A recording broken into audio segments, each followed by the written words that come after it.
I'm here, okay? I just have to prepare myself.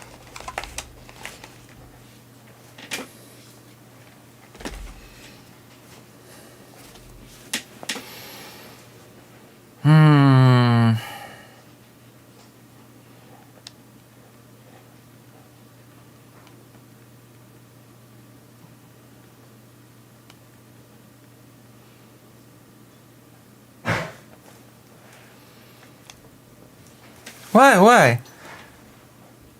You need to prepare. I do. Heading soon. Yay! Okay. What happened?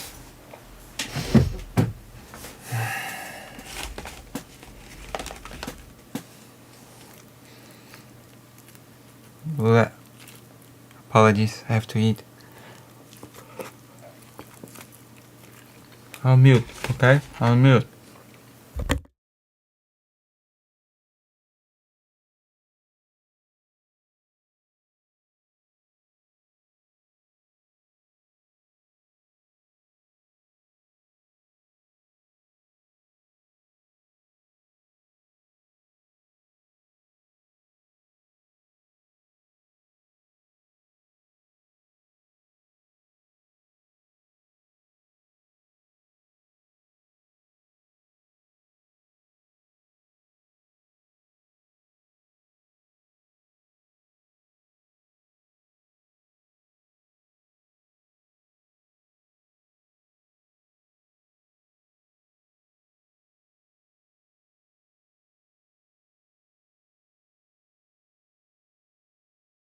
Oh, I muted myself. It doesn't really angry Ukraine that Poland does the remembrance of the massacre.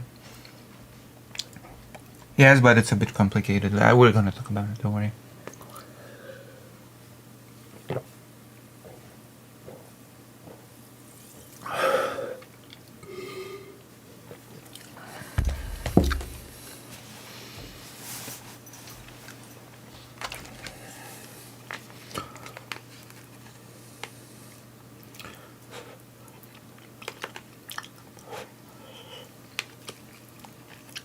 We're gonna talk about it very, very in depth. Or at least we're gonna talk about it a bit.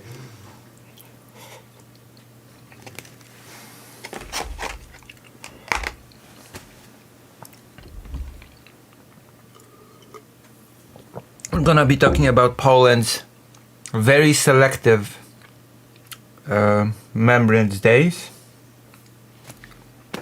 We're going to be talking about Poland's very selective historical memory, which is interesting because it's actually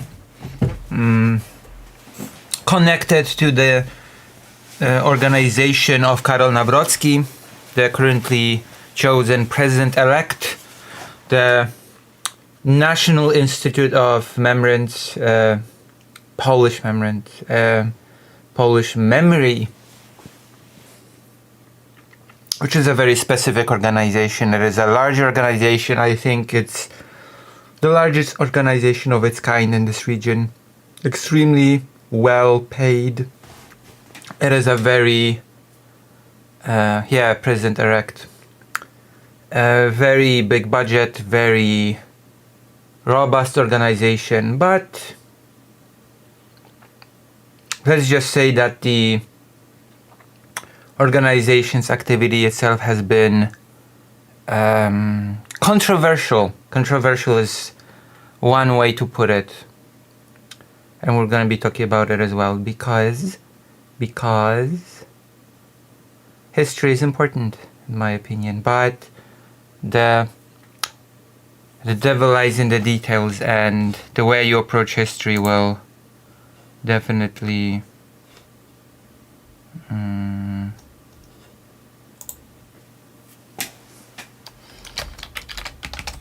important.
I'd also be erect if I was president. Well, that is something that you can ask President Sunday about, I guess, I suppose. Hello, I'm just here to watch a trash fire. Are you here for a trash fire? In a way, this is quite the trash fire, so you're in the right place. Let me check something real quick. This is, I don't know, I don't like this. I don't like this topic. I don't like how it's being discussed. Oh, my pleasure. Although, is it my pleasure? I don't know if it's my pleasure. I'm not super convinced that it's my pleasure, but I'm here. Might as well talk about it. Many people feel, at least, let's just say in this particular region, that they cannot freely talk about this topic. I don't have such limitations, so I might as well.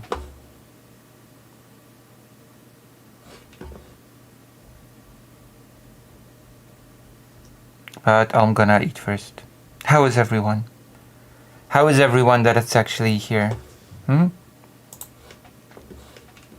Tell me about, right here in the chat, about your thing. If we do this topic, okay, 2 topics really, not just 1 topic, I guess, or 3 topics, I don't know, whatever. This is going to be a mess. This is going to be a trash fire. Fido might have a strong opinion. Oh yeah, Oswald, always. Fido always has strong opinions as a German Shepherd. Long-haired as well. So, if we tackle this topic in some reasonable amount of time, then I guess we will be able to do some more topics, some more exciting topics. Mostly US related, like the White House quietly pressuring the Senate, the US Senate, to loosen sanctions against Russia, which I don't know, not cool. That's not cool. I don't. Of course, there's been a huge attack on the civilian population over the attack on US jets, planes, because of course when Ukraine attacks Russian military infrastructure, naturally Russia's response is to target Ukrainian civilians, because that is, this just I guess in Trump land they call it reciprocity or something. I don't know. I worked today, so pretty good. Nice. This is better than Tyler drama that Sunday is doing. But I'll be right back. Gotta walk dog. Oh, okay. Tyler drama? Wait. President Sunday is doing Tyler drama now? Jesus Christ. Still? Didn't he do a whole essay about it?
Tyler proved he's wrong on almost every issue. Just let his streams die in silence. I don't think that's how it works. I'm sorry. I'm afraid that's not how that works. Usually when people, or at least make him a lolcow. I'm not really in the loop when it comes to the West Side Tyler drama. I know that when streamers get into controversies for pretty bad things, usually it does not end up in their streams dying in silence. I think there are some prominent examples of that. One, Stephen Bonnell II comes to mind, at least for me. I don't know. It doesn't feel like the careers are getting all that damaged. Yeah.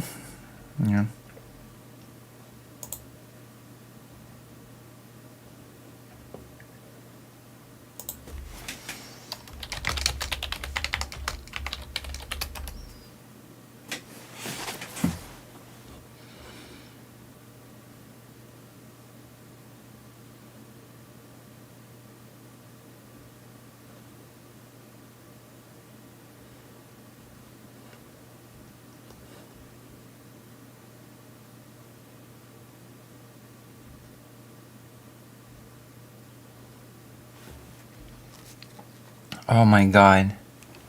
Dr. Johns is such a meanie. Why not talk about Lucy Hadze, who's right? Because that would be boring and nobody would watch that. Is that a good explanation? Is that a thing that we can get behind? If President Sunday talked about Lucy Hadze, who is right, then he'd be having an audience on YouTube. Let me check. 6. Okay? President Sunday would be sitting at an audience of 6. Just like I am.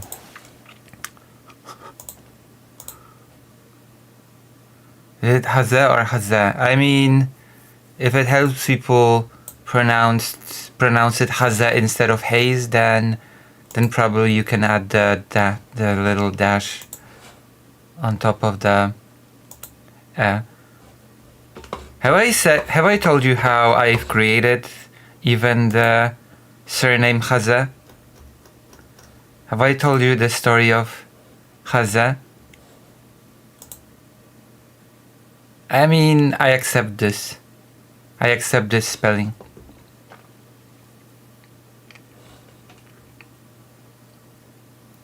Yeah, I made it up. It's a made up word that actually happens to mean something, but actually I just made it up, the surname. You curious? You curious about the history behind this? The lore? So basically, I used to have a friend. I still have that friend. It's like if you used to have a friend, me sort of sounds like I've like that friend used to be my friend but isn't anymore. But the reality is that friend is still my friend. And we played Final Fantasy XIV together. At that point I still sort of wasn't out as trans to myself even. I had a name in Final Fantasy. And I believe that friend was like, no, you're definitely a Lucy. You're Lucy. You have to change your name to Lucy in Final Fantasy XIV, which we played together at the time. I was like, okay, fine, right, okay, good, okay. Have it your way. I'm gonna change my name to Lucy. Happy now. Changing my name to Lucy in game. And then I was faced with a menu because in Final Fantasy XIV you don't just have a name, you have to have a surname. And I thought to myself, oh god, what do I go with? Oh, thank you for the $5. More money for Lucy. And thank you for the $5 on YouTube as well.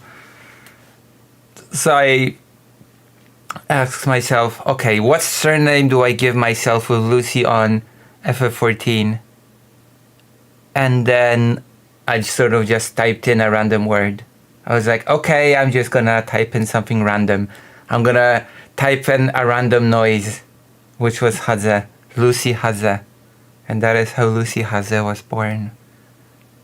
By me choosing a completely random word in order to fill in the blank space in the surname section in Final Fantasy XIV.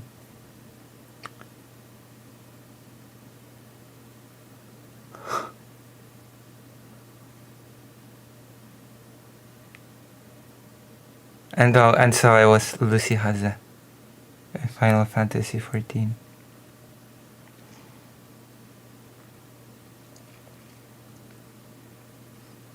And then I started streaming. Then I sort of, as I started coming to terms with my identity, I joined a community online of a streamer called Riley Grace Rochon. Started streaming myself without a voice, without a face. And the rest is, I guess, history.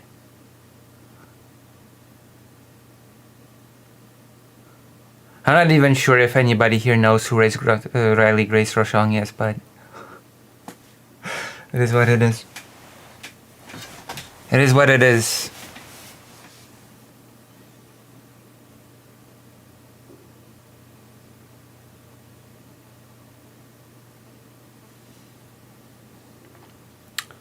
There's a lot of messy situations since then. You do? Oh, interesting. Then were you part of it? Maybe I knew you. Maybe we knew one another when I was still a mute streamer.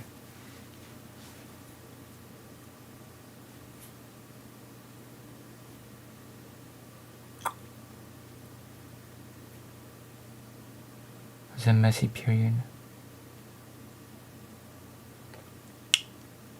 Oh yeah, and then my father died. And I moved here. That's also a thing. I moved here, I changed computer setup, and I started voice training, and then I started speaking. I became a VTuber, because when I started speaking, I decided that I needed some kind of representation, but I didn't want it to be my real face because I didn't like my real face. And so I created this free VTube avatar. I became a VTuber. And then I said, wow, if I have 50 people watching me live, I will reveal my face. Thinking that will never happen, so I felt safe in that promise. And then I got raided once and I had 50 viewers live, and so I had to drop the VTube and stream with my face. And that is also history.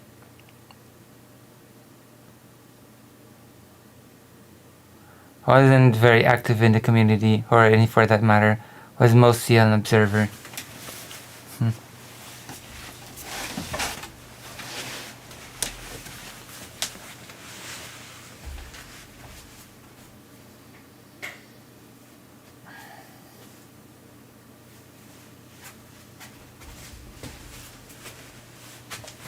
Okay. Blech. Mostly an observer. Did you observe me? Did you observe my existence? You didn't watch any of my mute streams, did you? Oh my gosh. Mr. Grzegorz Brown.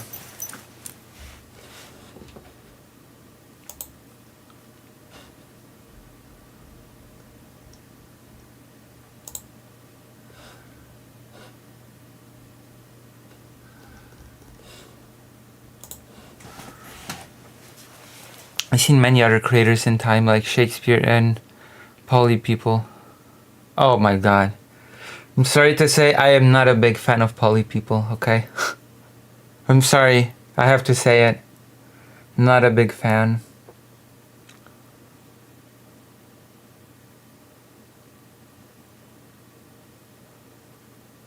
Wait, you did? You watched me when I was mute? Really? Are you one of the OG viewers? I thought I lost forever. Can it be?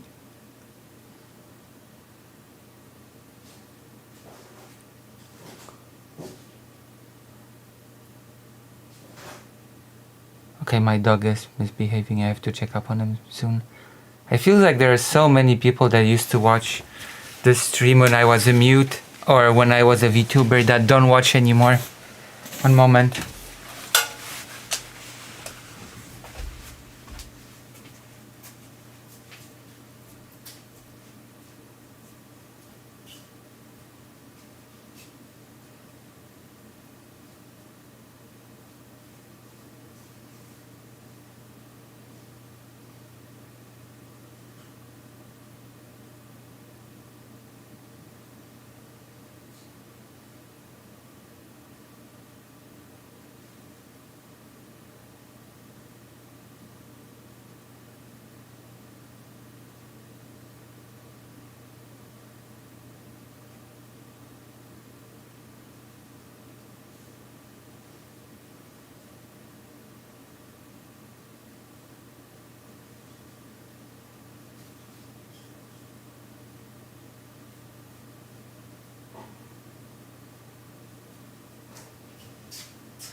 Okay, I had to refill his water bowl.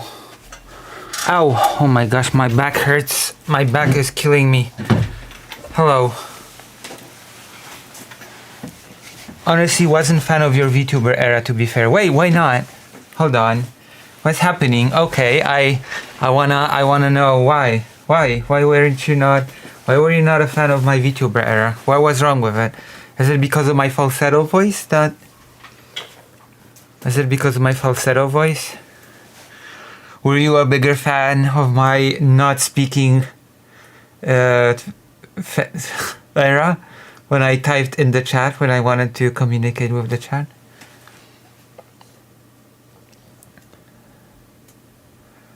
What was wrong with my VTuber era? Oh, I have to turn on the light because otherwise my lighting sucks. Okay.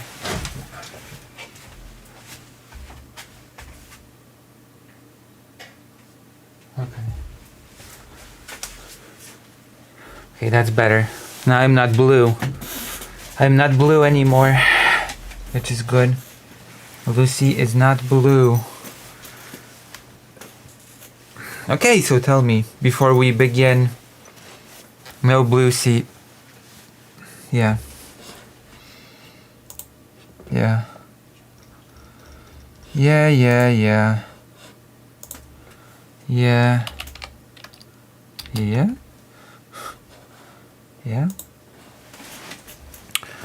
Yeah. It wasn't as interactive and interesting. Oh. I mean, I remember that my VTube had this quirk. When I would move in a certain way, my VTube avatar would glitch out often. Like this. I didn't have a good experience with VTubers in general. VTubers can be crazy people. I was one of the good ones though. I was one of the good VTubers. I had some interesting conversations as a VTuber, okay? I had my conversation with Chad Logic as a VTuber. I had my conversation with Dylan Burns as a VTuber. I had my conversation with Josie Rose as a VTuber. I had my conversation with I think I still had my conversation with Vosh as a VTuber. I had my conversation with many people as a VTuber. So what was wrong with that era? I think it was pretty cool. What was the coolest era ever in the history of eras?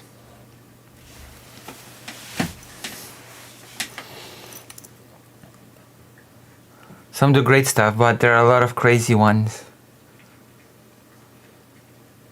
Some. Hashtag not all VTubers. My dog is a VTuber. No, my dog is a furry.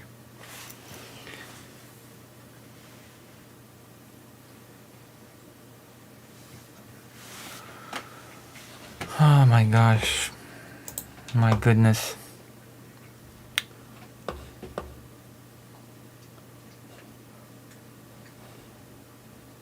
Lucy has a lore. Indeed.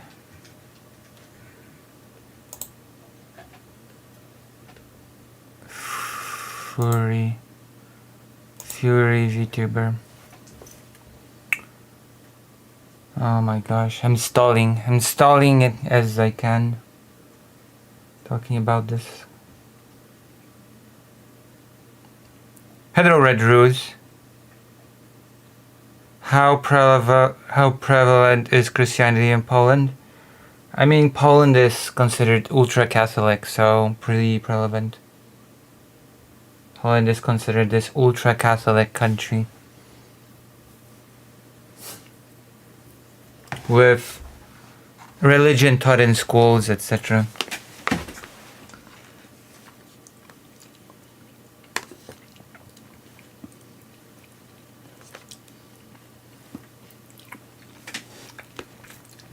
There's a big cult of Mary.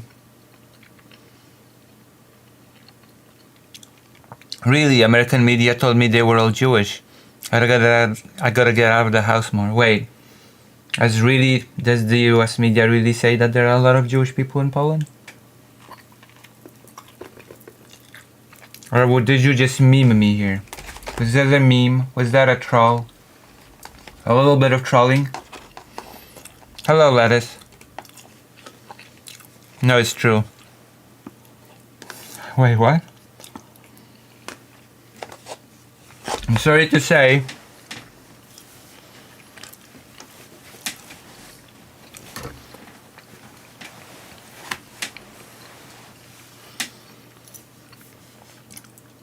I am sorry to go dark on you, but most Jewish people in Poland were killed during World War II.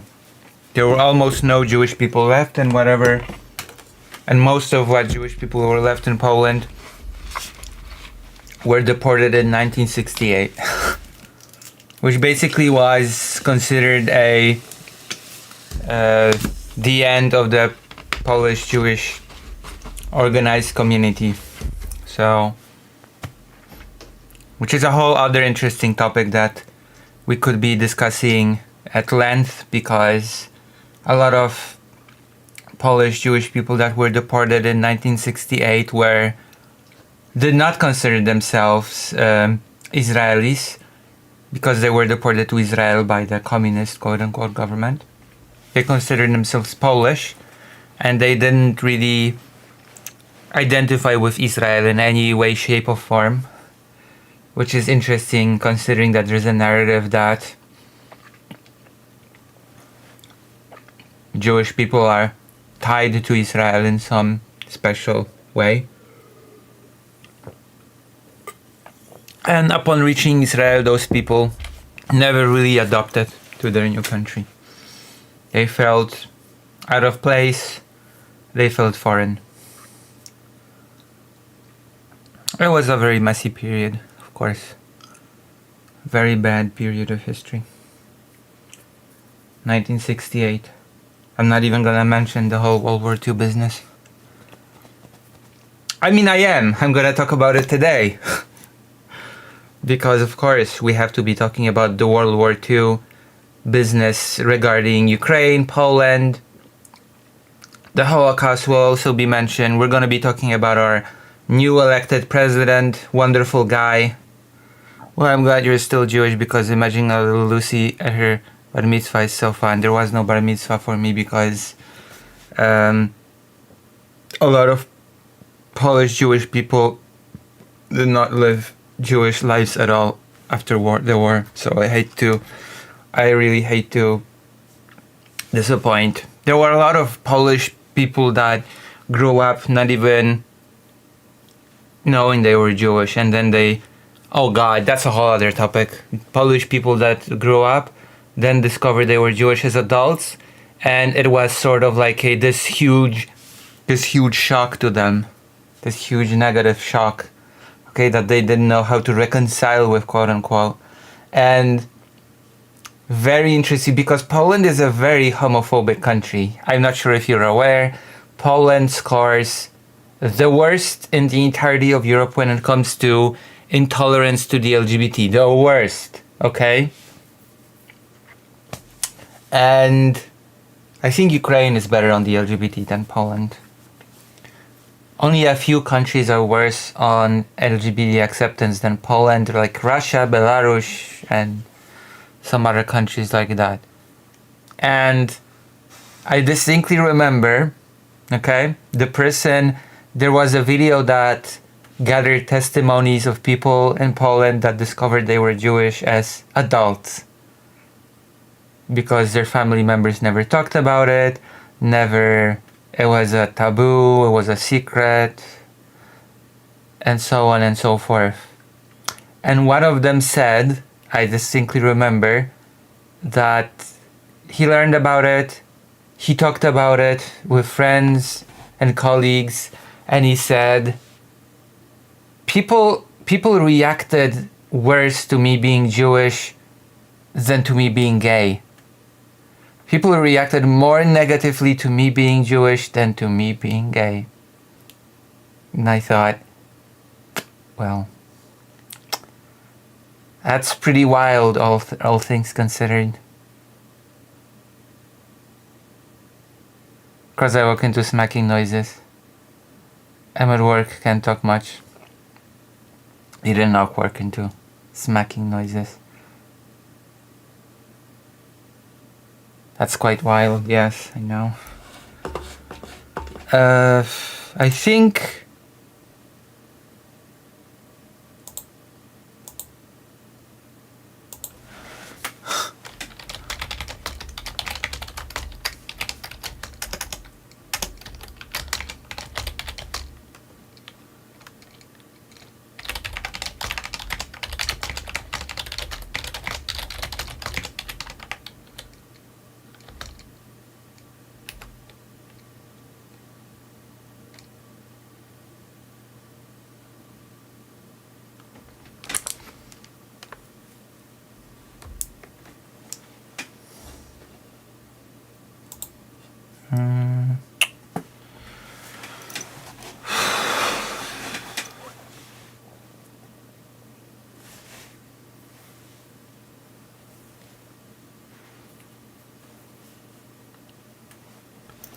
So yeah, what else happened? Gosh.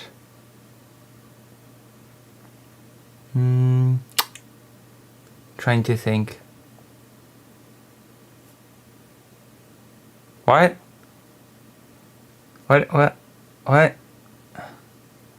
Yeah, first of all, I'm not religious. Second of all, I'm pretty sure that the religious environment is not very trans-friendly, I'm afraid, so I can forget about that.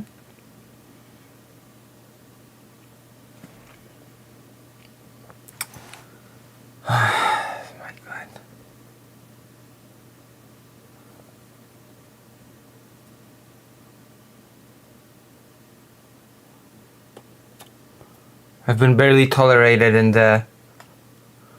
the Polish Jewish community.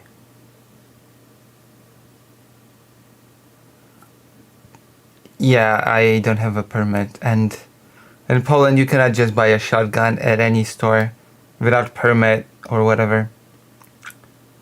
Okay. God. Gonna be talking about the Volhynia Massacre. I am stalling.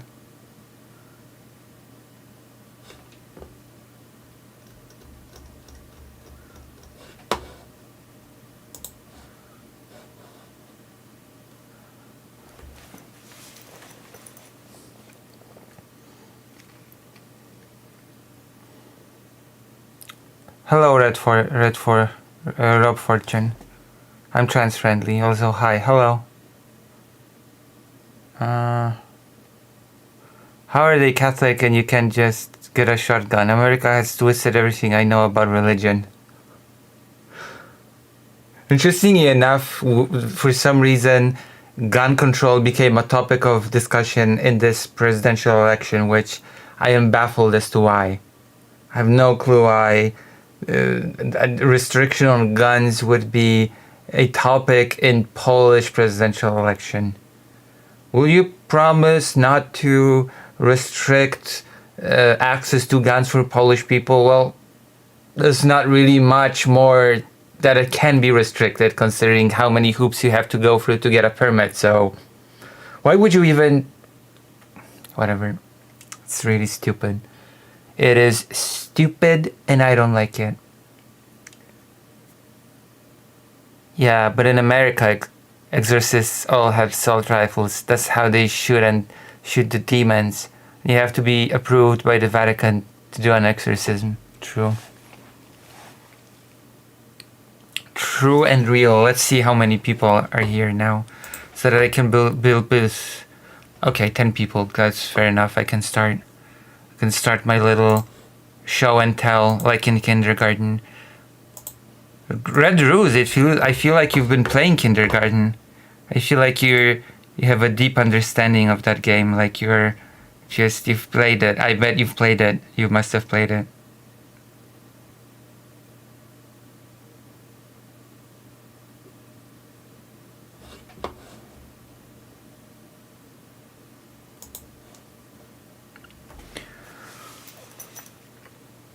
I do have a deep understanding of both games, but I've never played either. Both games! You also know about the sequel. Oh my god. I've never even touched the sequel, so... You have a more deeper understanding of the games than me. You're more of a lore boss. Okay, so... Are we ready? Are we ready to start? Yeah, in Cube, when something flies with you with bullet speed, it has bullet qualities like hurts a lot. My father used to tell me the story of them getting shot at when trespassing on farms with shotguns loaded with salt. Stuff hurts like hell apparently.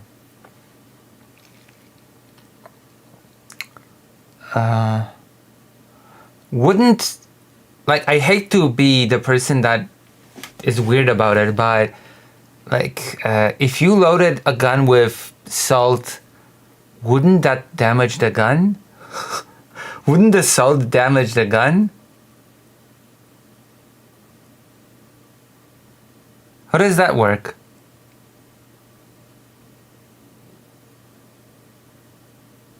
Probably not great for it.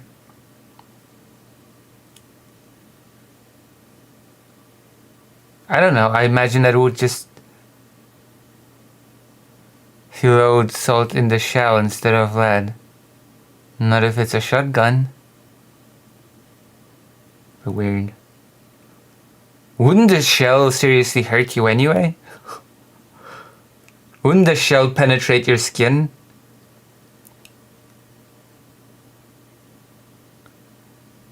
Special shells, oh. Salt shells?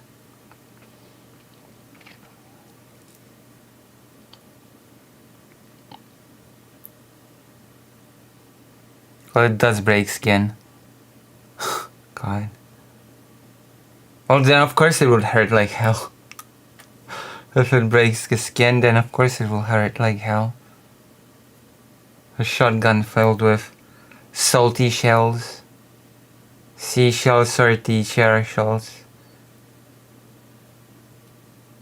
The shotgun shells are primarily used for launching pellets, which do more damage than salt.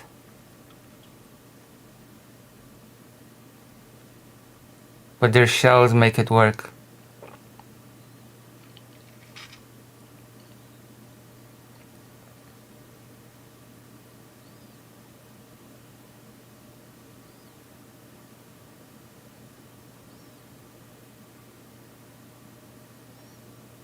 Lucy about to trigger my gun autism. Oh, Dr. Jones is a big gun enthusiast, eh? Isn't that right, Dr. Jones? Don't worry, we'll be discussing genocide soon. My wheelhouse. Aren't you happy? Aren't you happy that you came here just in time for me to be talking about genocide? It's a way to trick you into manifesting yourself. I know. Dr. John's like, oh, where's Lucy? Where's Lucy? 2 hours later, 2 hours late, and you're not here. Use salt if you want your target to think you're not prepared to kill them. Oh, God. I do like guns too, but I don't know enough about them to talk about that. To talk about the topic in depth. So I will leave the gun talk to Dr. Johns. You see, here at Apacure Science, we fired a whole bullet. That's 65% more bang for your buck. Oh. Wow. Mister? I can see that today most of the stream is at the side chat. Most of the action is happening today in the side chat, which makes me happy, glad, and all that stuff. I'm glad that you are all here. Also, I'm glad to report that the recent videos have been doing pretty okay. Isn't it what you want? It is. I also want you to donate and subscribe.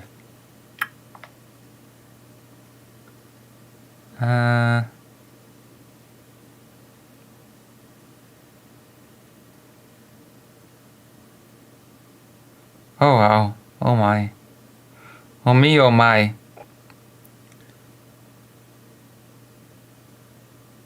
Yes, they're doing pretty okay.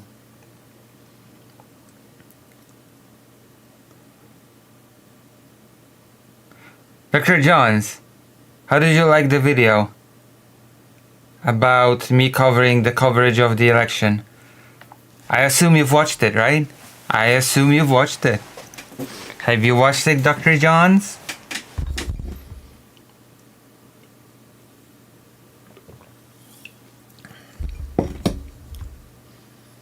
Most of it. Oh, so tell me what you think.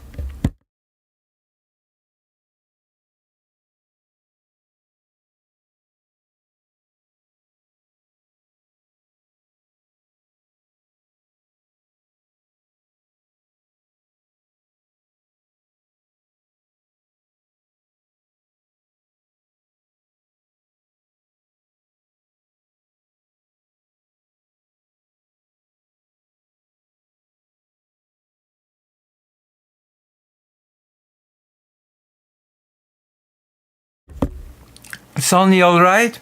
Why is it only alright? What's wrong with it? What's wrong with the video, Dr. Johns? Why do you hate my VOD?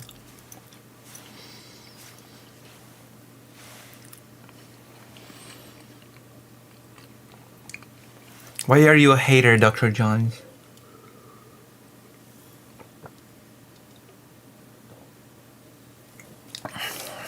Well, you said it's alright, so there has to be something wrong with it.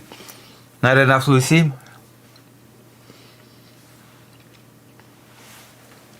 I'm pretty sure there was plenty of Lucy in that video. Lucy raging and complaining about Vosh.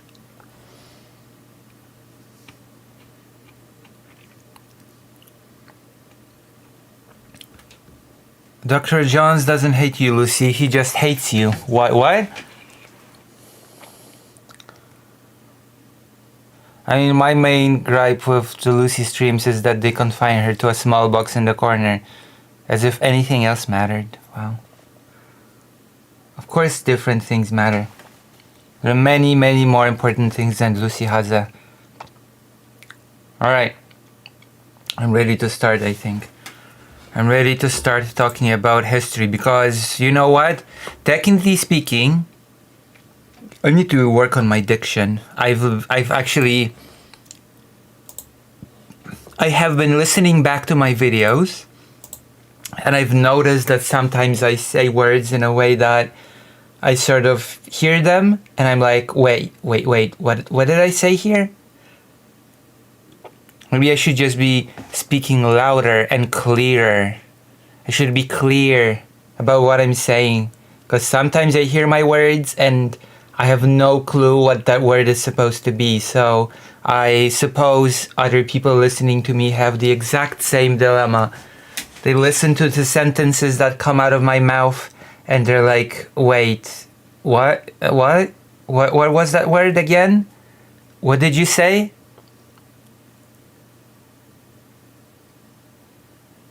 Okay, I have to head home now. I'll be back in the chat in like 30 to 45 minutes.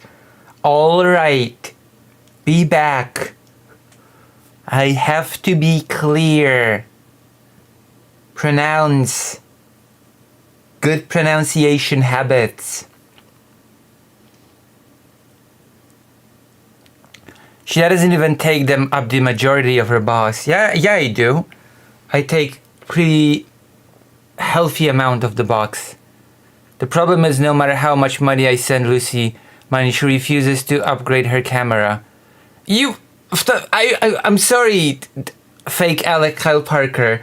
There's no, as much as Poland's currency is 4 times weaker than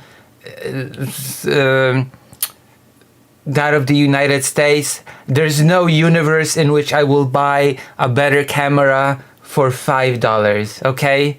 There's no universe in which $5 is gonna get me a better camera.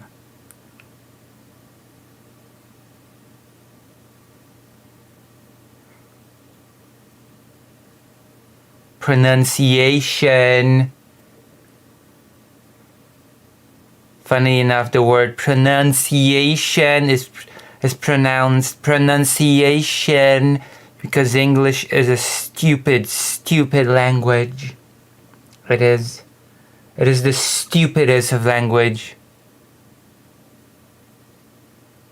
Also, this camera is not bad. Don't complain about this camera. It's not a bad camera. Also, I need to gather money to go to Ukraine. Okay, I'm gathering money to go to Ukraine. Have you forgotten? Have you forgotten about my lofty goals of bringing you information on their kidnapped children?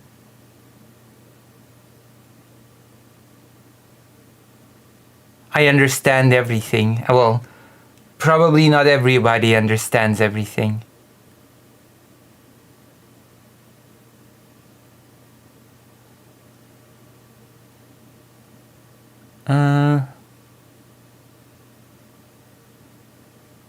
I mumble in English, and I know more English than most people. Wow. Well, I know some English. I mumble in Polish, in English, and a few others. And a few other languages. I'm a mumbler at heart. Because English is a stupid language. Stupid. Alright. Okay, so you all know how this is an history channel, right? You know that I'm a proud historian, right? There's a saying that I've developed. And the saying goes, if Waterfeld Hist can title himself a historian, then so can I, god damn it. Like if somebody like What If Alt Hist can say proudly, I'm a historian, and if he can be called for interviews when people say, oh, hello, historian, tell us about history, then at that point I'm just like, I guess the title of historian is just meaningless and I can just use it, whatever. It doesn't matter. I used to be reluctant about the word historian, but now it seems like anybody can use it. It seems like it does not matter. You sound like a woman normally, but I think you sound more feminine in Polish. No.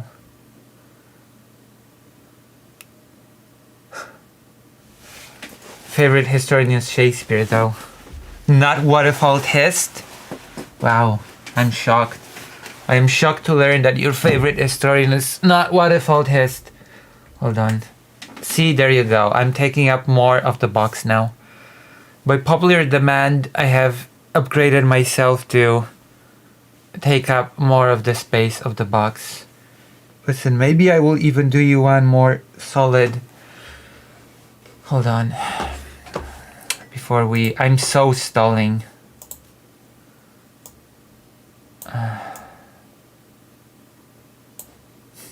See, I made myself bigger as well. Alright.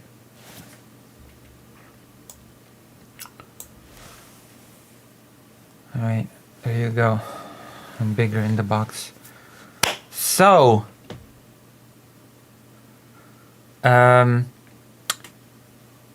history. What is the purpose of history? For most...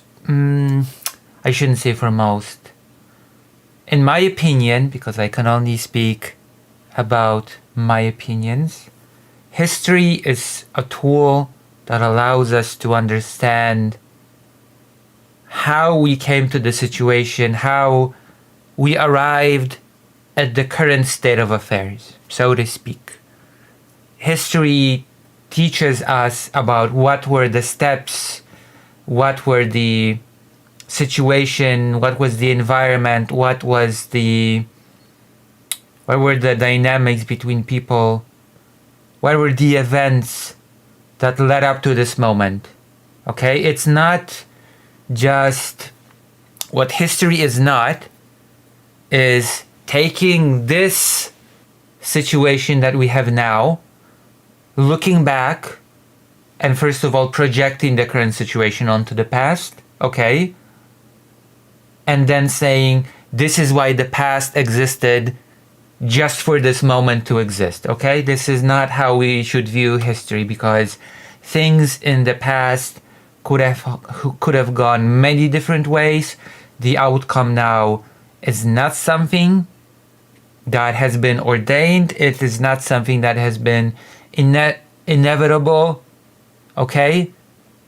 And just because things are as they are now, it does not follow that the past is simply an earlier version of the now, so to speak. I'm sure this will become a bit more clear when I build a little bit of a distinction between history, what I call just history, like learning about the circumstances that brought us to the now, looking into the dynamics between peoples, looking at the complicated nuance that happen, like for example between countries, between ethnicities, between religions, and so on and so forth, right? It's a tool that allows us to understand the surrounding world much better. Now, we have something with the advent of the nation state, with the advent of the creation of the nation state, with the creation of national identity, came a need, I will call it a need, let's just say. There came a the state wanted to create a new type of history. It would not just be called history, it would be called a national history, right? What is the difference between just history and national history? Well, usually the difference is that national history does not just set out to teach us what events led us to this moment. No. National history is interested in building a certain narrative around the nation. It focuses on the nation, it uplifts the nation, it builds a myth around the nation. The national history is basically how this nation came to be, and it sort of builds up the glory of the nation. You can probably start seeing problems with this, right? You can start seeing problems of a history that attempts, the main goal of that history is to glorify a group of people and to teach us about the glorious events from the past that led us to how this glorious group came to be here now. This sort of type of history elevates all the good, downplays or ignores all the bad elements in history. It assumes that everything in the past has been just simply a build-up to a nation state. It does a thing that I think it's fair to call projection. It projects nationhood into the past, even to periods when nationhood or national identity were not a thing. So it frames conflicts between peoples, for example, in a nationalistic way, even if those conflicts were not based on nationality or national grounds at all, which creates big problems. Okay, it creates big national tensions when the events happened. That was not a thing. Okay, which is a big problem. Which is why, because we'll be talking about Ukrainian-Polish relations in this little thing that I've prepared, we'll be talking about the Volhynia Massacre.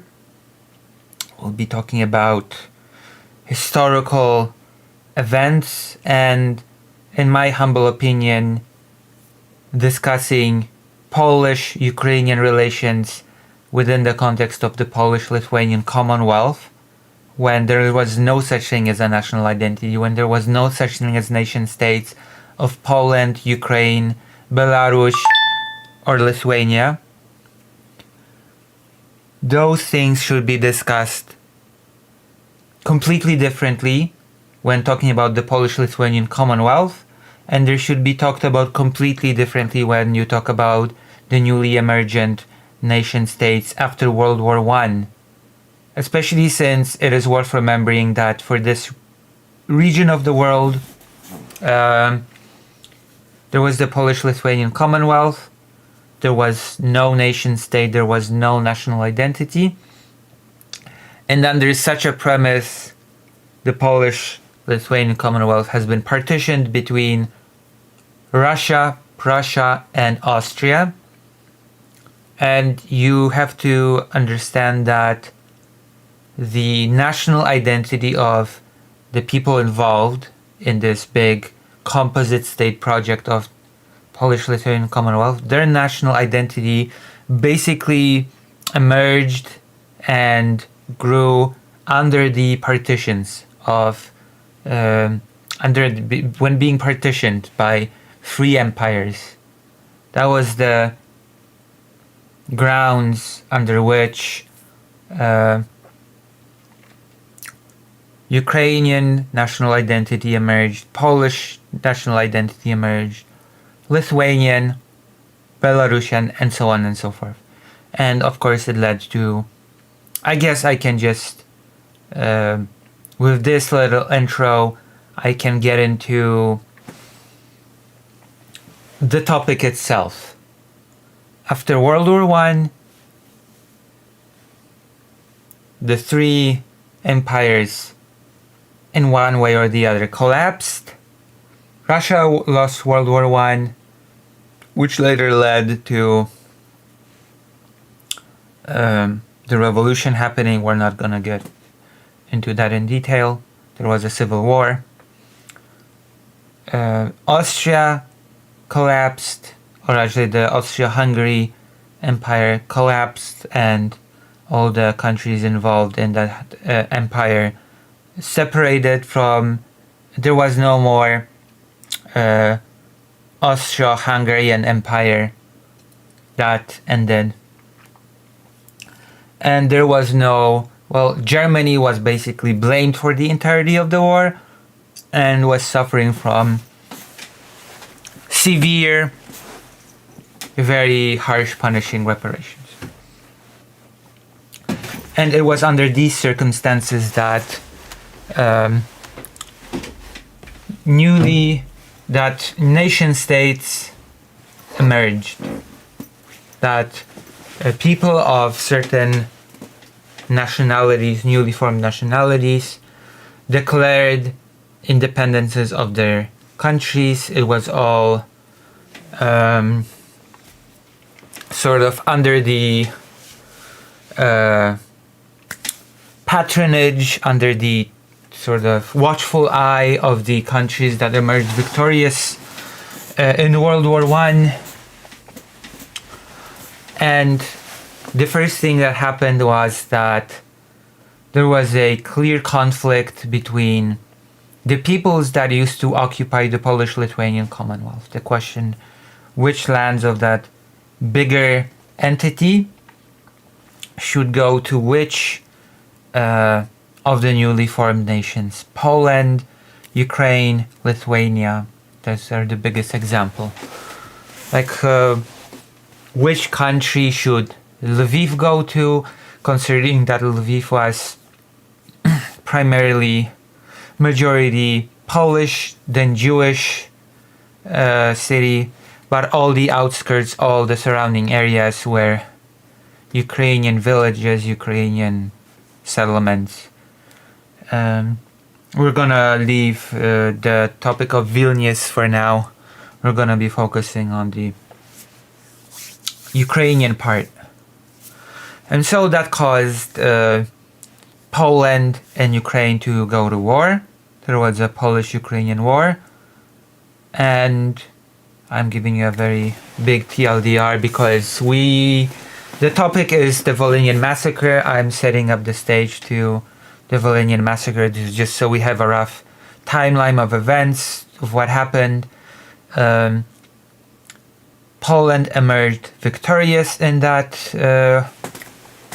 war, and Lviv and the surrounding areas went to Poland. Yes, Ukraine and Poland went to war shortly after World War I, because there was, as I said, there were disputes about which territories should go to which newly emerged nation state, Poland or Ukraine. Lviv was a very prominent example. It was majority Polish, and then of course it was also a majority Jewish city. All the surrounding areas were Ukrainian. I really don't have a good response as to what should have happened to Lviv, because it was a very, very complicated and messy situation. I really don't. If you ask me, okay, what should have happened to Lviv after World War I don't have a clear-cut answer to that question. Okay. So Poland won that war, at which point I also have to Google because I'm very bad with names.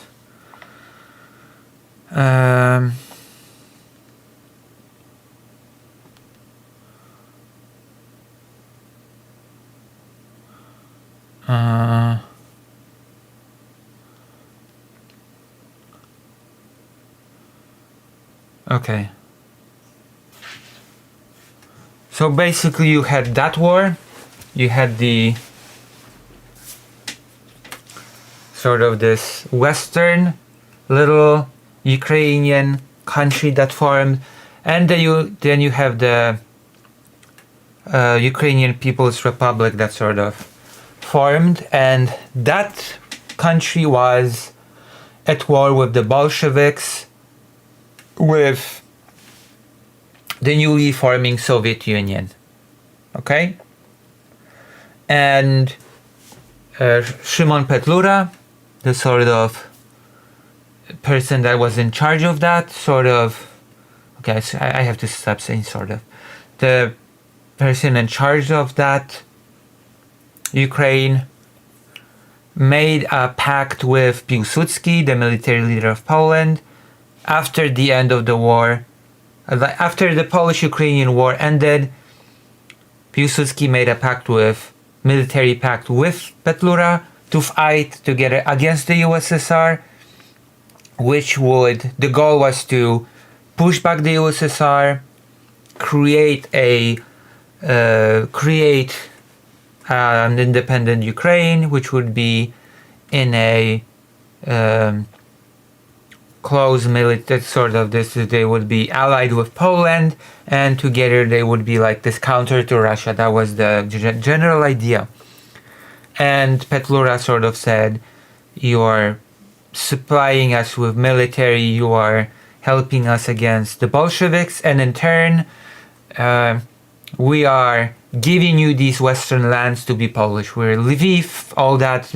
You can have it as long as you help us against the Bolsheviks." That was the thing that was done, and the people of the Western part felt betrayed by that, and they went and, interestingly enough, decided, if you're gonna screw us over like that, we're gonna go to the Bolsheviks, we're gonna join the Bolsheviks and fight against you. It was a very messy and complicated situation. I don't think we have to get into the nitty-gritty details of that. At first it was a success.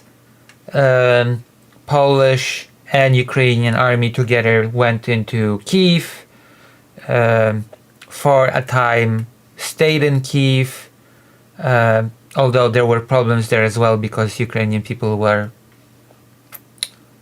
distrusting of the Polish army and Polish presence in general. There was a lot of tension there because of historical reasons already then. And then the Red Army, the Bolshevik army, attacked and pushed the Ukrainian Polish army away from Kiev. Poland was pushed all the way back to Warsaw. The Bolshevik army, Stalin was there as well, by the way, was on the brink of losing, in which case Poland would have been overtaken by the Bolsheviks, and the Bolsheviks were hoping to, from there on, spread the revolution to the rest of Europe. But then, as we probably, I assume, know, and then the Vistula miracle, that whole thing happened, the Vistula miracle. The Bolsheviks lost near Warsaw. They were pushed back, and then there was a peace treaty, which I would describe as Poland backstabbing Ukraine. There's no other way to describe it, I'm sorry. Ukrainian politicians, Ukrainian sort of governing people were completely excluded from the negotiations, and the Western lands went to Poland, and the entirety of the rest sort of became what was known as the Soviet Ukraine. That is something that is very unfortunate, that in that moment when Poland managed to push the Bolsheviks back, there was no attempt to strongly fight for an independent Ukraine that would exist in that period. Unfortunately, Ukraine was betrayed by its allies, Poland, and we ended up in the situation where 5 million Ukrainian people were in the borders of pre-World War II Poland. And that is, like, we're not going to be really talking about the Soviet part. We're not going to be talking about we're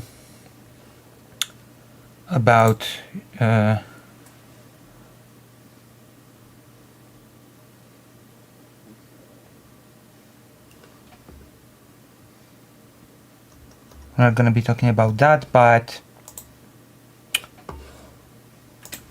we're going to be focusing a little bit more on the Polish side.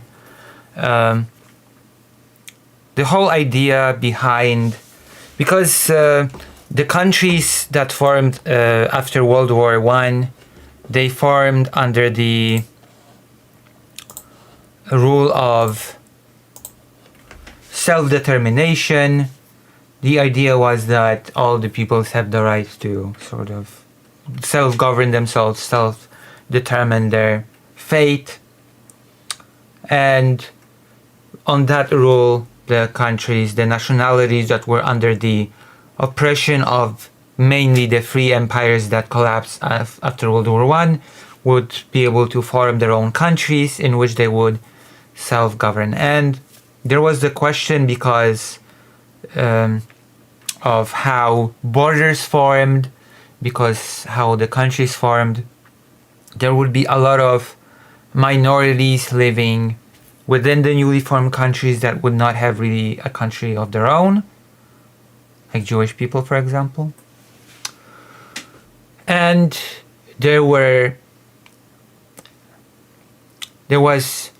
an additional provision signed within the treaty that required the countries to take care of their minorities, to give them ample of rights, to guarantee representation, education, part in the government, stuff like that. And of course, that was absolutely not done, not respected for Ukrainian people in pre-World War II Poland. There were strong limitations when it came to education. There were strong limitations when it came to representation in the government. Poland did not keep its promise when it came to strong autonomy of Ukrainian people within the Polish borders. Ukrainian people were treated basically like second-class citizens. It was a very, very negative period in the history of the relations between these two peoples. And that, of course, laid the groundwork for, because I don't know if I have to explain this, but when people are oppressed, when people are being treated unfairly, when people are deprived of rights, when people are treated as less than, usually that leads to some sort of pushback. Usually there are two types of pushback, and that also happened in Poland. There's peaceful pushback, groups form, political parties form, sometimes religious groups form, which say we need to integrate into the system and we need to change things from within the system. We need to enact positive change from within the existing structures. And there were certainly Ukrainian political parties that even managed to get into the Polish government that worked under this premise of we need to, from within Poland, work towards Ukrainian independence.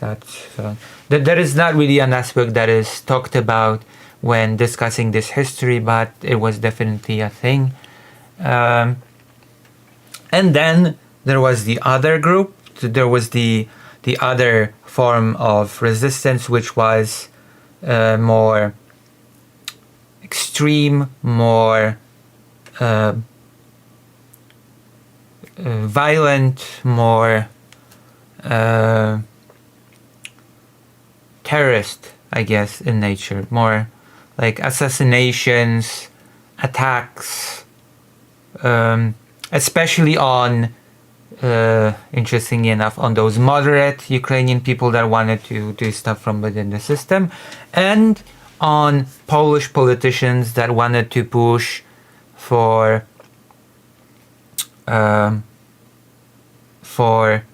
normalizing, for that wanted to calm things down and give Ukrainian people more autonomy, more and more autonomy.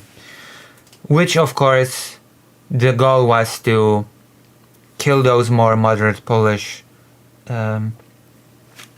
politicians, which would cause a very strong, violent response against the broader Ukrainian population from the Polish government, which would in turn radicalize the Ukrainian population more, which created this cycle of but of course these things did not really escalate as much during the existence of the Polish state prior to World War II, because those organizations simply did not have enough power to enact anything lasting or to make a big impact. Most of the people involved were arrested, and that was basically it. And Ukrainian people were sort of oppressed because of the violent actions of said groups. Everything changed during World War II, when Germany invaded, and then when the Soviet Union invaded. And interestingly enough, all those moderate groups, all those groups that wanted to peacefully do things with Poland became immediately delegalized. They could not function anymore. They ceased to exist due to, I believe, the Soviet state mainly took care of that. And all the groups that were left were the radical groups. And long story short,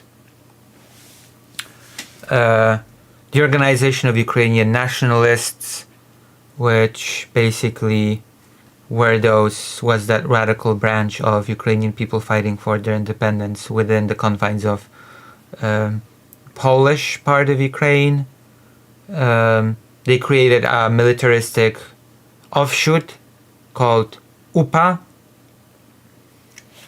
and that was basically the group. The day UPA and OUN more widely, I think their leader is considered to be Stepan Bandera.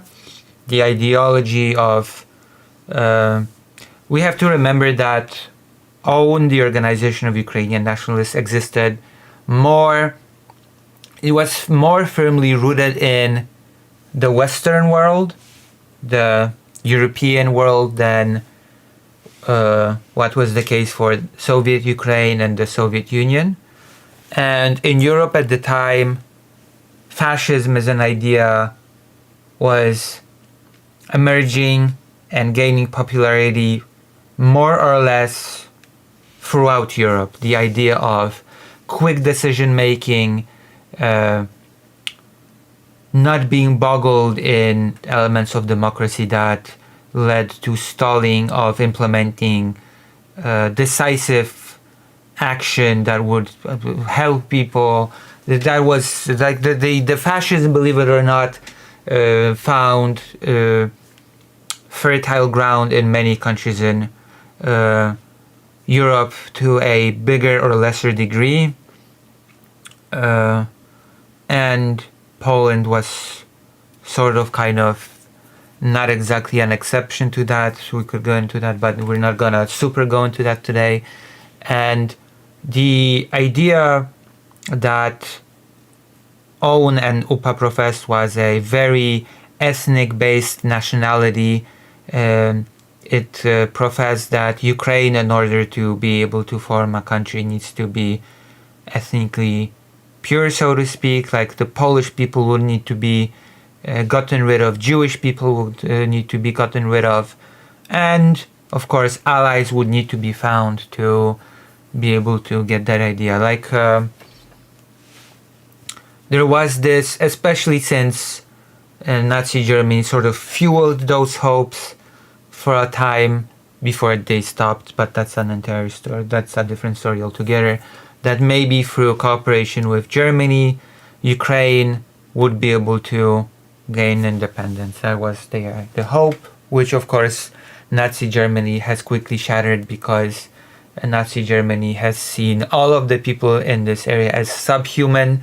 So of course no form of Ukrainian independent state would have been ever tolerated by the Nazi regime. The whole idea of the Ukrainian territory, as it was planned out by the Third Reich, would be that it would be turned into the Lebensraum, into a place that would be feeding the rest of Germany. All of the Slavic peoples living in the area would be cold, the number would be greatly reduced, and those who would still be alive would be turned to serfs that would be working the land for the sake of the glorious Germans. Right? And that was, and it is under those circumstances that the Volhynia massacre happened. The idea of Polish people needing to be in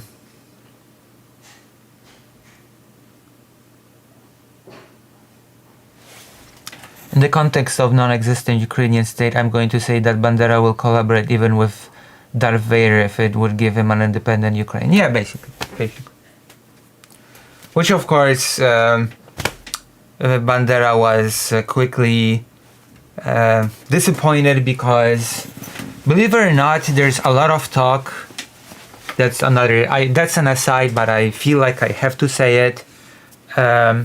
Stepan Bandera was not as prominent a figure in history as he is made to be by both the Polish and the Ukrainian side. There are statues to Bandera, there are people that are angry at the statues of Bandera, but the sad, mundane reality of the situation is that Bandera, before the war, spent a lot of his time in a Polish jail, and during World War II, Bandera was fairly quickly arrested by the Nazi, and he spent most of his time in a Nazi cell. He was not able to do much, he was not able to be very active. The organization basically functioned without him. And he became much more of a mythical figure than the things that he actually did in real life. That's also a thing worth mentioning. That, and of course he survived the war, and he then moved on to live in Germany, and I believe then he was assassinated while living in Germany. That's his the end of his life was also not very exciting. He lived through the war, and then he just went and lived in Germany.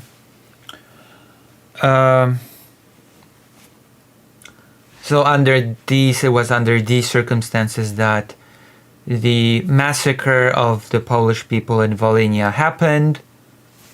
there are many different estimates as to the number of the victims. Let's go with the 100,000 Polish people murdered. A lot of them are said to be women and children. That is unfortunately the unfortunate face of radical nationalism, which, by the way, goes both ways because of the things that I've explained before.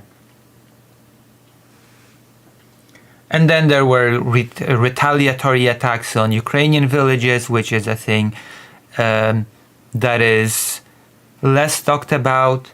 Like, not many recounts of history talk about the number of Ukrainian villages attacked and the fact that then the Polish army militants killed Ukrainian villagers. And yes, while I understand that the number of Ukrainian victims in those attacks was much smaller than the number of Polish victims, at the end of the day, it is not a numbers game. Like, let's not pretend that human life is like a scoreboard.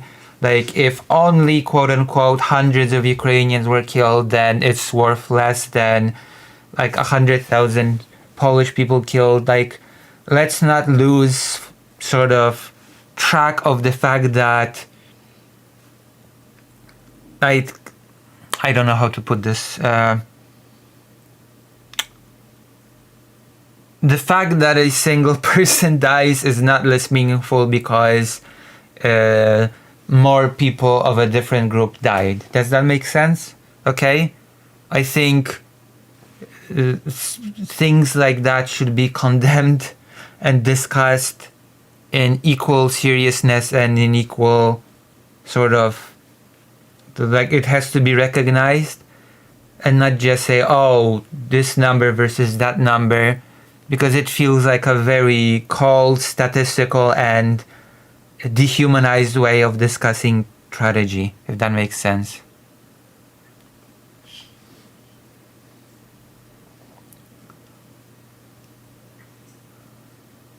Quick question. Ukrainian nationalist movement and Poland interacted to some extent, but did Poland interact with the revolutionary insurgent army of Ukraine? Like, was there a deal between the two, or was that out of Poland's hands? I don't know. I would have to look into it, but I doubt it. I highly doubt it, unfortunately. But I would have to look into it.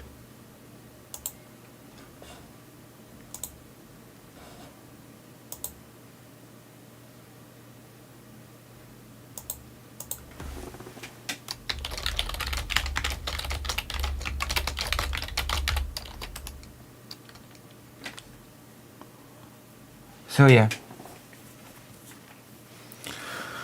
Alright, so far so good. Any questions apart from that question that I could absolutely not answer?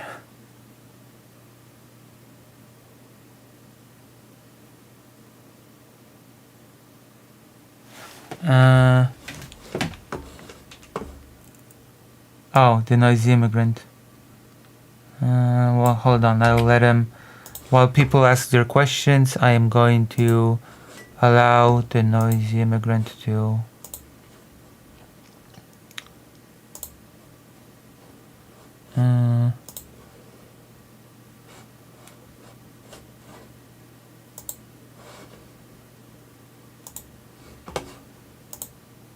hold on.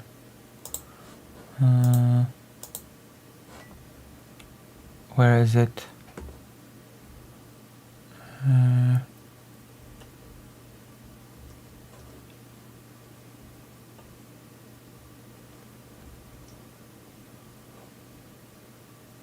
Oh, there you go. Yes. Now I allowed the person to raid me. Alright.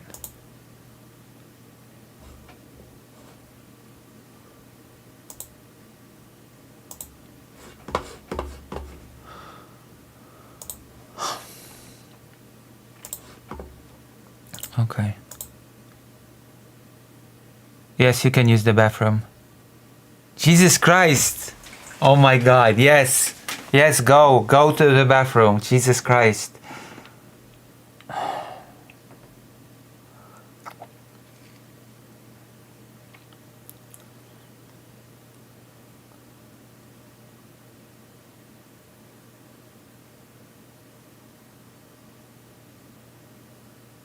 I don't know. Can you, Dr. Johns? Can you? Turn white midstream. Thank you, Malaki, for the tier 1 subscription. But yes, we're gonna continue this little thing, this little lecture, I guess. I became a lecturer now. We're gonna continue it when Dr. Johns returns from the toilet. Jesus Christ. Can I have the hall pass? Yes, you can. But you can now go anywhere other than the toilet. Personally, I don't think he should have been allowed to go to the bathroom. He asked nicely, so yes, he should, okay? Yes, he should. I brought my typewriter to bring in notes. Okay, so no questions? No questions so far? Everything's clear? Like, I'm simplifying it, of course, largely. Like if we wanted to go into it, really go into it, all the nitty-gritty details, then we'll be having a long segment.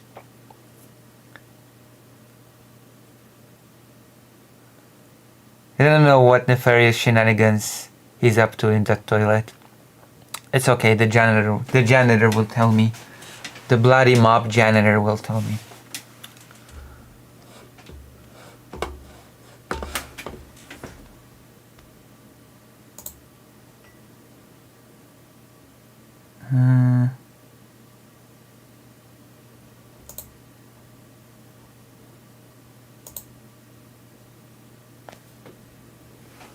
What?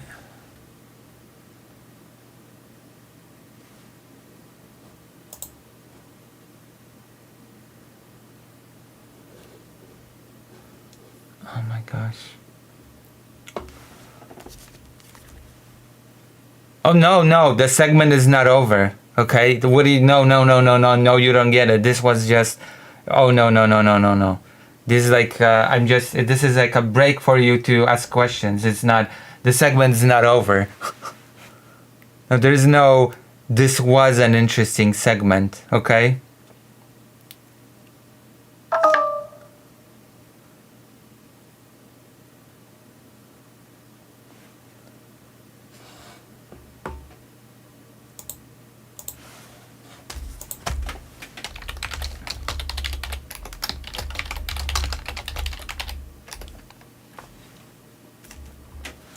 So yes, actually I'm starting a fire in one of the trash cans to get off the test and at the end of stream.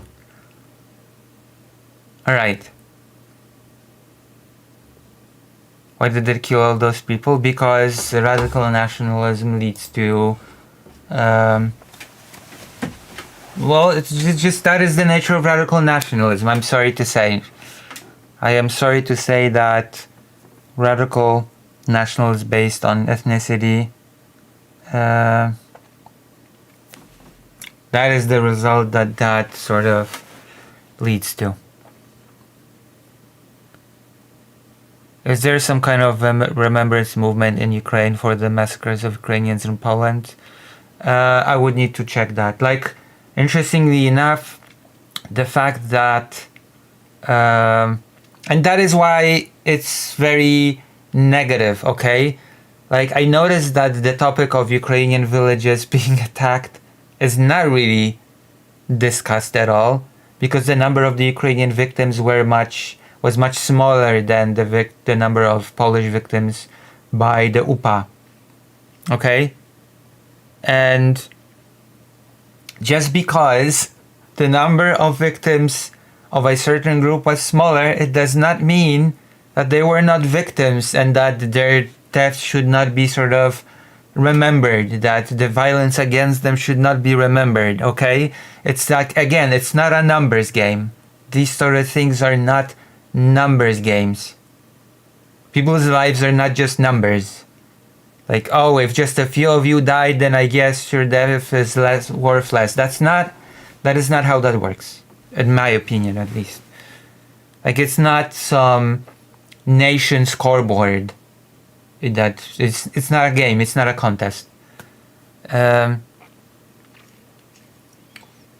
lot more discussion is done around the thing that happened afterwards, after the war, the so-called Operation Vistula, during which a lot of Ukrainian people were displaced and or deported. That's the more broadly talked about crime committed by the Polish state of ethnic cleansing. That's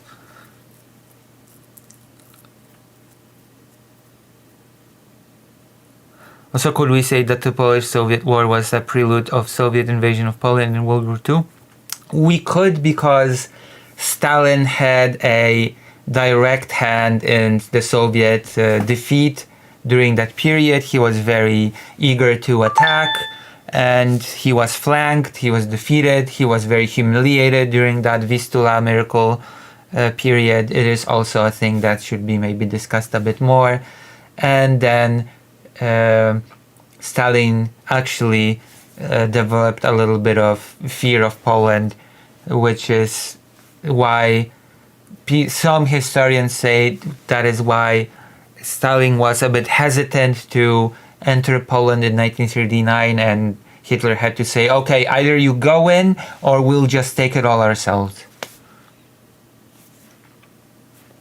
Also, Stalin was infamously not a very good military leader. He also fumbled years later the offensive on Kharkiv, which we could be talking about, but today is not the time to discuss the war between the Nazis and the Soviets. Yes. Okay, so we ended on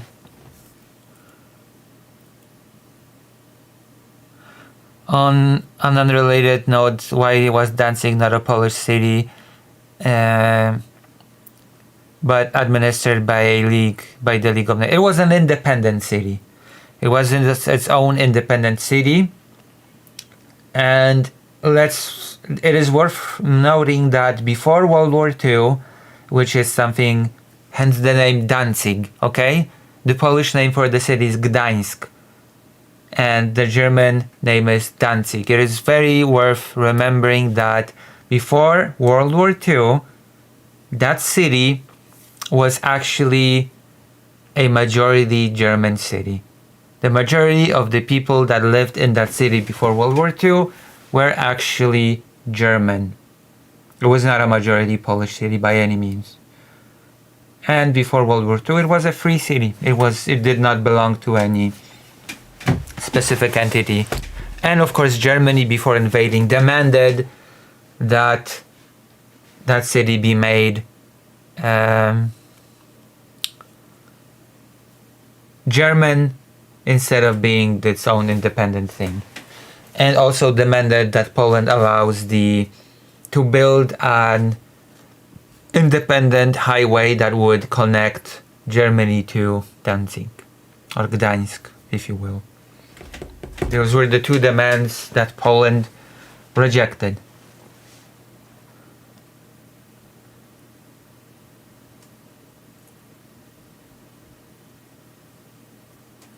So yes.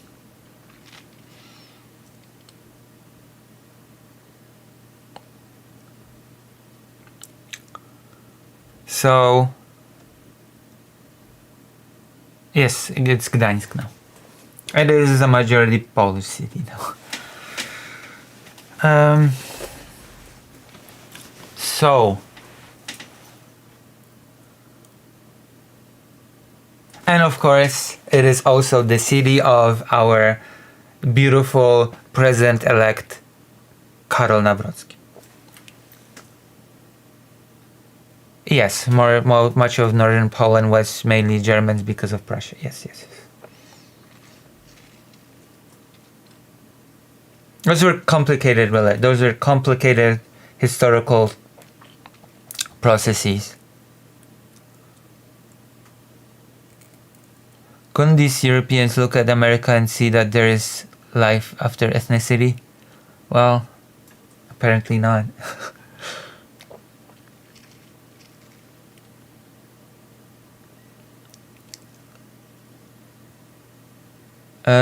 I would definitely use my PS5, okay? I would definitely use my PS5. Because my PS5 would probably run games better than my PC can. And then I would use a capture card, like I once used, when I borrowed a PS5 from my best friend.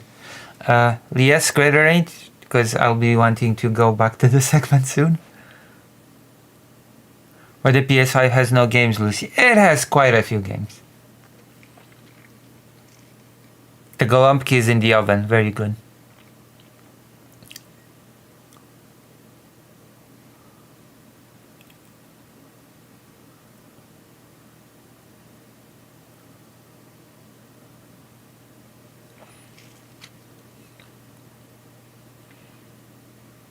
Well, donate so I can get a better PC.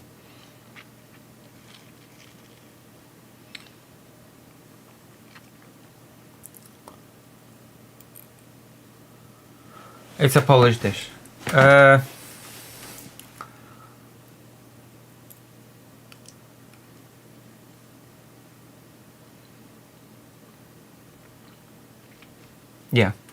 And it's in Ukraine as well, apparently. I'm not sure if it's... I think it's Polish. Well, hold on. Okay, I'm gonna answer this and then we're going to come back to the segment because it's a long segment, trust me. We've just done a bit of it and now I want to move on. Like, I don't know if this whole stream will not end up just being about this one topic, okay? Because it's a big topic and it has created a shitstorm on the internet. A shitstorm in which I participated, by the way. All the tabs that I have, I'm using for the segment, Dr. Jones. Thank you.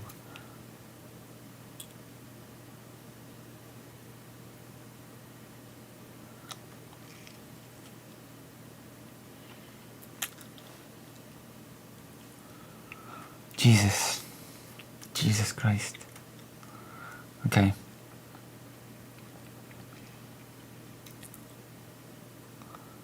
Oh, nice.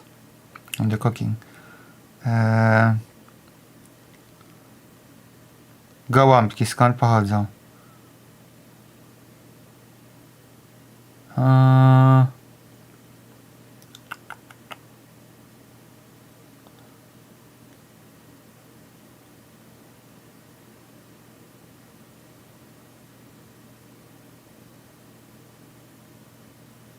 Okay. There are a few different versions, okay? I will go and believe the version that says that it's a dish based on a Ukrainian dish. So basically the origin of the dish is Ukrainian. There you go. We have solved this mystery. It's an offshoot of a Ukrainian dish. Joined history, right?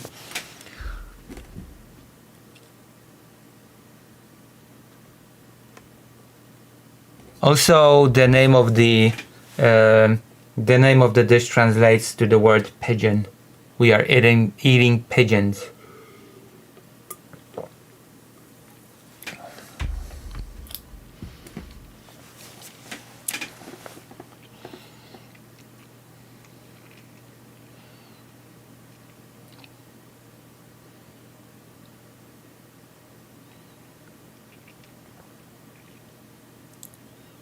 Okay. We're going back to the segment. So,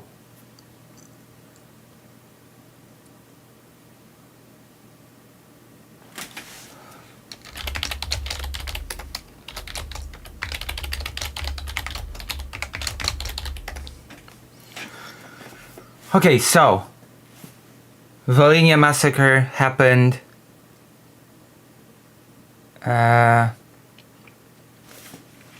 Volhynia Massacre happened. All those other atrocities happened after.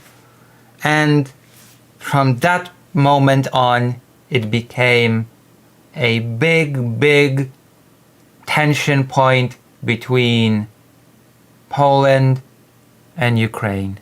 Okay, it became this sore thing between Ukraine and Poland. This sort of thing continues to this day, especially since as I mentioned, the person of Bandera has become very much complicated in Ukrainian history itself. Within Ukrainian consciousness, Bandera has become like this sort of divisive figure, more myth than man.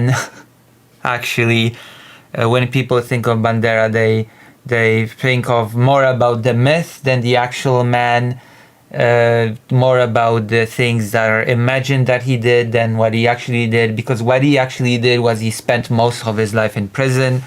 And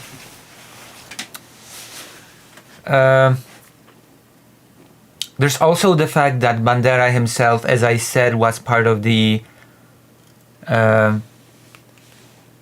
tradition and culture of the time of Western Europe, which embraced a lot of the fascist ideas. And we need to discuss the fact, because I feel like many people nowadays have difficulty grasping this.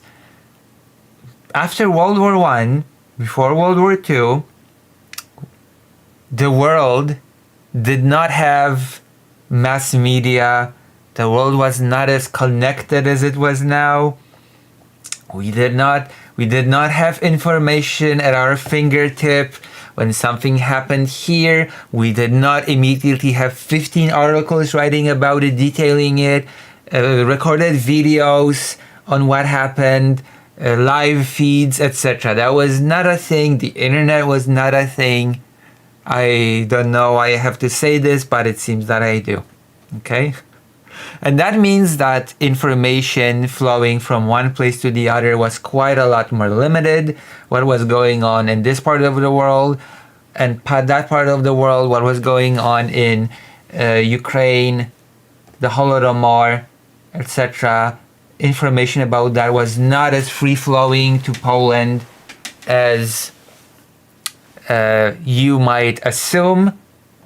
And so Stepan Bandera, who was in that sphere where fascistic ideas gained traction, assumed, he was a hardline nationalist. He assumed that once he enters Soviet Ukraine, he will be praised, he will be greeted with ovation, that he will be fully accepted. And the reality of the situation was that simply was not the case. Like Bandera, UPA were not as extremely popular things in the Soviet occupied Ukraine as Bandera hoped and assumed that he would be. That's a whole topic of discussion. And the fact that Bandera is far less, it is also reflected in today, when there's much more sympathy to be found for Bandera in the western part of the country, certainly, than the eastern part of the country. Okay. And in the western part of the country, there is this whole topic of discussion about Bandera being more myth than man, etc., etc. There's a really good biography on Bandera that explains all this, that talks about all this. It's pretty fascinating.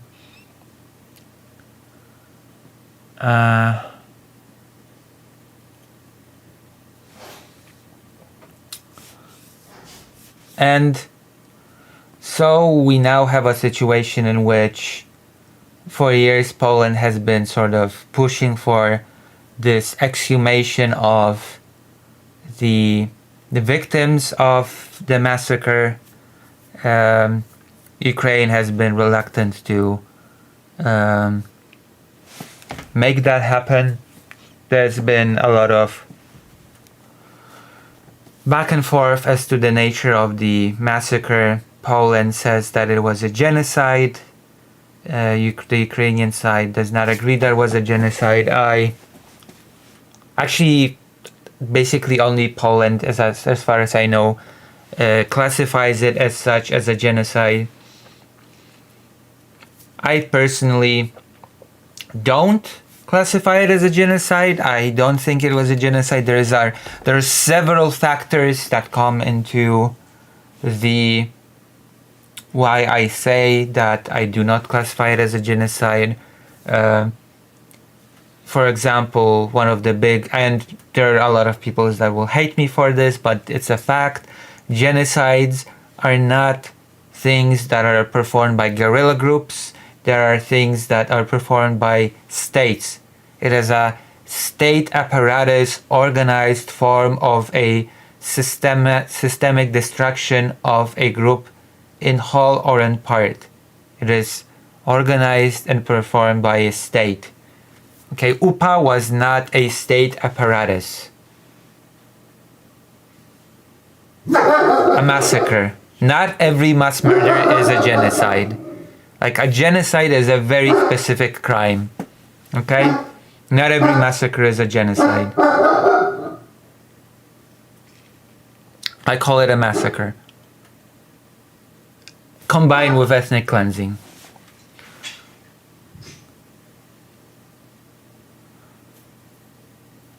And of course there's the whole discussion of whether or not the goal was to expel Polish people from those lands, or whether or not the goal was to destroy Polish people as a group in whole or in part. That's all.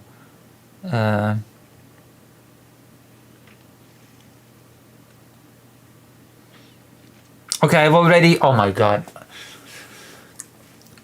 This is frustrating. This is frustrating because I've done a whole long bit about this. I have done a whole long lecture about this, and Dr. Jones had to go to the toilet on why they decided to do this and why on such a scale. I hope I explained it well.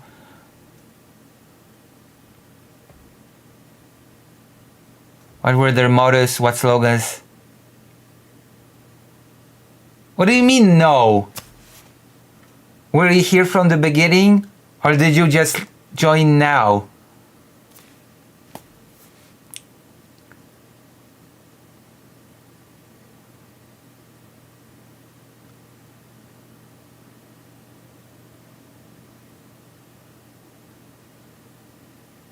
Yeah, but those militias are not just independent militias. I believe that they are represented by a state-like apparatus.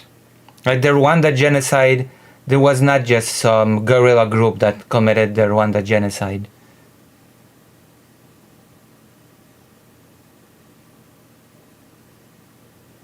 I explained it! Okay, God, okay, I'll come back to it. I'll just have to edit this out because I'm repeating myself, okay?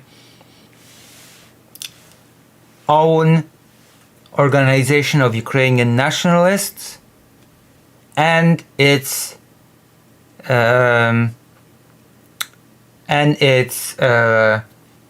militaristic offshoot UPA was a group of highly nationalistic, very radical nationalistic group that took on many fascistic ideas on board.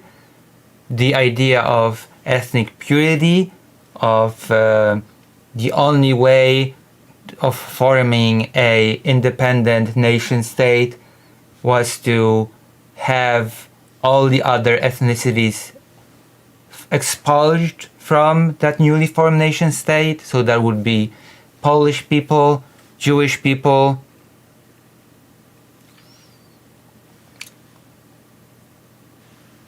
and those were the reasons. Yes, those were the reasons. So it was an organized group with clear political slogans. Yes, it was an organized group with clear political slogans, yes. I have no clue what you mean when you ask it was a private initiative, though.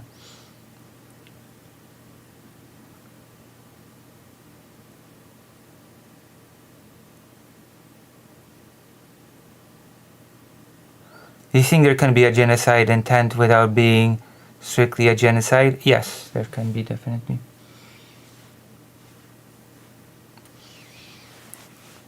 I am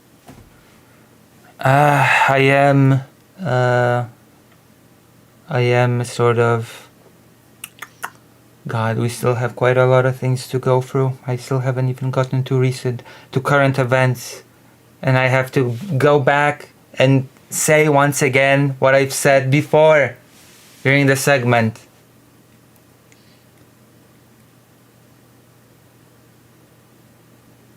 So no, it's not no. UPA was not the state, okay? There was no Ukrainian state at that time, okay? UPA was not even accepted by the majority of people in Soviet Ukraine. So how do you square that circle? The fact that UPA was not even accepted by the majority of people in Soviet Ukraine, which, by the way, territory speaking, was the majority of Ukraine.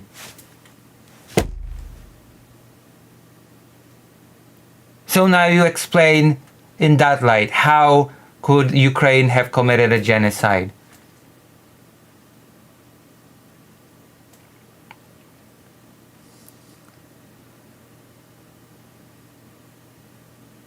Yes, there is someone in.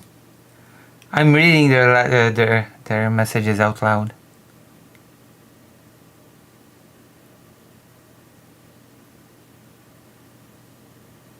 So are Ukrainians in the wrong for being upset about? We'll get to that, okay? We're jumping ahead. We're jumping ahead when I'm building a meticulous case.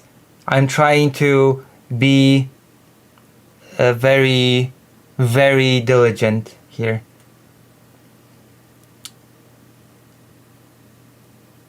Okay?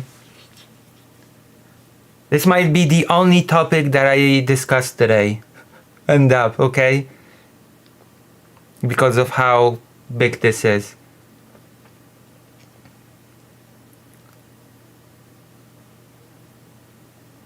Does it change anything in... Okay, I'm gonna read the messages in YouTube chat because people are confused.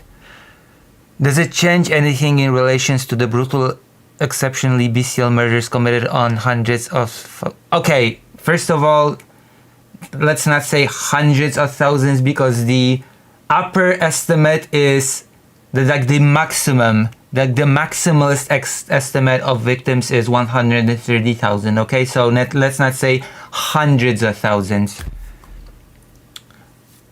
Okay, bestial murders committed on thousands of innocent and defenseless people. No, it does not change anything in that regard. It was a massacre. It was a crime. Not labeling it as genocide does not change anything in relation to the brutal and to the brutal nature of the massacre itself. No, it does not change anything in that regard. Which also is something that I said before.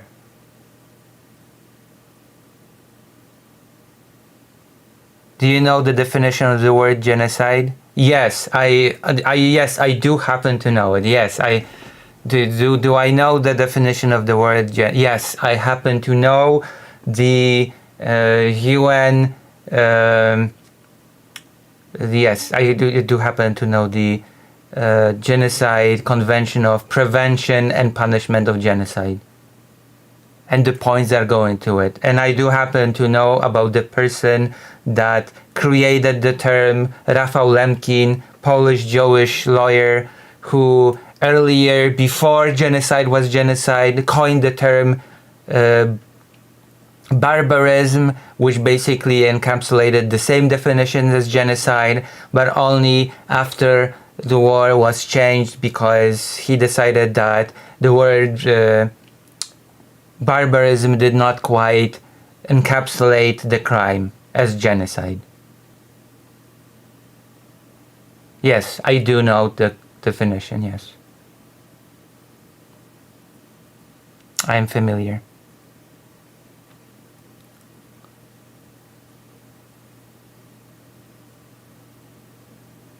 Yes, we can say it was an ethnic cleansing for sure.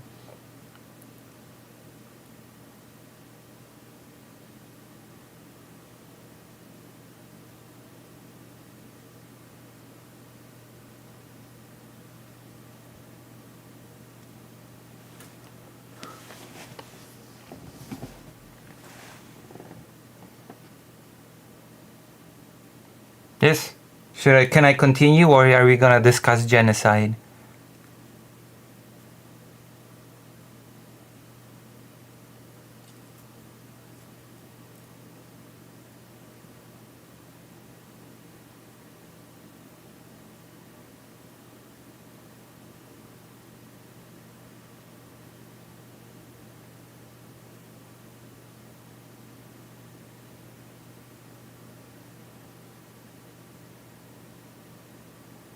Shakespeare has been asked the same thing on her stream, even though she's a genocide expert with a PhD.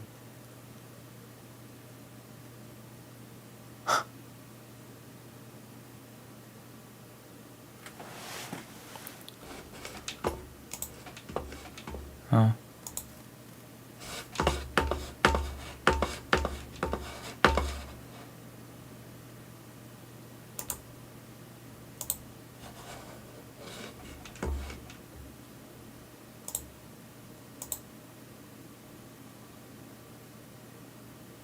I wonder only one thing. Why do people try to change the meaning of words by force? I have no clue what you mean. The meaning of the term genocide has not been changed.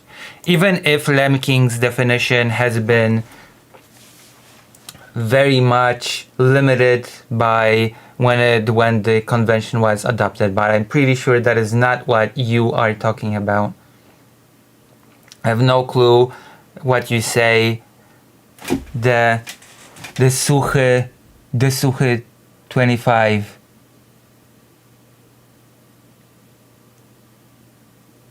What do you mean when you say the people change the meaning of words by force? You use the word massacre. Yeah, a bunch of people were killed. That is called a massacre. Do I have to bring up the definition of the word massacre? Because I feel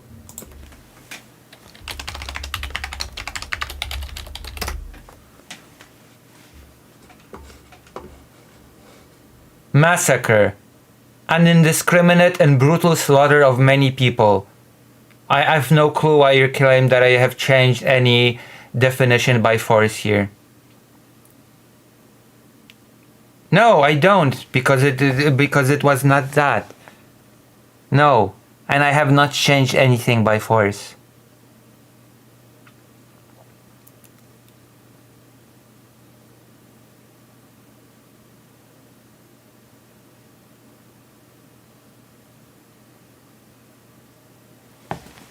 I mean, genocide is a very specific type of crime, born in a very specific circumstance. And remember that genocide as a crime it is a crime that was born through the existence of the state itself. It's the same thing. A massacre and a genocide? No, it is not. Absolutely not. If you think that a massacre and a genocide is the same thing, then you have to hit the books. I'm sorry, I cannot help you. I cannot help you if you think that a massacre and a genocide are the same thing. Now I have to ask you, do you know the definition of the word genocide? Because now I'm starting to think that you don't know it.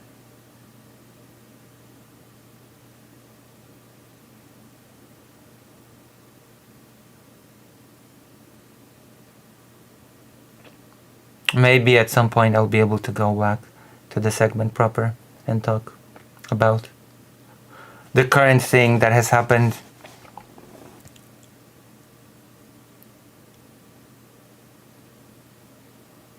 I sent a copy. You sent a copy of what? Where? Where did you send? What do you mean? In YouTube chat? You will... What do you mean up? YouTube will not allow you to link any links.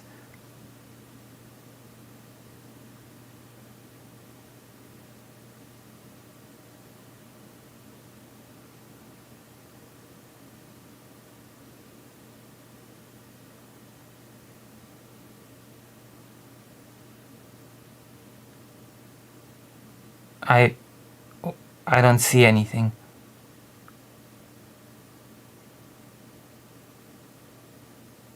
I have no clue what you're talking about. There's nothing in here.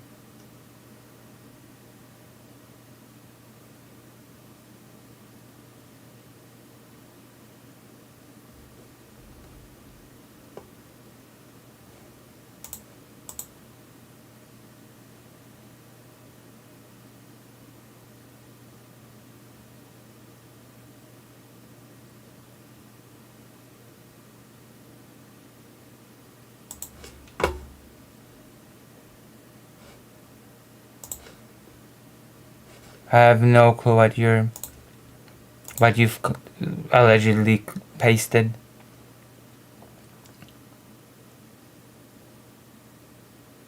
Oh no, it's not being belittled. Among other things, by calling it a massacre. No, just because something is not a genocide, it does not mean that it's a lesser type of crime. I'm sorry, but again, this is not a contest, okay?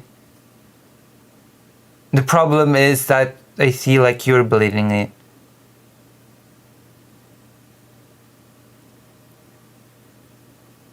In Polish, it is very noticeable. I have no clue what you're talking about. And I'm Polish, so I would know.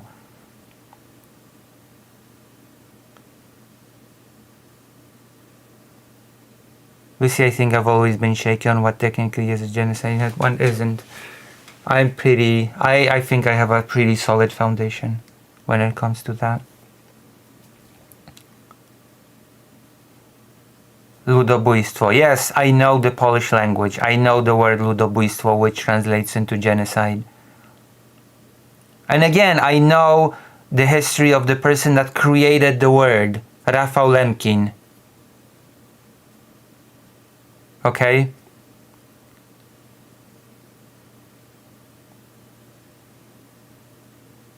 So it feels like you don't know the definition. It just feels to you like it's a genocide, and then it feels to you like it's belittling to not say that it is a genocide. Even though genocide is not a fancy word to stress how bad a thing was. It is a legal term describing a very specific crime.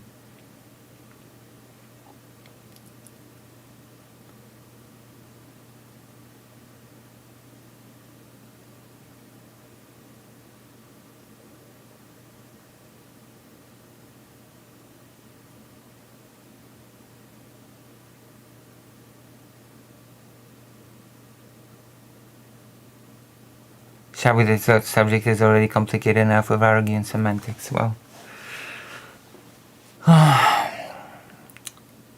we'll probably finish this and then I can go back to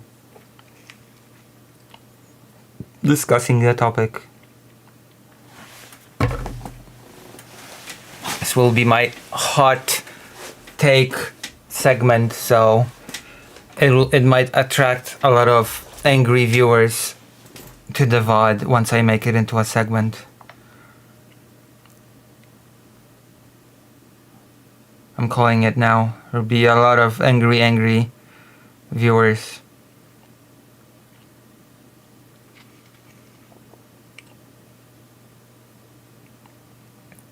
Well, you speak Polish, but we all know from an older stream that Lucy is Ukrainian and was born in Kiev. I mean, it is extremely easy for Ukrainian people to learn Polish and vice versa.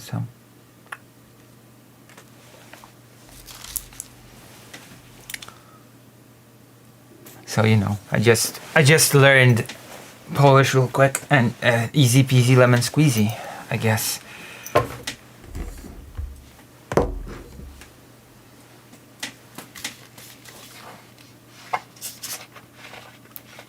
And also the words genocide and ludobójstwo were not just a słowotwór naturalny, okay? It was a very deliberately created word by Rafał Lemkin, a lawyer, okay? It was not just a randomly, naturally emergent word. It was a legal term created for the purpose of describing a very specific type of crime.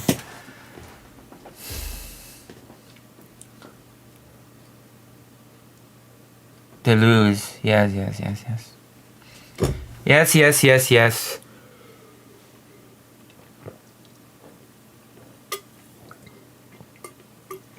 Okay.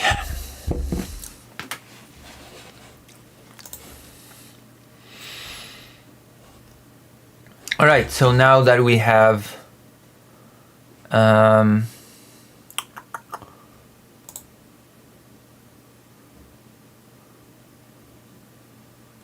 there we go.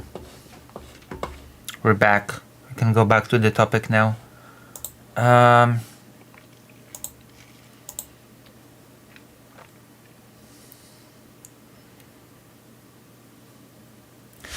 So, we've discussed the history of briefly partitions of the Polish-Lithuanian Commonwealth, formation of nationalities within partitioned lands, World War I ends, three empires collapse, new nation states form, new nation states fight over which territory of the old Polish-Lithuanian Commonwealth should go to which newly formed nation state, wars are fought, World War II, the massacre of Polish people happened by a nationalist, militaristic offshoot of the organization called, well, the Organization of Ukrainian Nationalists. We have recapped what we've been talking about so far. And do you ever sleep? No, I always work. If you like what I do, consider joining lucyhaze.org/live and donating or subscribing, because I need funds to go to Ukraine again and do work related to kidnapped Ukrainian children there. So this is where we are now in the modern day. Polish politicians have been using this topic, and that's along the entirety of the spectrum, basically of the political spectrum. A lot of politicians have been using the topic of the Volhynia massacre and sort of coming to terms with the history almost as a bludgeon to tell Ukraine, listen, either you agree to reconcile with this, or we will, for example, block you from entering the European Union, or we might not be as supportive of you as you'd like, etc., etc. I am going to be honest. I have a huge problem with how this topic is being discussed. I have a huge problem with the fact that this topic is being brought up now during the biggest war since World War II, during which the event has happened. And I think that brute force, forcing the other side to agree to A, B, C, D, or else is not the best way to conduct relations between two countries. I think that is just not the correct way to get things like that handled. And for example, Karol Nawrocki, the candidate of Law and Justice, because let's be honest, he was no independent, time and time again said that Ukraine should not be joining the European Union and NATO, and he also said that Ukraine must finally settle things with Poland when it comes to history, and kept talking about the exhumation of victims. Even though the exhumation of victims has already started, it is already happening, it is already underway, Karol Nawrocki in his campaign kept talking about it as if it was not happening, and that also kind of infuriates me. But that is not even the main point, okay? The main point is that, in my opinion, this topic should not be done right now in the middle of a war, okay? This whole thing should not be stretched out in the right now. Like, there are many people that are saying, oh, that's great that the bodies are being excavated right now, and that this thing is getting taken care of and settled. Well, I'm not happy that this thing is getting settled and that the exhumation of bodies are happening right now. I'm actually not happy at all. I'm the opposite of happy about that. I'm sure this will be, especially when it comes to the Polish part of my audience, this will be not taken well, but I'll give you an example. Did you know that Ukraine, in the far eastern parts of the country, needs excavators badly to dig trenches, to help build fortifications, all these things that help keep people alive? Did you know that there's a shortage of these things? Did you know that private initiatives gather money to buy more of these things that could be used for such construction efforts? And what am I supposed to feel and think when those machines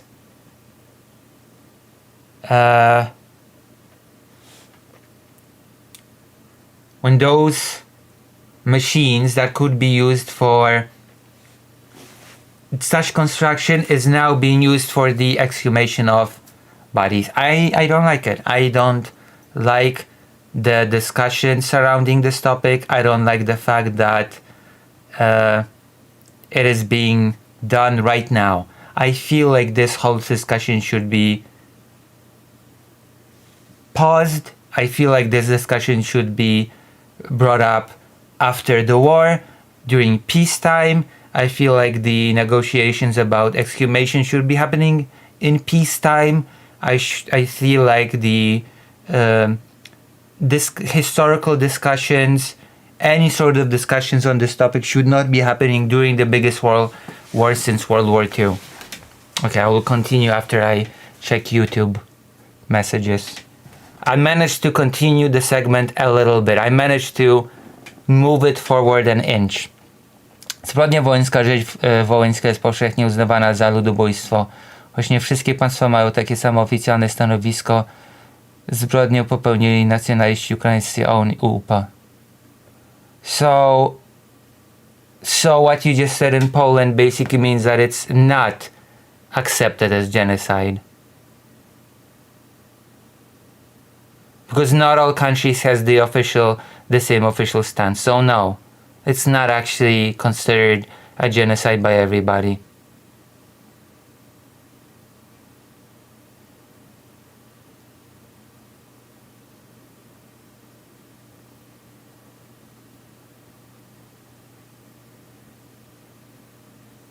Actually, I'm gonna check right now. I guess we're putting a pause to the thing. How many countries consider Volhynian massacre as genocide. We can check, that's easily Google.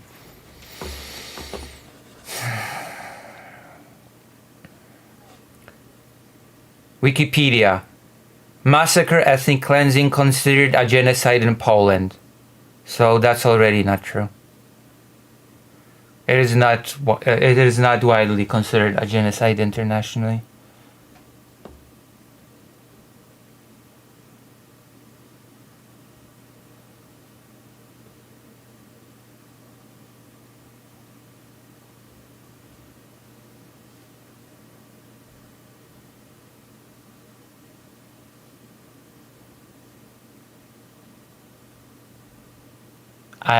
I'm finding no information on any countries outside of Poland that classify it as genocide. So I have no clue where this little Polish text that says that it's widely considered a genocide is coming from.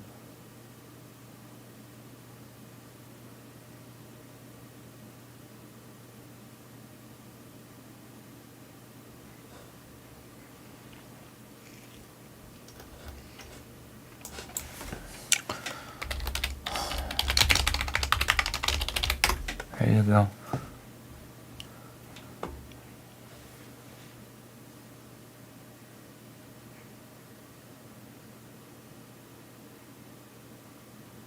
True. I actually used to hate that dish as a child. Greater rain, so... I actually used to hate that dish as a child. So I'm not even gonna be... English Wiki.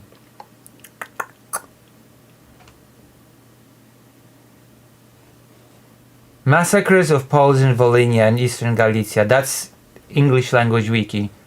Attack type. Massacre, ethnic cleansing considered a genocide in Poland. And I have no clue what other country describes this as a genocide.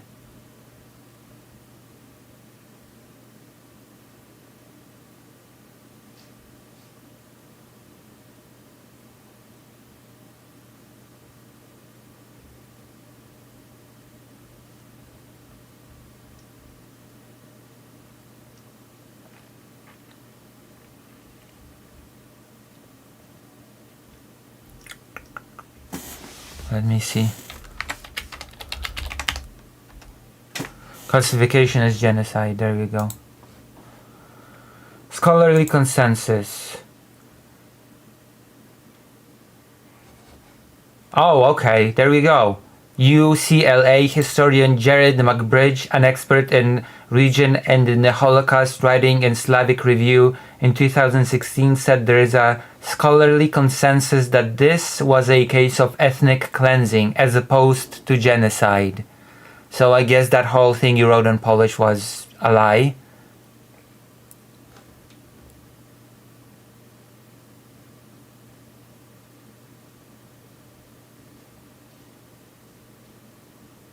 Wait, are we supposed to be arguing that something is a genocide? What do you mean, Dr. Jones? Writing in 2004, historian Antoni Poloński, an expert on the Holocaust and Polish Jewish history, said that the massacre goal was not so much genocide as it was to force the local Polish population to leave.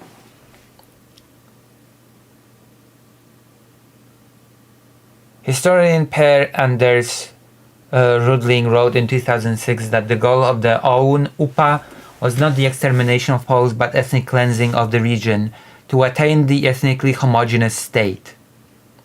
The goal was thus to prevent a repeat of 1918-1920 when Poland crushed Ukrainian independence as the Polish Home Army was attempting to restore the Polish Republic in its pre-1939 borders.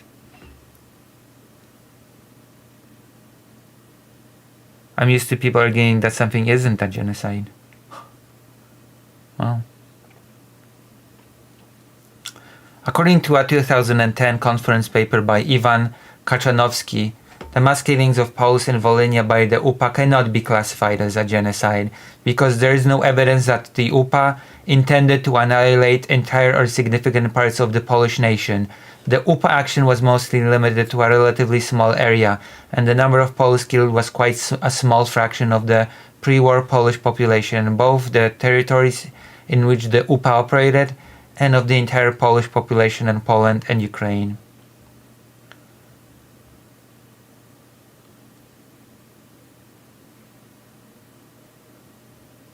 In 2016, Grzegorz Rosoliński-Libe, author of a scholarly biography of Bandera. I actually have this. I have this biography. I can bring it.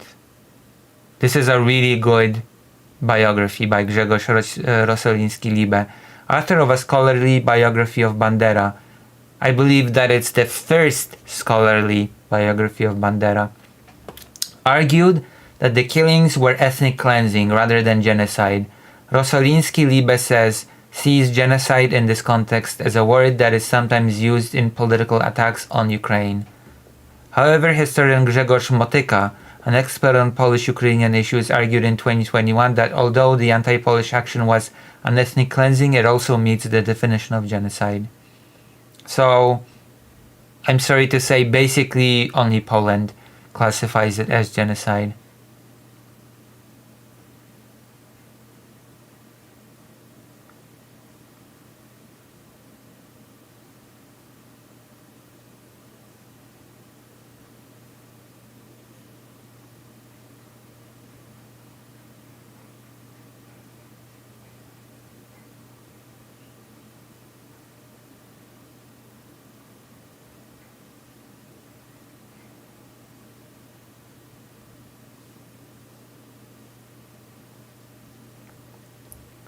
And I do think that it's bad that Ukrainian side calls it a tragedy, by the way, the Volhynia tragedy. It was not a tragedy, it was a violent massacre, a crime.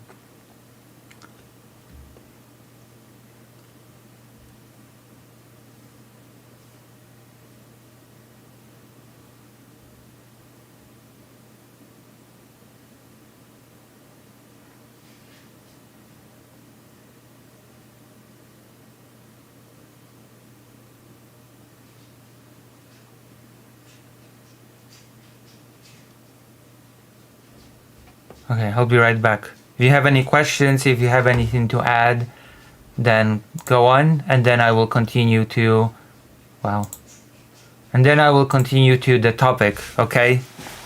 Then I will continue to the actual topic of what we're talking about, because there's a lot still. There's still a lot to talk about here.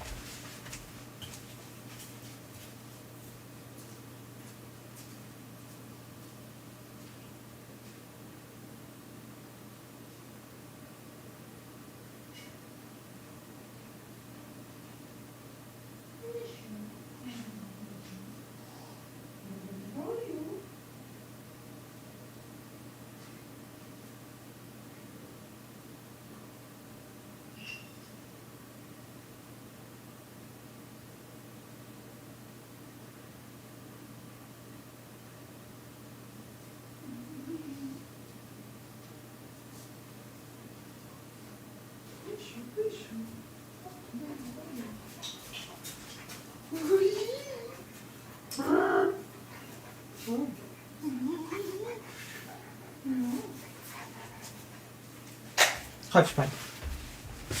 Chodź pan.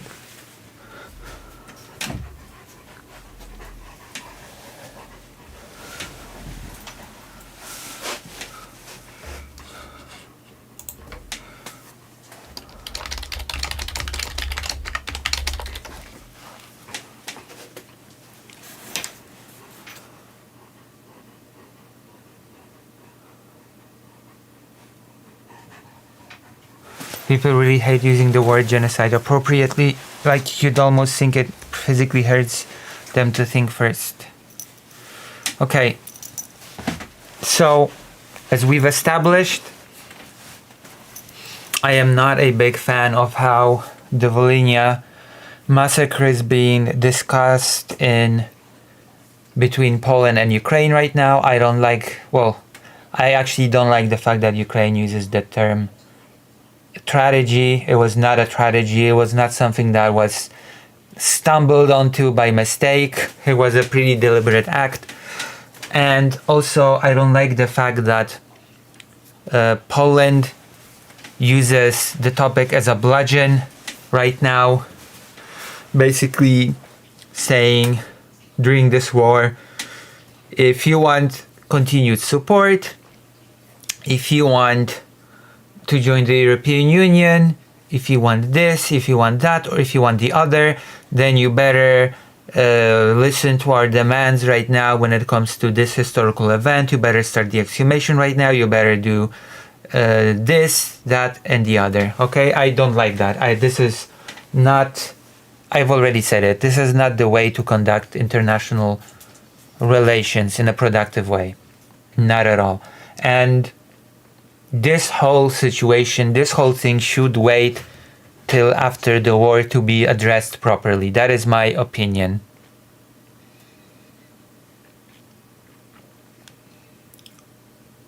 Okay? Alright. Especially since this is very much a topic that is actively used by Russia, and let's not even pretend that it's not the case.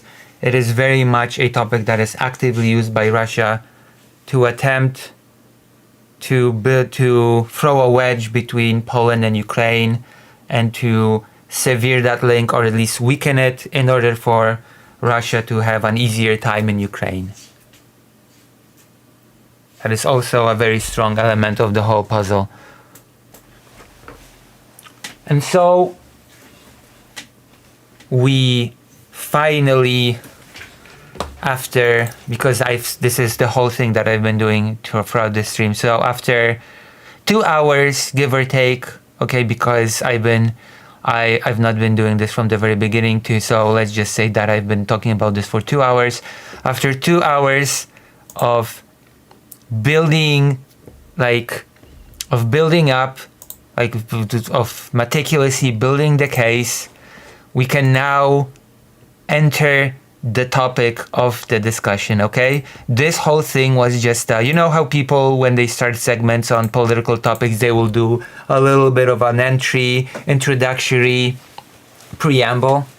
This was this preamble, okay? This was me setting the stage to be able to discuss the topic of this segment. Are you happy? Are you happy that the prologue to this topic was so long?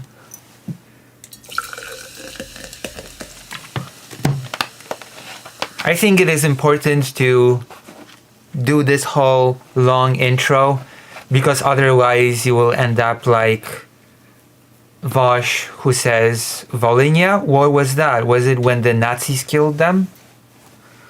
Was it done by the Ukrainian branch of the SS? So in order to avoid that sort of miscommunication, I decided to do a whole long entry into the topic. Is anybody still here? Are people still here? There is an anti-Vosh stream. We do our homework and say facts. Thank you. That's true. Or at least I try. Like, if I really wanted to do this topic justice, then I would have to sit down and prepare a whole long ass presentation with detailed facts. And I'm not really even sure this is conductive for a live stream format, and I just have to go make some pre-made video for that. Okay, so this takes us to today. Poland has officially declared July 11th a National Day of Remembrance Day for the Polish victims of genocide by Ukrainian nationalists, prompting a critical response from Ukraine. Maybe soon. Okay, this has happened. The Polish parliament has declared July 11th as a National Day of Remembrance Day for the Polish victims. this has not just sparked a critical response from Ukraine. This has sparked a whole conversation online. Okay, this has sparked a whole conversation from Ukrainian people, from Polish people, Ukrainian people saying that it's bullshit, that a number of victims is being overblown, that it was not as bad. Polish people saying that it was the worst, and that actually Ukraine should be abandoned because it sucks. It created a whole thing, which, by the way, I took part in, because I'm not going to get into it. I'm not interested in interpersonal drama. There's a wider point to be made. But I did, in fact, take part in the discussion. Dr. Johns liked my tweet. So Dr. Johns knows what I'm talking about.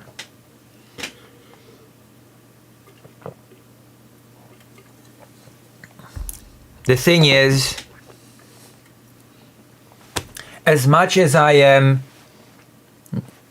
pretty much in favor of a day that would commemorate the victims of a massacre, I'm definitely not against that. I think that when tragedies happen, we have to give these tragedies respect. We have to commemorate these tragedies. But I also, once again, have to go back to the fact that I do not like that these things are being done right now during the biggest war since World War II. And I do not like the fact that Poland, and this is actually going to be a whole second segment of today, has a very selective historical memory of what should be commemorated or what should not be commemorated, and the timing of establishing certain commemoration. Okay? This is something that is particularly a thing that irks me. Okay?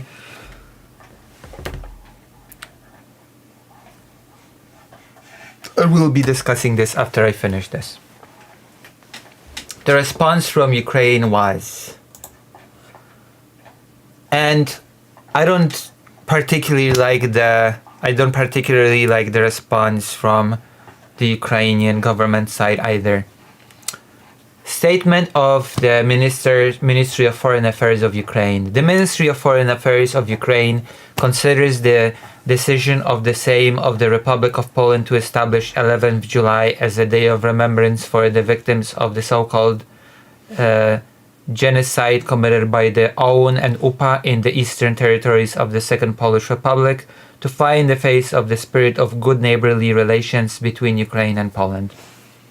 I don't like the language used by this response. I don't like the usage of the so-called genocide, because like whether or not it was a genocide is a discussion that can be had. I personally do not classify it as such, but it does not. I think that it's that writing in an official reply, so-called genocide, is unnecessary, personally. And I also feel like the aggressive tone in response to creating a Commemorance Day for the victims it does not really help resolve the issue. It does not really help resolve the issue. Even though, at large, I think that this topic should not be discussed at all during the war. I feel like these topics should be discussed after the war when there is peace. And I feel like Poland has been making a mistake in pushing this issue right now as aggressively as it has. I'm really not a big fan of this whole thing. From all sides involved. But I'm especially critical of Poland when it comes to this, when it comes to handling of the issue and the timing of the handling of the issue. I'm critical. And so we have the Volhynia massacre. I have here the page that explains the history of it.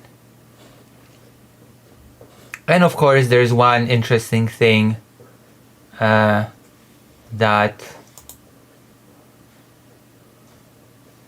I would like to mention. There's this page called the volhyniamassacre.eu, and there's an aspect that is, interestingly enough, it has been highlighted by the IPN, Institute of National Remembrance, that there's actually a list of the Ukrainian righteous, which is an aspect also that is not discussed a lot in this whole thing. According to a range of testimonies, many Ukrainians helped their Polish neighbors whose lives were in danger. That help assumed the following forms: warnings about attacks, showing an escape route during an attack, sheltering Poles before unexpected attack, misleading the attackers, the provision of first aid to wounded Poles, the provision of food or clothing to survivors, taking care of orphans and children lost after attacks, helping to bury the victims, refusal to carry out an order to kill a Polish member of one's own family, refusal to participate in an attack because, yes, Ukrainian and Polish people, by the very fact of proximity, formed families together.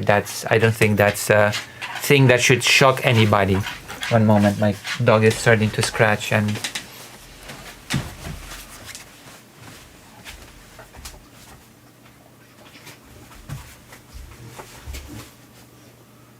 Leżeć. Fajdo. Fajdo. Połóż się. Fajdo.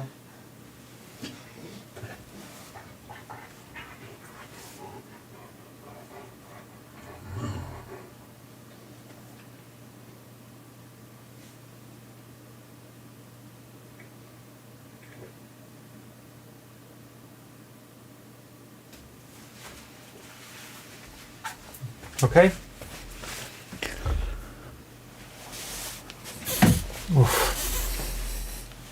I'll continue.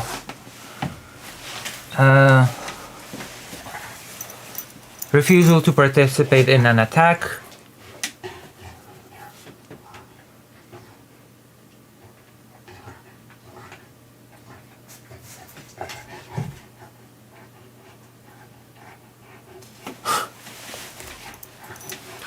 Public protest, sparing the lives of Poles and the release of arrested Poles.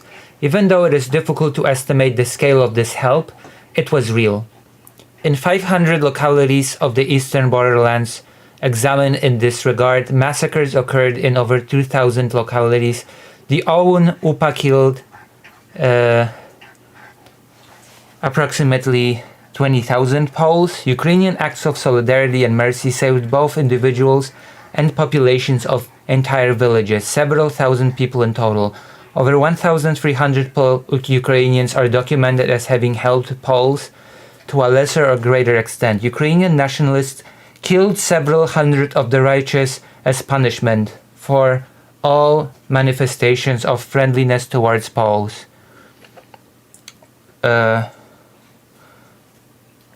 Were regarded for all manifestations of friendliness towards Poles were regarded as acts of collaboration with the enemy and betrayal of national ideals, and that called for merciless revenge. So this is another aspect that is very often not discussed in this whole history. Like, as I've said, okay, we have... Oh my god, my dog. This is going to be a nightmare to edit. Fajdo. Fajdo. Fajdo. Chodź. Chodź, Fajdo. Chodź. Fajdo.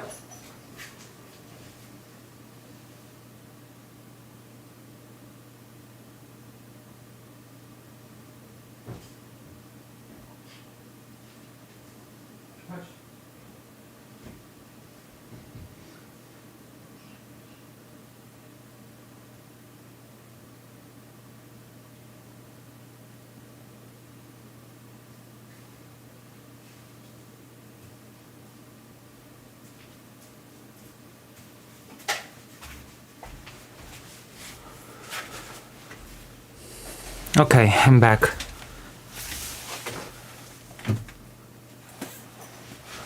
All right.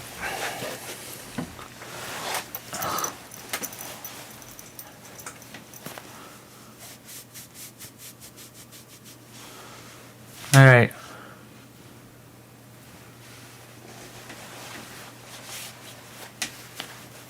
So this is another aspect that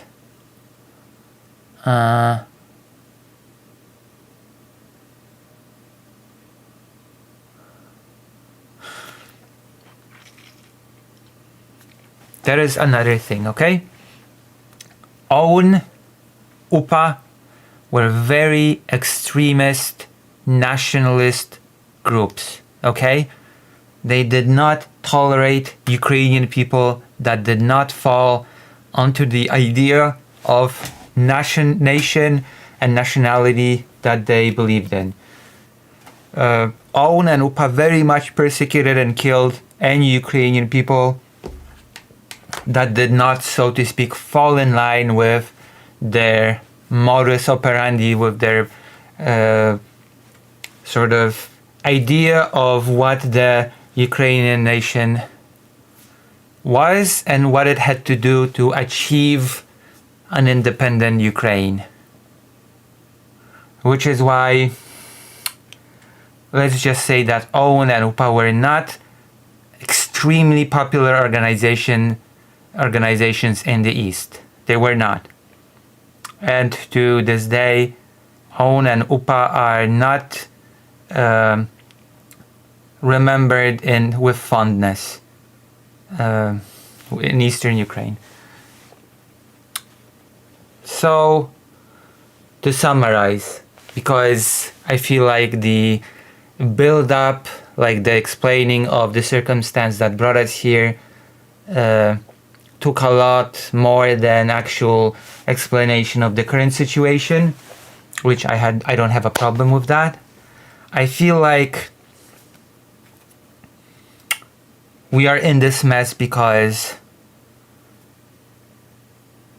I really blame Poland more than anything for this, because I really feel like difficult history, painful history should be discussed between two countries as two equal groups, as two sort of as equals, right? And it is basically impossible for this topic to be discussed in a calm and constructive manner and as two equal parties when one of the parties is in the middle of fighting a war of survival that is the biggest war since World War II. Like, I cannot overlook this aspect. I simply cannot. That this is being pushed, this right now in particular, when I think that it should absolutely not. Like, this is a point that will sound like, I hope that this will encapsulate what I'm trying to say. And I feel like it's a very, very bad thing that bodies are being excavated, bodies are being exhumed, using equipment that instead could be used to save the lives of people that that are alive right now. That, like, people could be saved using this equipment, and I feel that it's really, really bad. To, as important as memory is not more important than protecting the lives of those that are still with us today. I feel like the priority should be to use all means, all equipment, everything at the disposal of Ukraine to build those trenches, build those fortifications in order to save the lives that can be saved right now. And to be blunt, memory can be discussed later. History can be discussed later. There's a very, very pressing threat right now that should be the absolute priority.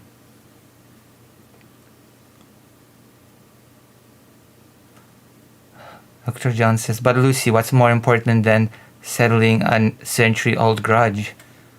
I mean, protecting the lives of Ukrainian people against the genocidal invasion of Russia would be one thing that comes to mind, but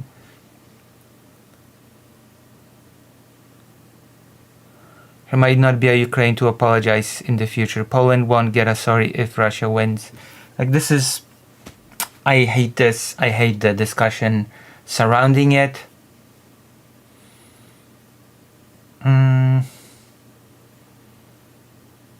And the discussion surrounding it is basically that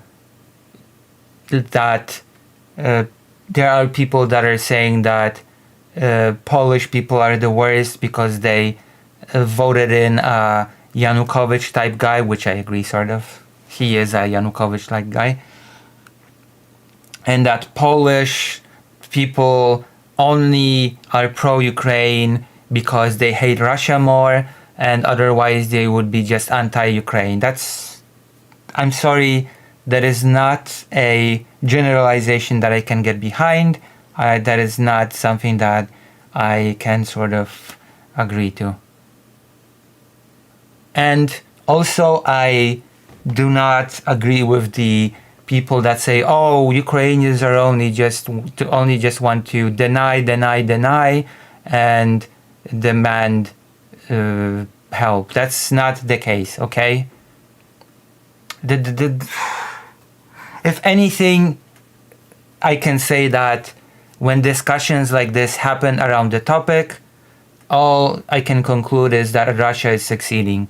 That is exactly what Russia wants, okay? To build tension around this topic. And that is also an additional reason why I think that this should not be discussed right now, during the war. I'm not even sure what else to add. Like, if there's anything else, then I will probably talk about it again, but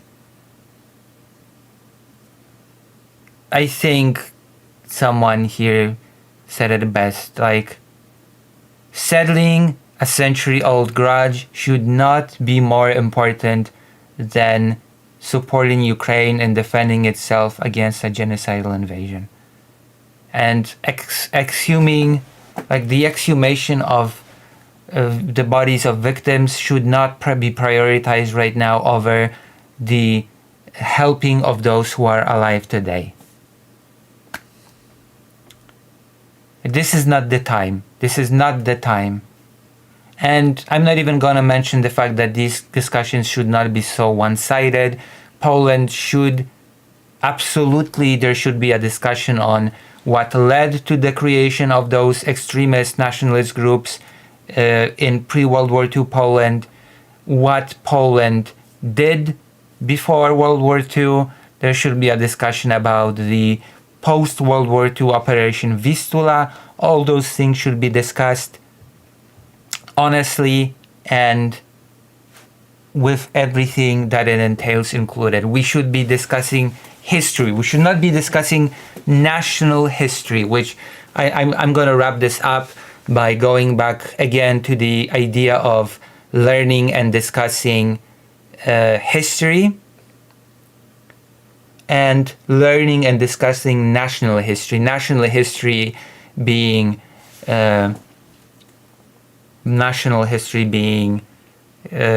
about glorifying a certain group, only talking about successes, talking about how this group was destined to be the way it is, how all of the history was just a build-up to this nation existing, how there was nothing ever that could blemish the perfect image of the nation. That is the national history. That is what nation states try to often push. That is what nation states try to create as the history that people should learn. And that leads to the inability to discuss history. And that is how did it happen that we arrived where we are right now. And history does not care about the glory of the nation. History does not care to favor specific groups over the others. History does not care as a subject, as a discipline, because of course history does not have a will of its own. We should be discussing history. We should not be discussing national history, because that is often a dead end in my opinion.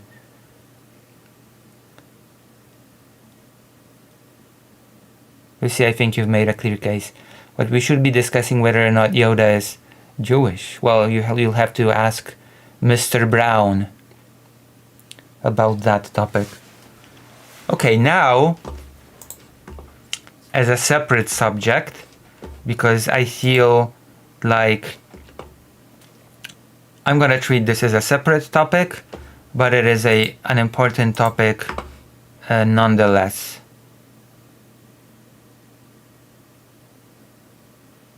It seems like a bit of a motivator in people's life. Desire that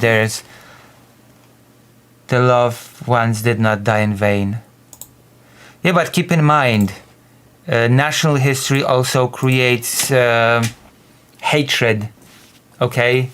Creates enemies, the enemies of the nation. All those who are not part of the nation are not worthy consideration. This is what creates these sort of discussions, because people will think, oh, I should care about my group. I should care about my nation. Who cares what happened to that other group that is not my nation? They should not be put into consideration as much. This is what actually leads to the thinking of we should be looking out for our nation, and therefore the exhumation of the Polish victims of the Volhynia Massacre is far more important than using that equipment to protect Ukrainian lives now. What are you, subservient to Ukraine? That is basically the narration. That is basically the logic. What are you, some Ukrainian stooge? I don't like that. I don't particularly subscribe to that model. I'm not much of a nationalist to begin with. I do not particularly like the nation-state model of organizing society. And if we are already like, this is the current status quo, I have to live with that, but I do not buy into the national myth. I do not buy into the organization of history through the lens of nationalism and nation state, and I especially do not buy into the idea of projecting all the ideas of nation state into the past, when all these ideas never even existed at that time.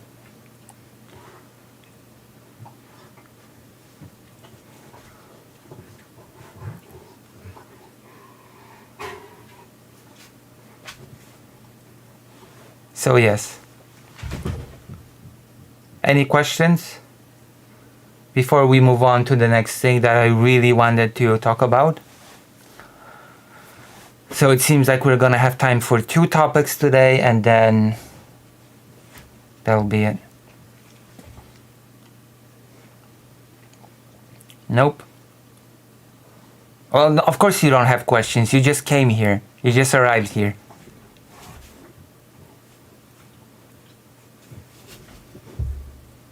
No questions? Not at all? Do you think this was comprehensive enough?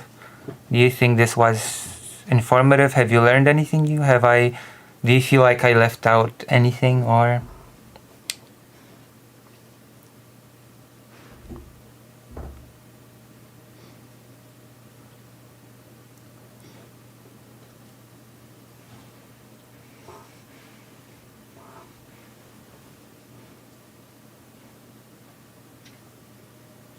Will this be on the test? Yes, all of it. Okay, so we're gonna be now talking about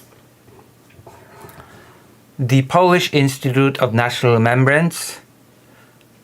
We are going to talk about...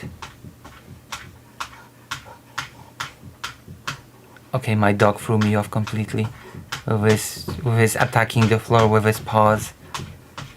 Can you hear it?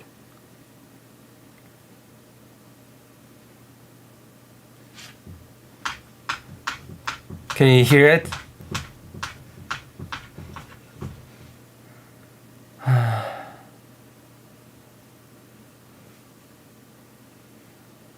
God.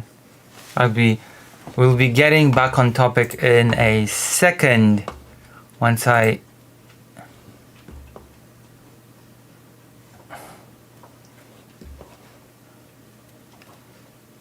do a little bit of pacification action.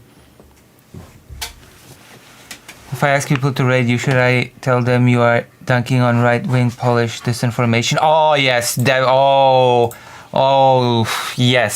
yes. Oh yes, Filip August. This is, if you want to tell people that I will be dunking on far-right, right-wing Polish disinformation, then you are. The timing could not be better considering what topic I'm about to tackle now. Oh God. The timing could not have been better for you to be able to say that.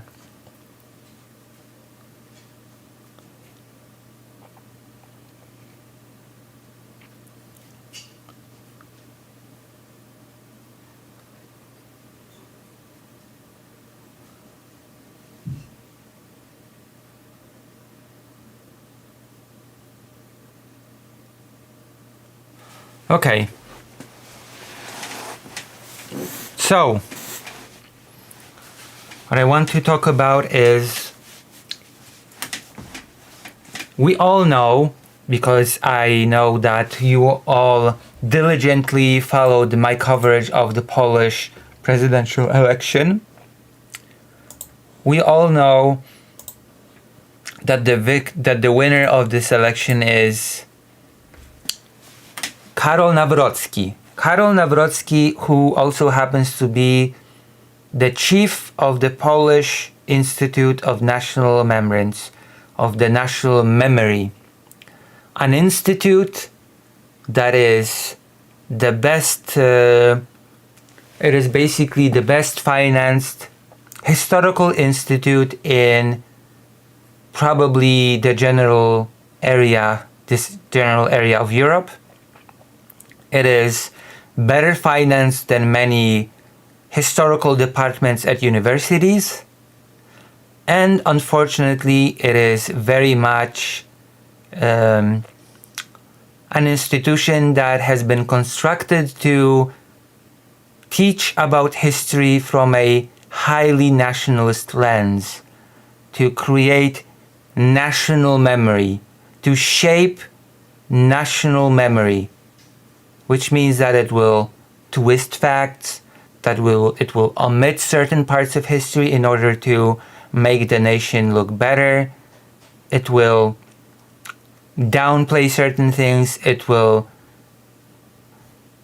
exaggerate many things to a very, very disturbing level. And as I said, at the top of this organization stood, and I believe still stands, the current president-elect Karol Nawrocki. And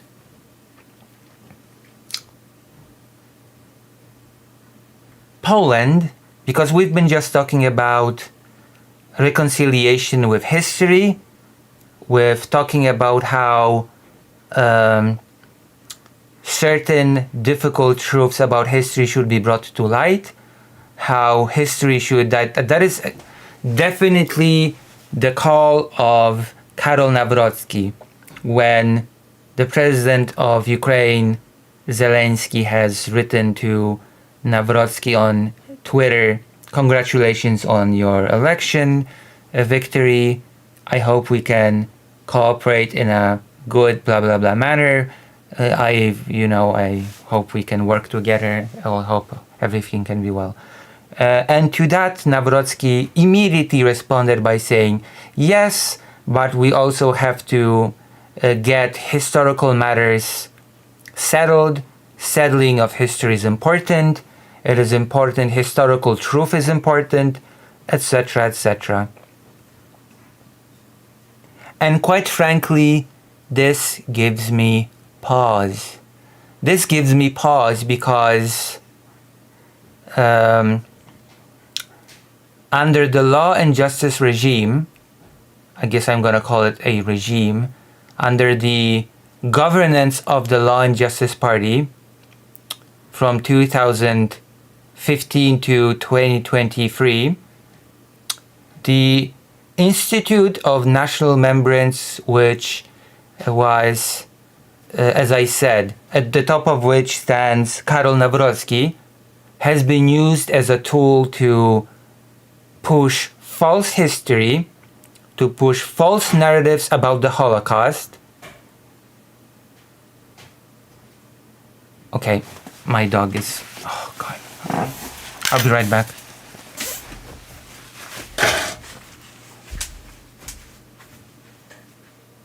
Hi, dog.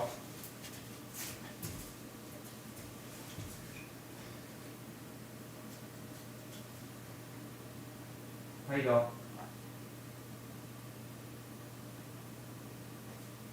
Hi, dog.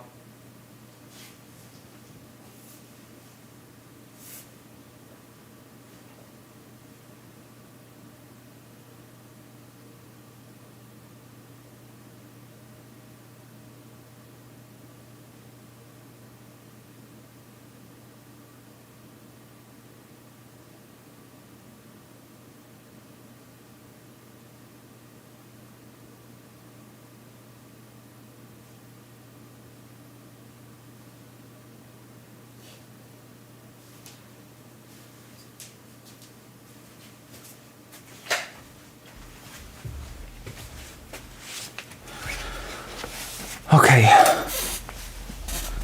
Alright, I'm back. God. What was I saying? Now I'm completely lost. What was I even saying? What was I talking about? Also, this is a separate topic from the one that we've been talking about before, just so you know. Okay? This is a separate topic. This is like a whole separate thing.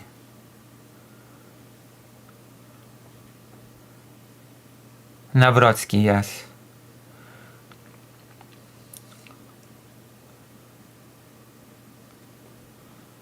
Okay.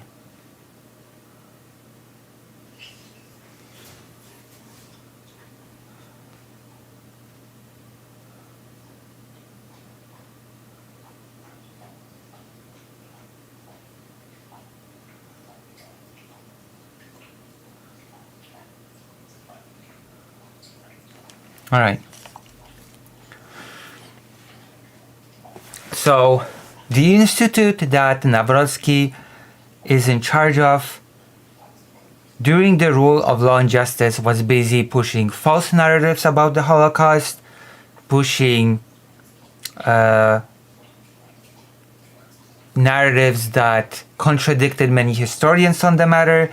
The government itself, together, in cooperation with the Institute of National Memory, attacked historians, censored historians, very much wanted to pretend that certain things in Poland that made the Polish nation look not very good, to censor it, to make it go away, to never talk about it.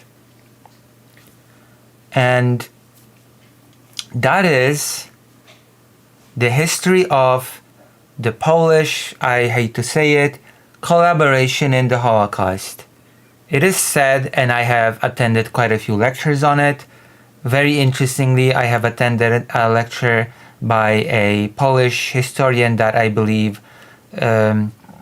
permanently lectures in Canada. Very interestingly, this particular historian is linked to our favorite politician Grzegorz Braun, because Grzegorz Braun has stormed to one of this historian's lectures and destroyed the speaker through which the historian's lecture was broadcasted. So we have our little Grzegorz Braun cameo in this whole story. Okay, my dog is destroying something. I'll be right back.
Yeah, he was destroying something of mine.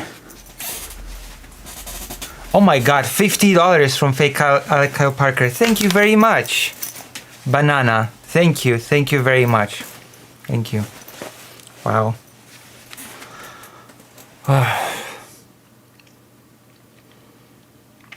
So,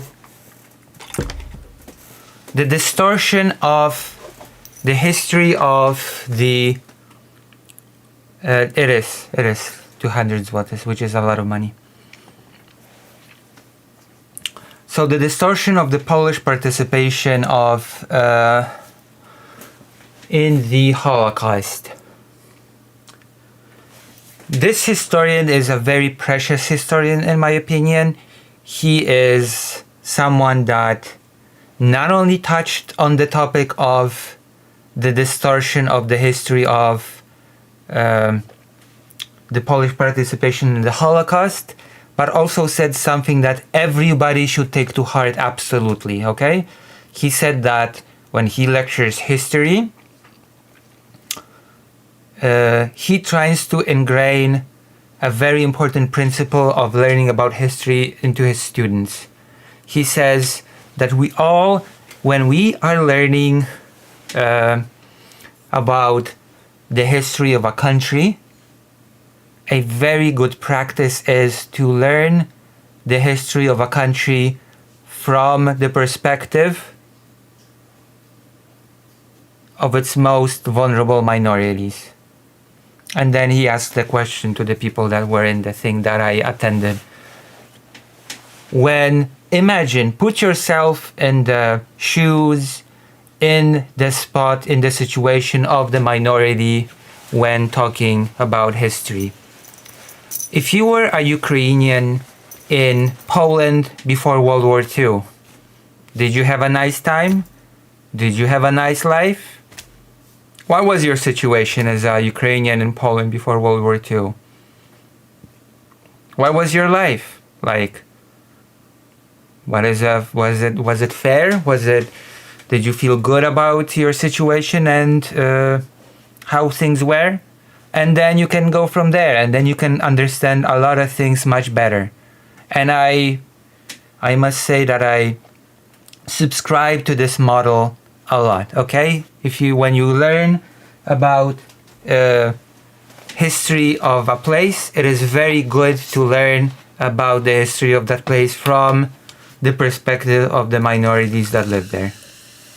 You can learn a lot from that little exercise. And we enter because I have a few materials prepared here. Hold on. There we go. Poland's Ministry of Memory spins the Holocaust. This is an article from 2023 when the Law and Justice Party has still been in charge of Poland.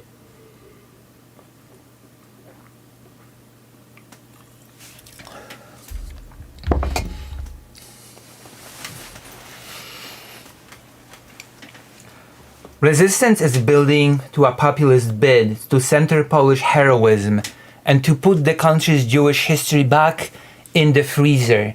Many Poles wrestle with 80 years of myths about the legacy of Nazi occupation, believing the country's good name has been betrayed by hostile historians. While the conservative government promotes Polish virtue during World War II and sidelines Jewish victims, some Poles want to see Poland finally reckon with the realities of its 20th century history. It is very interesting that Karol Nawrocki speaks all the time of reckoning with history, of Ukraine needing to reckon with history, that there needs to be a reckoning between Poland and Ukraine, when Karol Nawrocki is at the top of the organization that did all in its power, and that is a very well-funded organization, to bury history, to not allow the reckoning of history when it comes to the Holocaust, of course. For years, Olympic slalom canoeist Dariusz Popiela, 36, trained on the Dunajec River in southern Poland. During his 2020s, he paddled every day on a churning stretch between two bridges in his hometown of Nowy Sącz. He never thought that this place so familiar to him would become so the source of what can be called his memory rebellion. Popiela has always been fascinated by history. He grew up quizzing his grandfather about his childhood memories of life in Nazi-occupied Poland. But there was an enormous chapter that his grandfather had ripped out of his mental storybook of recollections. The nearly 12,000 Jews who lived in Nowy Sącz before 1939, about a third of the town's pre-war population, they had disappeared from the town's memory, absent from lessons at school. It wasn't until Popiela began his own research that he learned about the scale of Jewish life in Nowy Sącz and in Poland. With 1,000 years of Jewish history, the country was home to the world's largest Jewish population outside of the United States at the start of World War II. 1,000 years of history abruptly ended by a genocide, mind you. Popiela was floored when he read the details of how Jewish residents from his town were transported to the neighboring Belzec death camp. Many spent their final night in Nowy Sącz, huddled on the riverbank, exactly between the two bridges where he had paddled in his canoe so often. They saw this same view. They heard the same river voices and sounds, Popiela said when he stood by the riverbank this past May, running through some of the most picturesque scenery in southern Poland. The Dunajec River flows through steep, gorgeous pine forests and fields of tall grass, growing right up to its fast-moving water line. Popiela pointed to families cycling by and couples walking along the river path. Half of the city disappeared and you have no memory, Popiela said, shrugging his shoulders. How is that possible? Since this discovery, Popiela had led dozens of commemorations to Jewish life across Poland through his foundation, People Not Numbers, which, interesting enough, if there is a message that I've been pushing today, it's that people are not just numbers.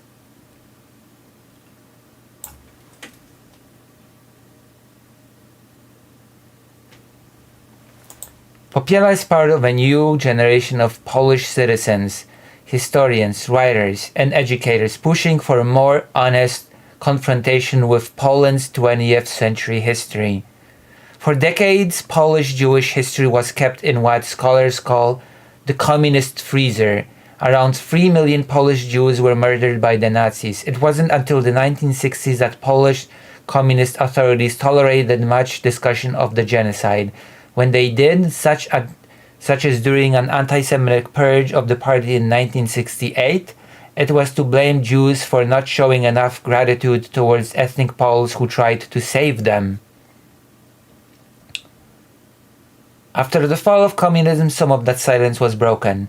More recently, the country's ruling right-wing government has been consolidating a nationalistic narrative about the past that emphasizes pride over what they say are a politics of shame.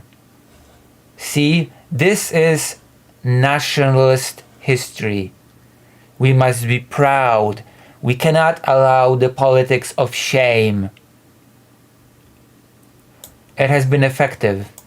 Recent surveys show Polish people believe that more than half of Poles directly helped or hid Jews in their homes during Nazi occupation, an absurd overestimate. Thank you, Jordan. Those like Popiela, who work to commemorate Jewish victims, are accused of promoting what's been coined by the government as a pedagogy of shame. The term is used as a political slur by Jarosław Kaczyński. Jarosław Kaczyński is the leader of the Law and Justice Party. And members of the party he leads, the ruling Law and Justice Party. This was written in 2023, when Law and Justice was still in charge. It has come to mean a liberal historical agenda that exaggerates dark facets of Polish history.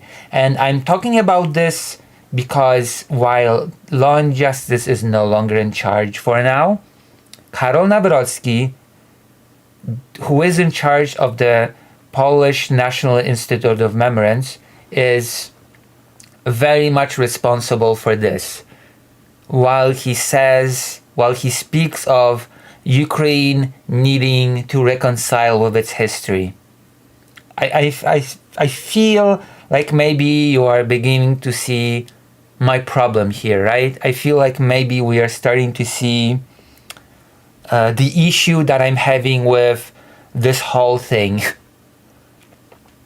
At the center of these competing historical narratives is Poland's Ministry of Memory, called the National Institute of Remembrance, IPN in Polish, which was created in the early 2000s to deal with the country's communist legacy, manage the historic KGB archives, and prosecute crimes committed under the communism.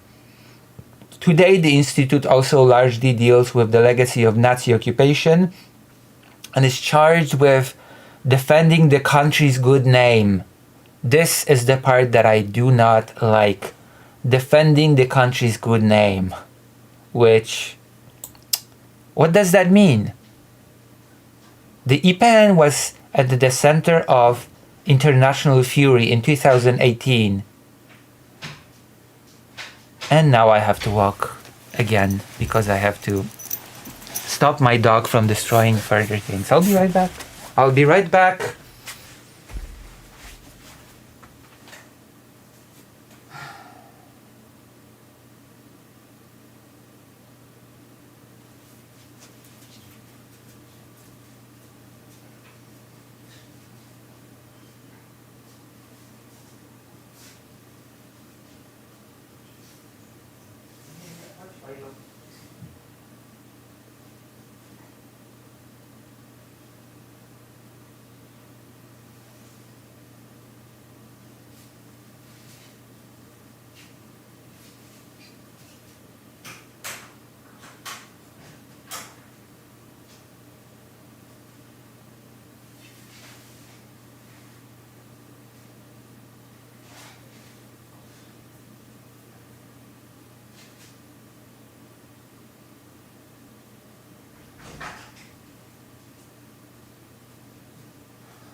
Okay, I've put him outside for a bit. Okay, I cannot deal with being disturbed every 5 seconds.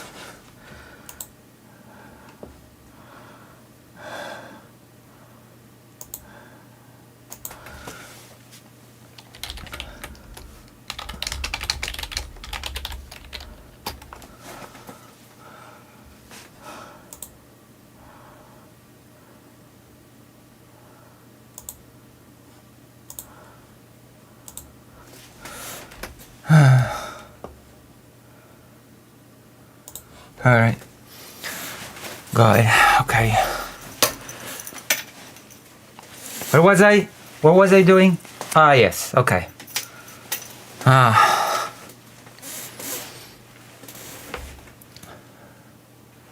Historical narrative seems like a source of energy in many people's lives. Yeah, and I think that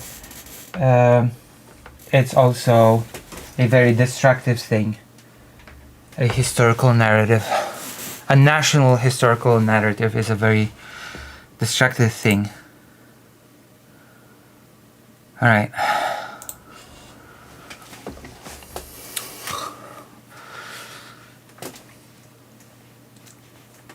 So the IPN was at the center of international fury in 2018 when the government passed a Holocaust law known as the IPN law within Poland, making it a criminal offense to defame the Polish nation by claiming Polish people had responsibility for Nazi crimes.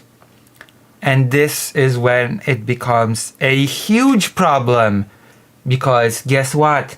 Polish people absolutely had responsibility for Nazi crimes. Let's hope I don't get arrested.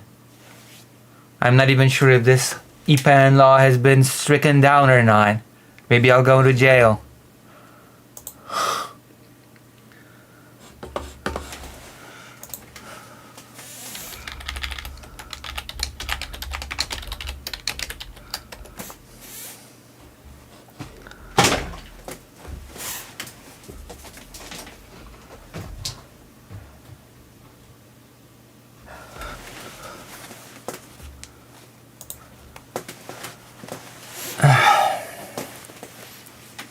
Right? The IPN is one of Poland's most powerful institutions, with its budget making it the largest institute of historical research in the country, eclipsing university history departments and independent research institutes. A one-of-a-kind bureaucratic creation, it is the country's most prolific publisher of historical texts, a prosecutor's office, a production house of historical films and games, and a major authority shaping what students across the country are taught about history in school.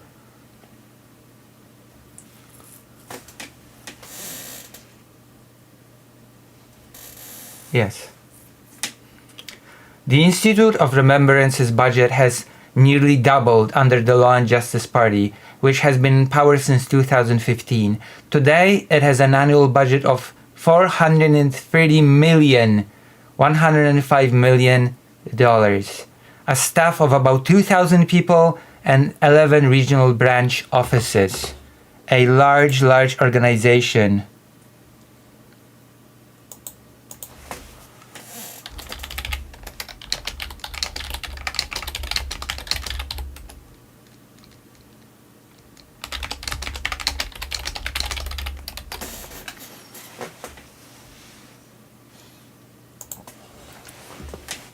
Okay, it is a big organization to be pushing narratives.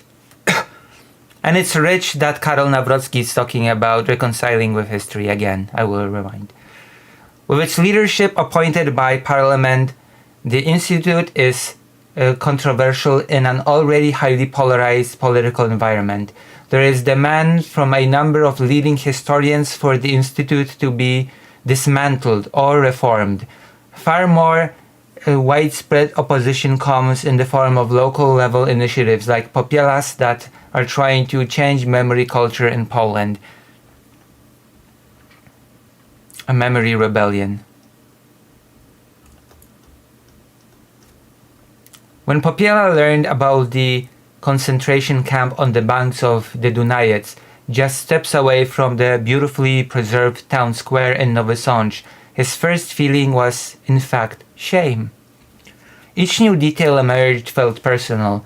The dam further up the Dunajec River was built by forced Jewish labor, he discovered, and he later found slabs of 17th century matzevot, of Jewish gravestones used in the construction of town infrastructure, their Hebrew script just barely still legible off the curb of a busy roadside.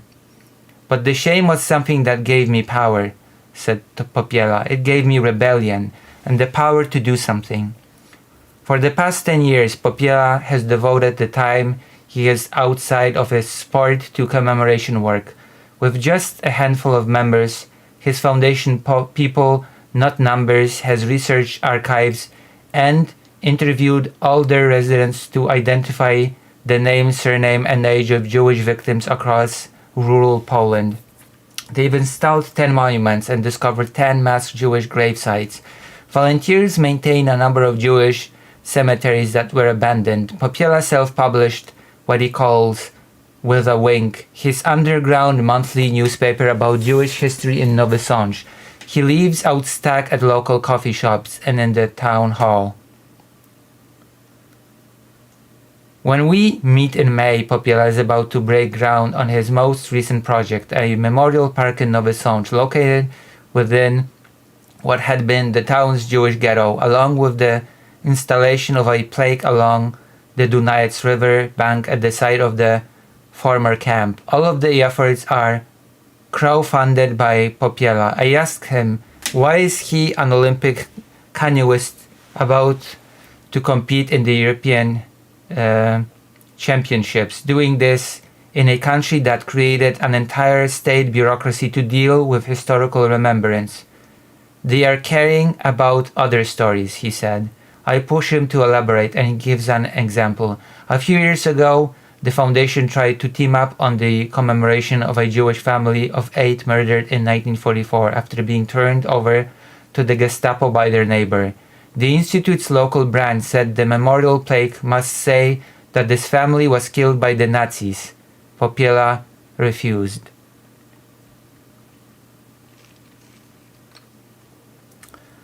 Do you put the name of the murderer of your family on their grave? Asked Popiela.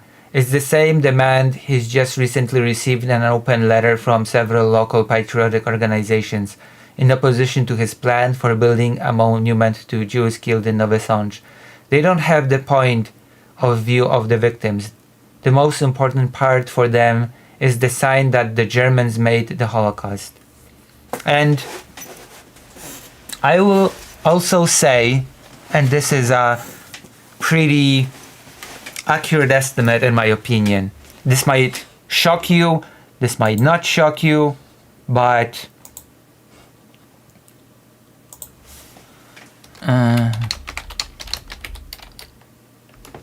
this might very much shock you, but according to some historians, and I believe them, due to direct cooperation of Polish people in the Holocaust, 200,000 Jewish people died. 200,000 Jewish people died due to direct participation of Polish people. And this is something that Karol Nawrocki's IPN, Institute of National Remembrance, tries to bury at all cost. Okay? This is something that has been a big controversy in Poland. That is something that has created a huge scandal, and I've even caught a stray of that scandal when some random guy started shouting at me on the street about him saving me and hitting me in a basement or something, and that I should say thank you. So that's been a thing. But there's one more thing that I would like to mention, talk about. Academics in Poland face funding cuts for criticizing official narrative on World War II Jewish help.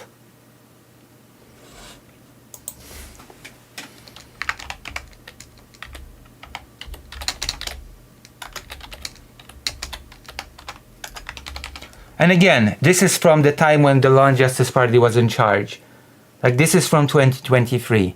The Law and Justice Party is not in charge anymore, but you know what? The National Institute of Memories, it still exists. The institute still exists. And Karol Nawrocki, the chief person in charge of burying history, just now became president. So keep that in mind. Polish academics have come under fire and face threats of funding cuts for criticizing the role of ethnic Poles in helping Jews escape Nazi persecution. Poland's academic freedom is under threat as scholars risk having their funding cut and being publicly shamed if their work does not align with the government's beliefs, especially their interpretation of key historical turning points such as World War II. Although independent thinking academics have been targeted before, the current onslaught was sparked by a statement by Holocaust scholar Barbara Engelking. I could try to get her on stream. On the 80th anniversary of the Warsaw Ghetto Uprising, questioning the assistance provided to Jews during the Holocaust. Experts fear this could lead to a culture of self-censorship, where Polish scholars could be wary of speaking out for fear of financial retribution.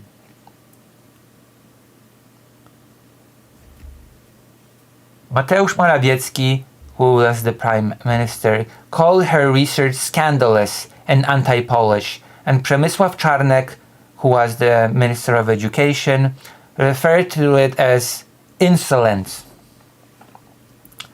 I will not propose increasing the salaries of scientists who offend Poles, Czarnek told the RMF radio station in late April. Again, national history. If facts of history offend a nation, then it has to be silenced. And the president that represents this party says that history has to be reconciled with, okay? Lectures Ukraine on the reconciliation of history. I find this just laughable. The issue could become a major talking point in a country that relies so heavily on its victimhood narrative as it approaches its parliamentary election later this year. What did Engelking actually say? In an interview for the independent TVN channel, Engelking, a renowned Holocaust scholar and the director of the Polish Center for Holocaust Research, part of the Polish Academy of Sciences, said that the history of Warsaw Ghetto Uprising is often romanticized as part of the joint struggle against the Nazi occupation of Poland launched in 1939. There is no doubt that the Ghetto Uprising is one of the most tragic episodes of the occupation of the Polish capital.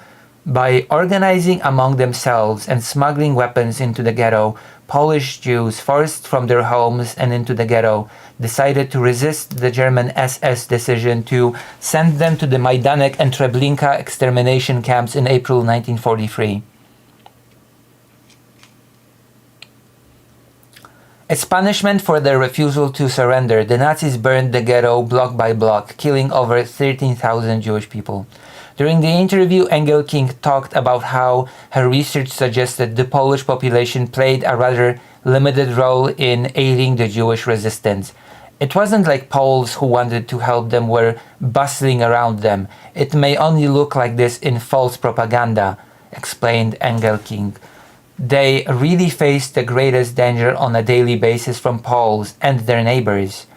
There were whole gangs that watched people leaving the ghetto, approached and accosted them. Jews were unbelievably disappointed with Poles during the war. Jews knew what to expect from the Germans. Germany was the enemy. The relationship was very clear.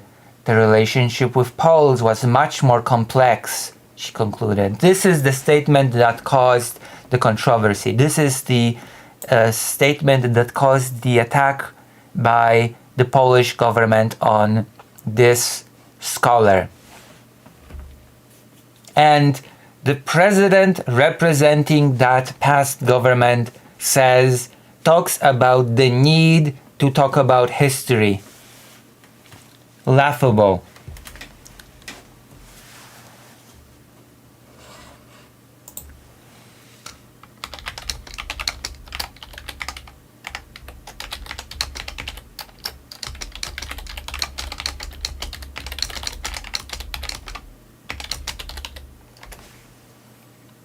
Laughable. Absolutely laughable. It seems people have a hard time holding two thoughts at once, that atrocities occurred to others, but also that it's hard for everyone. Yeah. Was there tension between Jewish people and non-Jewish people? Sort of. It's complicated. I mean, most Jewish people are being killed actively. Adding insult to injury, the channel the interview was broadcasted on is a subsidiary of Warner Brothers Discovery and Poland's largest private television network, often perceived as critical of the ruling right-wing Law and Justice Party.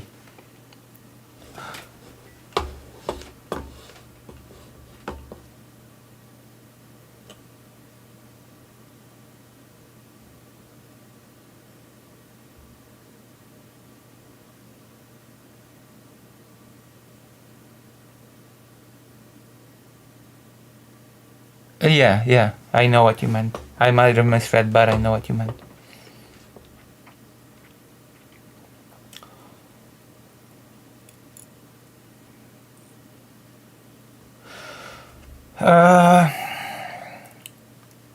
The citizens of Poland have the highest count of individuals who have been recognized by Yad Vashem, Israel's official memorial institute for the victims of the Holocaust, as righteous among the nations, with 7,177 Polish men and women confirmed with the honor, constituting over a quarter of Yad Vashem's total number of recipients.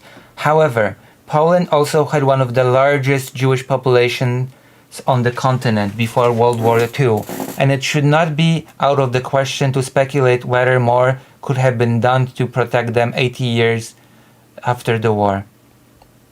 And there you go. We're gonna read this a little bit more. This is good. This is a good article.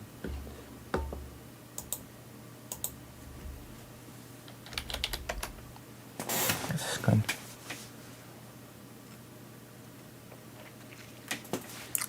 Facts getting in the way of mythology. Tom Jones, a historical focused on Central and Eastern Europe, said the reactions to Angel Kings are a result of reluctance by certain historians to fudge facts for the purpose of bolstering national pride. Again, the theme of this stream: history versus national history. History is interested in facts. History is interested in events that led us to the world that we live in today. National history is first and foremost interested in bolstering national pride. That is the most important thing.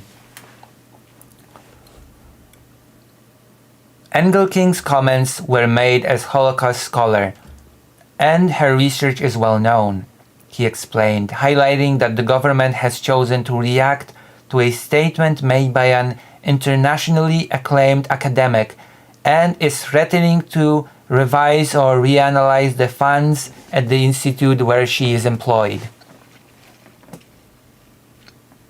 That was a thing. That was a big thing in Poland under Law and Justice.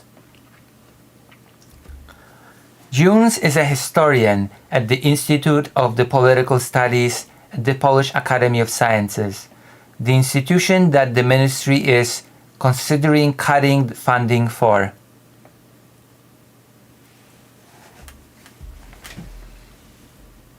Sort of, yeah. It is a bit like that, yeah, Filip August. Like the CRT of Poland, I guess, yeah. The Education Minister Czarnek is now commissioning universities across the country to research commune by commune how many Poles saved Jews during World War II in order to counter these claims. In other words, he is commissioning research merely to fit outcomes he desires. But that is not how history or social science works, Jones exclaimed.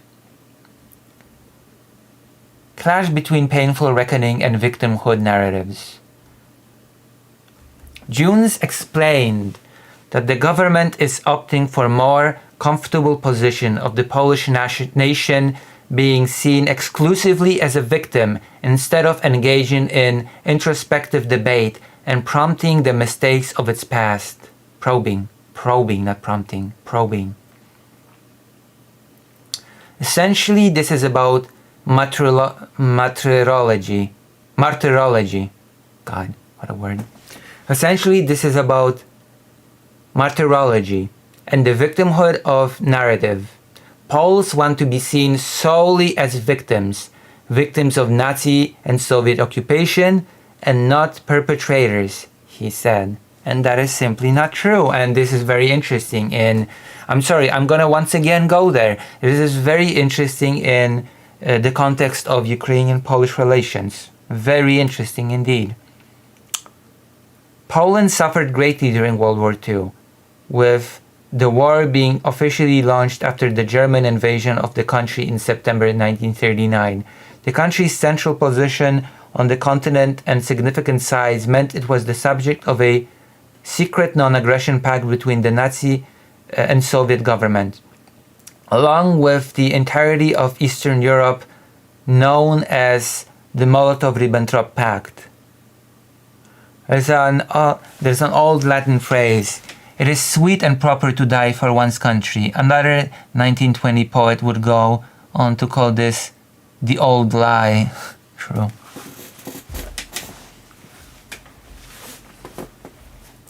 The double whammy of a Soviet and German attack destroyed the country's infrastructure and industry, and around 6 million people were killed, about half of which were Jewish people, crippling what was a bustling economic, cultural, and influential center before the war. Today, the government likes to highlight only the positive roles Poles played in European Jewish history, with Prime Minister Morawiecki mentioning how Poland welcomed European Jews during the worst times of medieval and modern pogroms. As a refuge for Jews persecuted and expelled from various countries throughout European history, Poland had the world's largest Jewish community at one point. 3/4 of the world's Jews lived at their mid-16th century, the Polish-Lithuanian Commonwealth. Yet this does not correspond with historical reality, and that's where the controversy comes from. The amount of people denouncing Jews during World War II was quite high, explained Jones, while also emphasizing that Poland was not an exception in occupied Europe. People saved Jews and denounced Jews in other countries too. So, in other words, history is complicated. There were things that were good that were done, and there were things that were horrible that were done. And actual reconciliation with history means talking about both honestly and openly, not sweeping anything under the rug. He also highlighted that interwar anti-Semitism in Poland, which preceded the Nazi invasion, is often neglected and whitewashed. It is. Claiming that Poles were not anti-Semitic and only helping Jews is a blatant falsification of history. And I believe we can end here. We don't have to read about the communist era stuff. So this is a topic that I wanted to talk about in relation to Nawrocki, Karol Nawrocki becoming president. This is a topic that I wanted to talk about because Karol Nawrocki, during his campaign and after his victory, is strongly again pushing for discussing the Volhynian massacre during the biggest war since World War II. He talks about Ukraine needing to reconcile with history, that this is very important, this is extremely extremely crucial, and he talks with the authority of a historian. He talks with the authority of the chief of the very important ministry within Poland that deals with memory, deals with history. But then suddenly we learn that this same Karol Nawrocki was responsible for censoring history, was responsible for falsifying narratives, for not reconciling with history. That suddenly it turns out that honesty about history is not as important as preserving national pride, than preserving the good name of the Polish nation. And I have a problem with that. I have a problem with discussing history like that, because guess what? This will also affect Ukrainian-Polish relations. If the main goal is to preserve the good name of the Polish people, then of course Polish side, if Nawrocki has his way, will highlight the horribleness of the Volhynian massacre, but will never talk about the treatment of Ukrainian people before World War II. It will never talk about the Vistula operation and many other aspects that were, well, that are not good for the for the Polish nation's good name. And I have a huge problem with that. I have a huge problem with selective historical memory. I have a huge problem with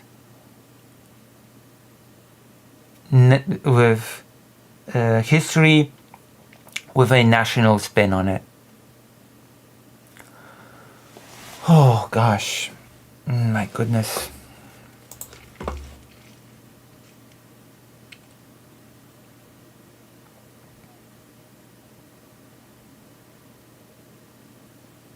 Any thoughts? Any questions?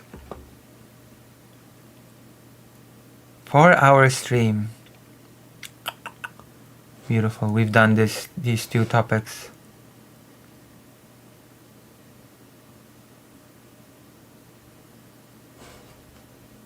I feel like I was finally able to showcase some of the reputation of being a history channel.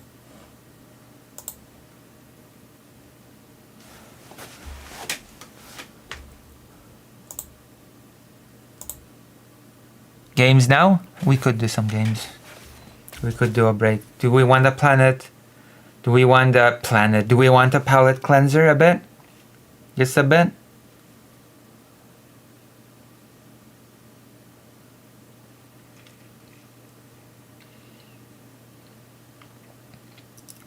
Write in the chat if you want a palate cleanser. Kindergarten? We could do some kindergarten. Write in the chat if you want a palate cleanser, and write in the chat what game you want. And I will... It's just not a game about genocide, please. I make no promises. I will make no such promises.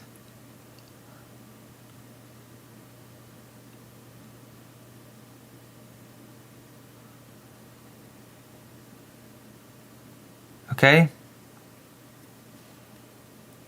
Don't be bigots against me. Okay, it's your dealer's choice. So basically, lying about history is good unless you lie in favor of the nation state. Got it. I'm joking, obviously. I think you meant to say basically lying about history is bad unless it's a lie in favor of nation state.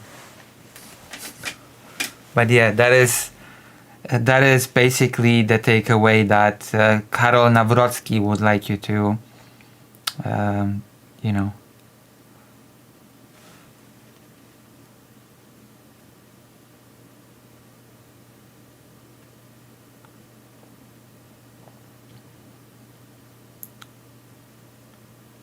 That is basically The Karol Nawrocki line, isn't it?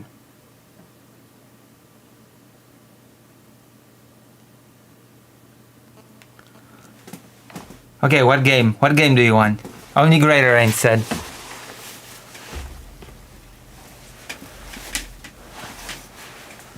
Please don't. I watched the playthrough and was so sad.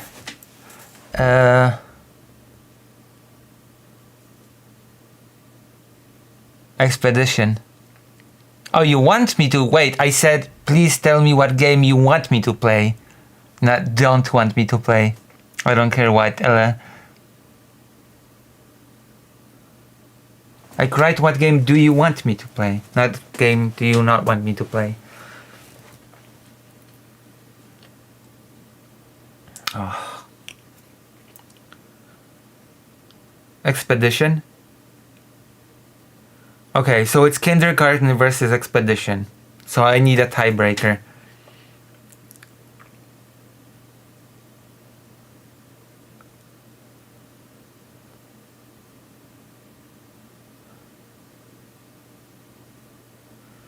Also, I will be getting this War of Mine.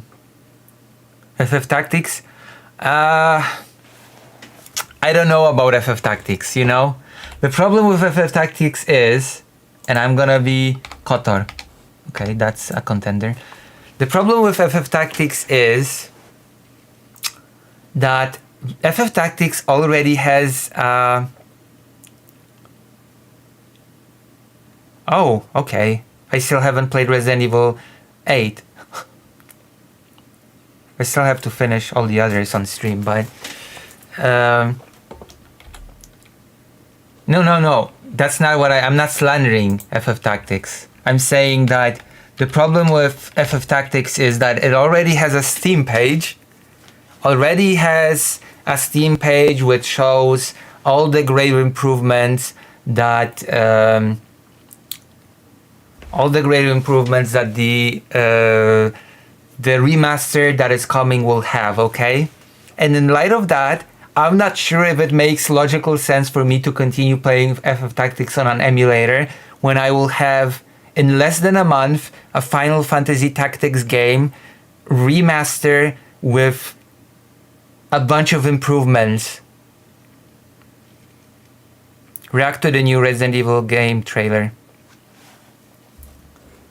Okay. Can you link it?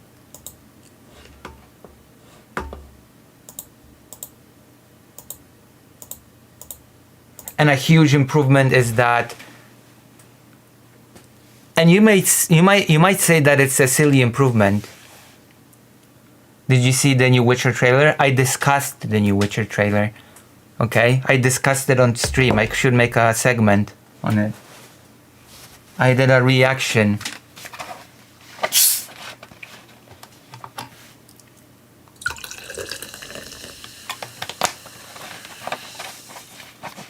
I know about the controversy. I know about the controversy around The Witcher, the new Witcher. People were like, oh no, the protagonist is so ugly, but she was so sexy in Witcher 3, but now she's so ugly.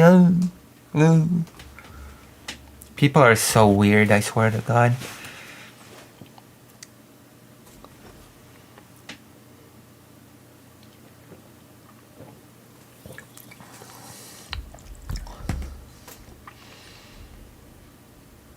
Isn't she into women anyway? Wasn't she with Karol?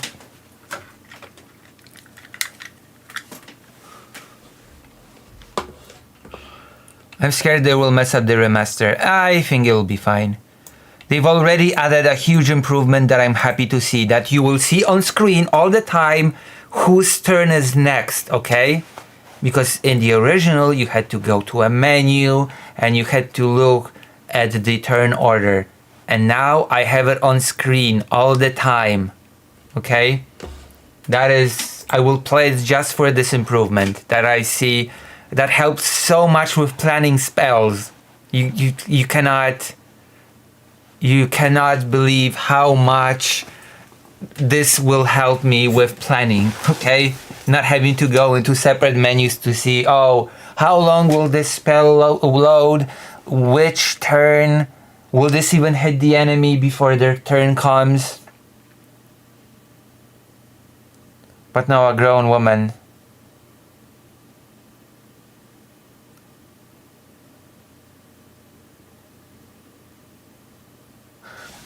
Okay, let's see the trailer.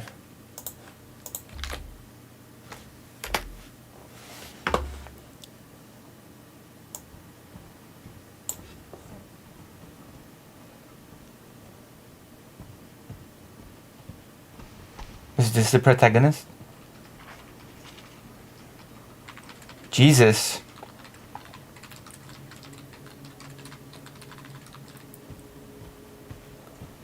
He looks pretty good.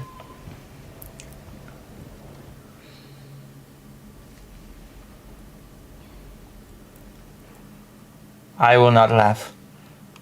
I will not laugh hard at all.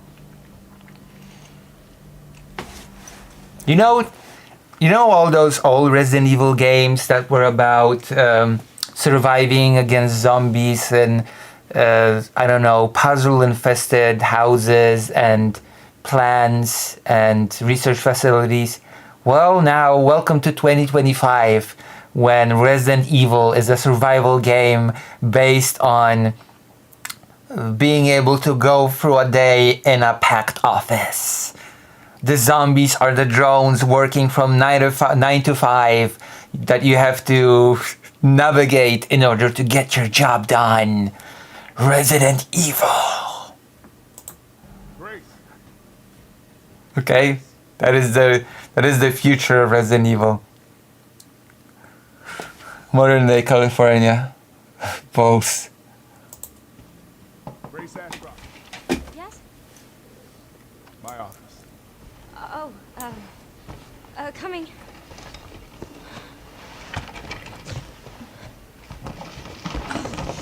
See? She's basically like a zombie.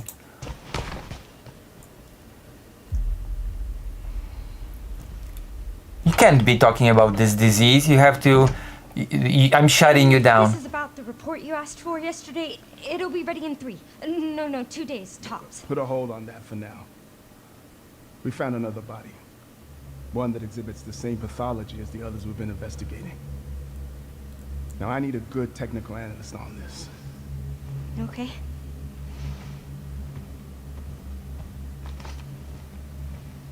I need your eyes on the crime scene. The Renwood Hotel.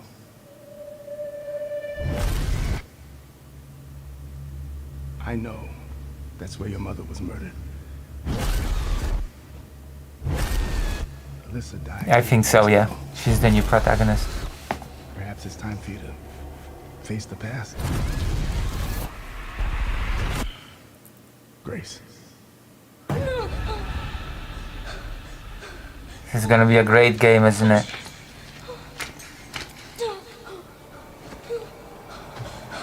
What is this? Hey! Help!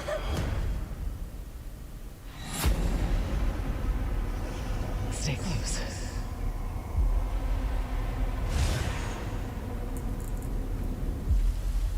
They're coming. I know now that you're the one that I've been searching for. Special one. The chosen one. Miss Ashcroft. Is this the nuke site? Investigating all these strange deaths, huh? We need to keep our voices down. Have you seen the same shit I've seen? Please know that you are my hope. Everyone's gone. Yes. Damn.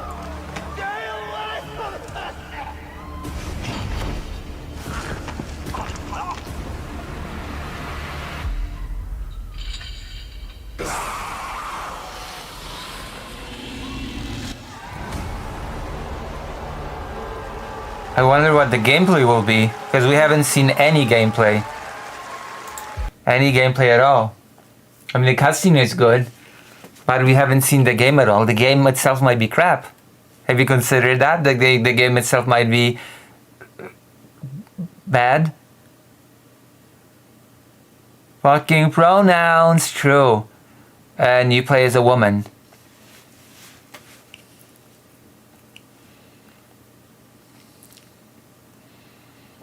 Probably similar to Resident Evil 4. It might be first person like Resident Evil 7 and 8. Those were not unpopular.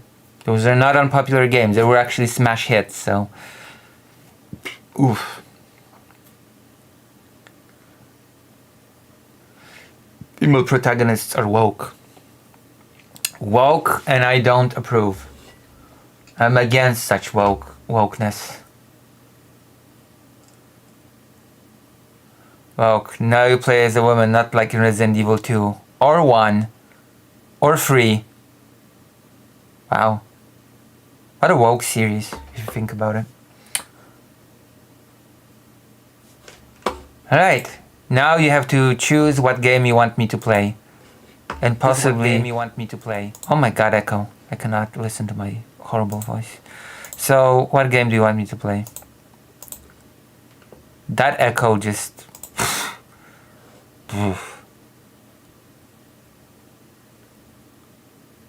That doesn't count because it was successful in the past. Yeah, I know, I just said that the Echo assaulted me. I was assaulted by the Echo. Democracy? Yes.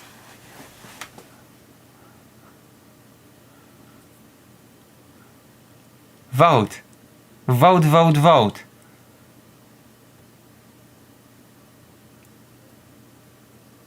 I'm calling it here. It will be split in 2 camps. And one will call Resident Evil 9 anti-woke because she's pretty, and the other will call it woke because women. Listen, people will call it woke because she's not hot enough. Okay? Pretty is not hot. It needs to be hot, not pretty. If it's not hot, then it's woke. Most important election of our lifetime. True. She's cute though. Cute's not hot.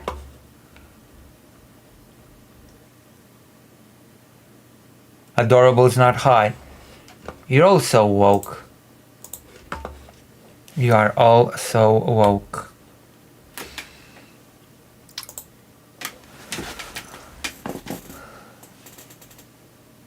Vote harder.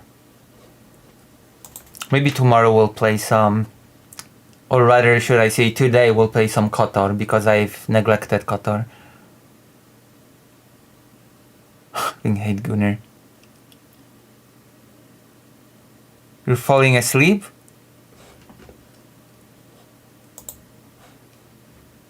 Don't you wanna see some Black Mesa? Oh wait, I'll have to do something because before I start this game I'm gonna have to do something. Actually, it's not that bad. It might not be that bad, although maybe...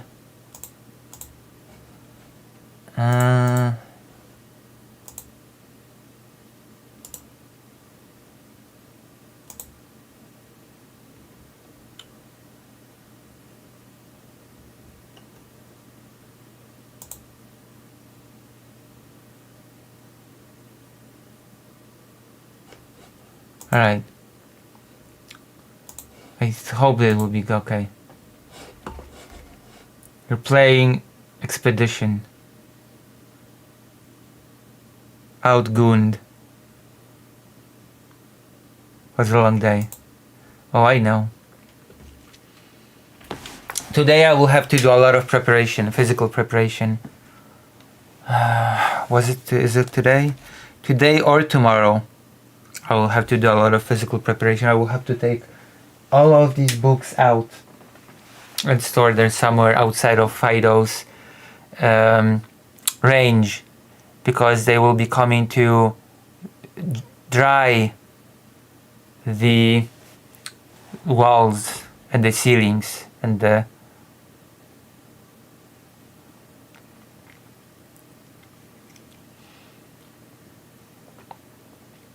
so I'll have a lot of work to do.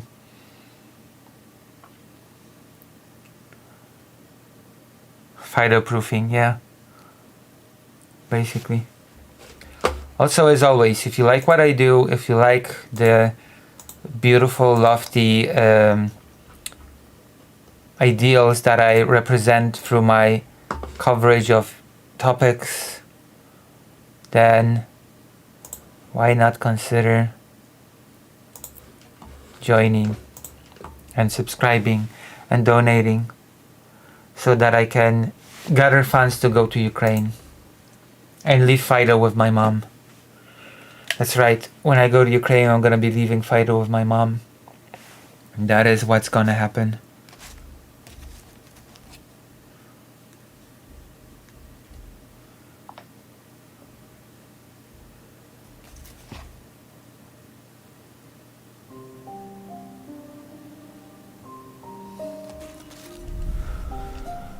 Oh, God.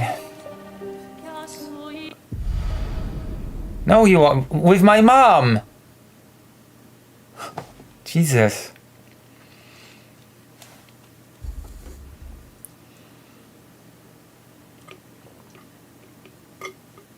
Would you rather I took him to Ukraine? When he would listen daily to air siren alarms and drones. Is that what you wish for, Fido? I will say one thing. Recently, in Poland, where I am, there was an air siren test. Okay, there was an air siren sort of testing, and Fido went nuts when he heard it. He started barking at it, and he just went crazy when he heard the air siren.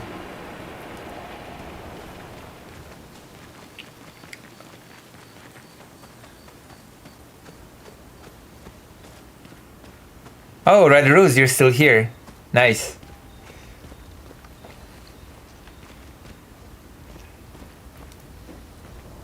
Oh, there's a pan. I never noticed this frying pan.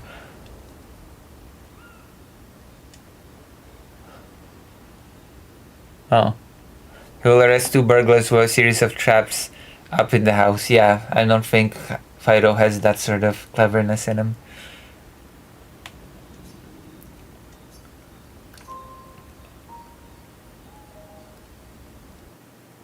Oh my god, I just remembered that the enemies here are pretty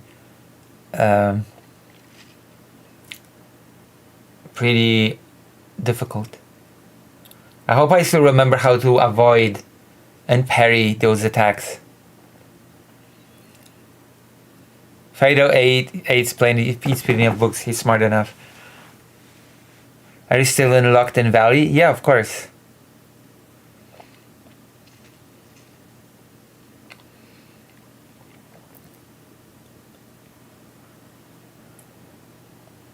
You should all lock in because you're part of the problem, by the way. Oh, playing a game is a perfect... I should do a third segment for tonight. I should do a third segment about why leftist viewers are a problem. We have a leftist viewers problem. Okay, so when I say action... No, I'm just kidding.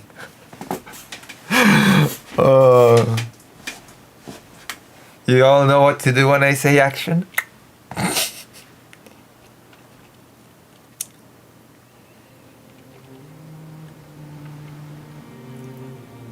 But hey,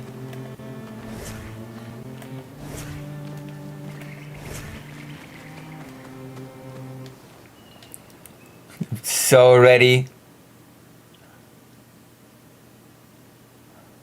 Leftist viewers have a problem of being poor. Listen, you're never too poor to write in the chat. You're never too poor to click the like button. Okay, to engage, to lock in.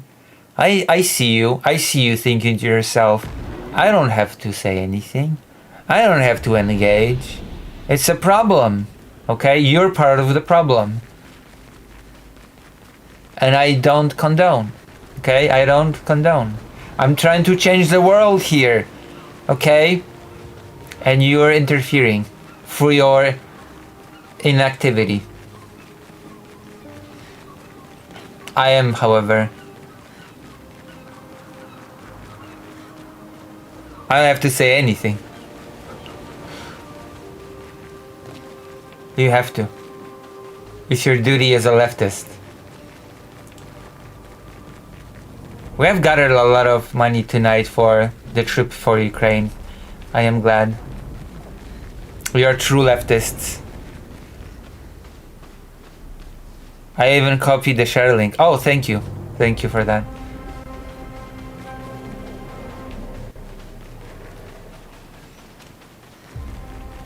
I do have a feeling that the channel has been growing, okay? Like, it's not a giant channel. It's not been growing at a, like a, I don't know, cosmic pace. But I can see that the channel is sort of growing. The subscription number is increasing. The number of views on videos is increasing.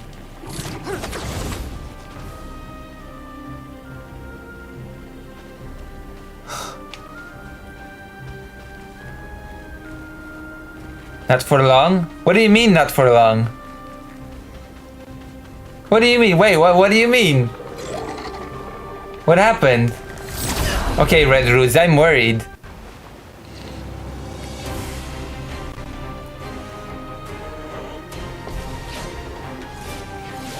I won't be growing for long? What is the question?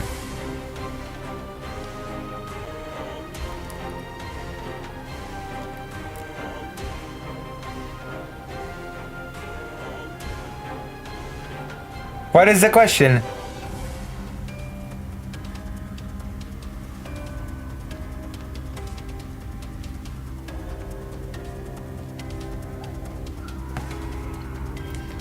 A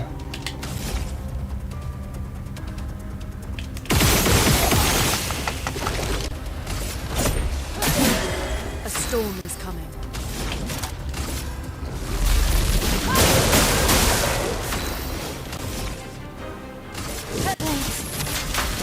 On me. Burn!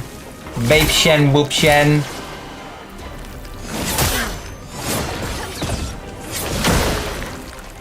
Okay, I did not completely lose the touch. Lucy, I know that some days start off rocky, so my question is, how are you doing today? I feel motivated. So I guess pretty okay, all things considered.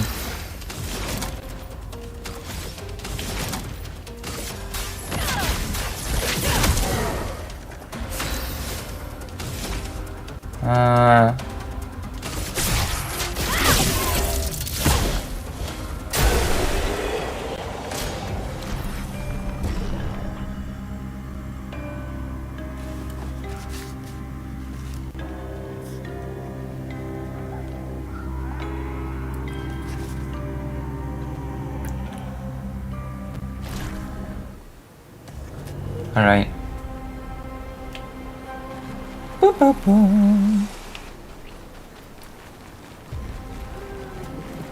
Damn, you looking though.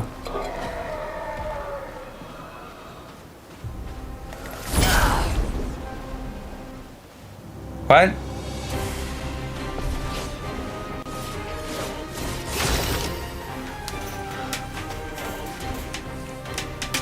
That was an important question. Why aren't you locking in?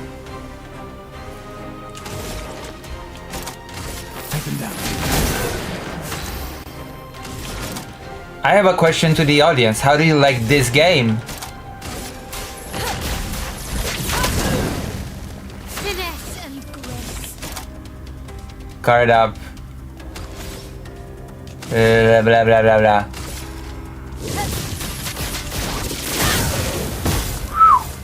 Please survive. I will try to survive.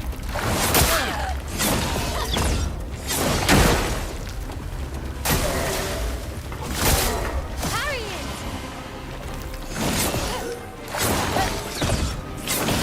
I will not parry it. I'm not good enough.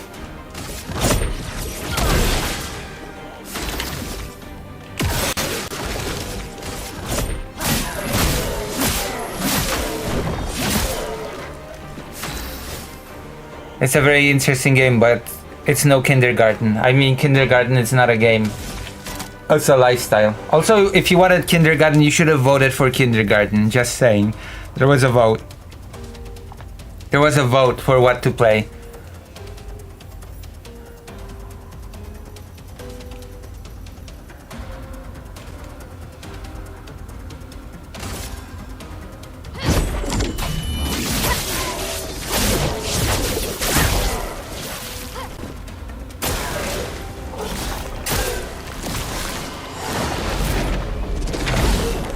Perfect.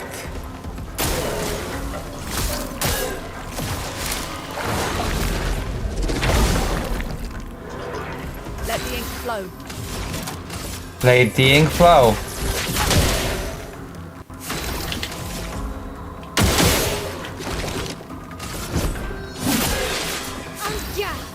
En garde.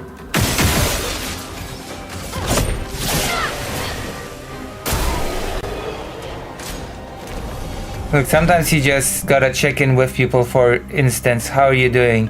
You had an okay day at work? I sounded like, that's good. Do you still feel like tequila is the answer?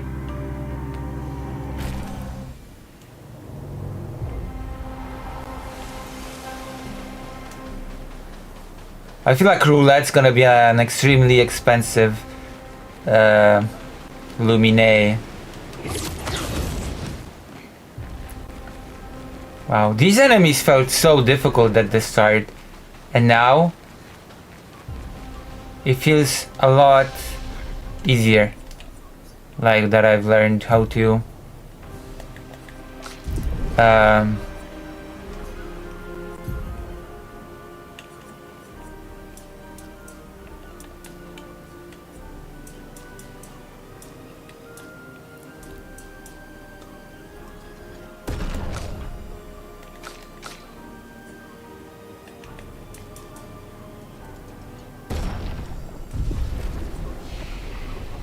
just need their motivation.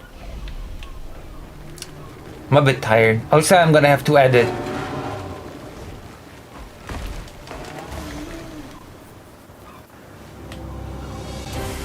Depression beard? What the hell is that?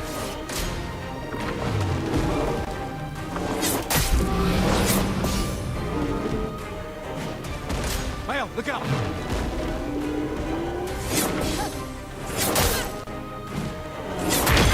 Oh, there was a third. I didn't know there would be a third. Take him down. Let the ink flow.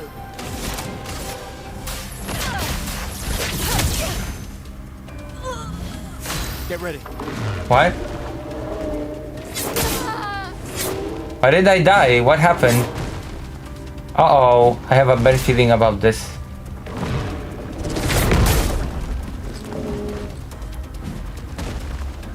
Wow.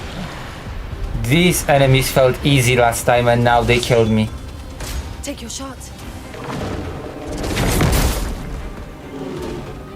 I feel like I've been better at handling these enemies before.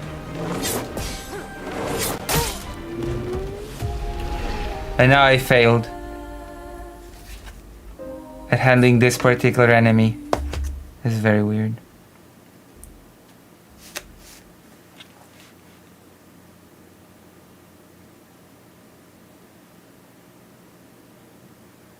Oh wait, hold on. Speaking of columnist. Oh my god. Now I'm getting angry again. Thank you for reminding me. Now I'm getting angry again.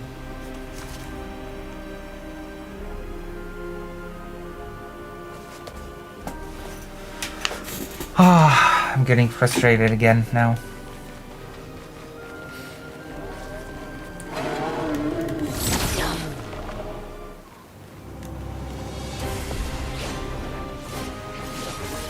Danger!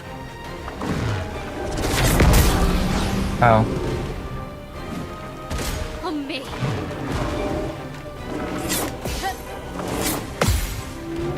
I parried. Excellent.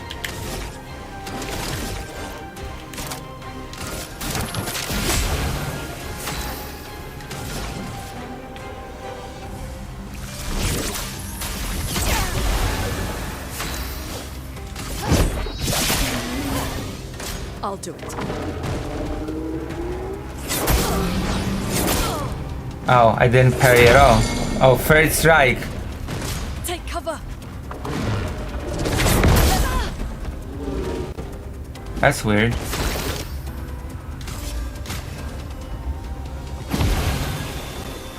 Let us stain them. This and precision.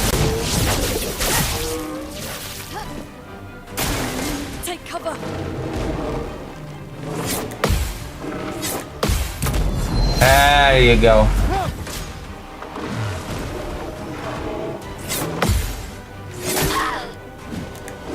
Alright. That failed.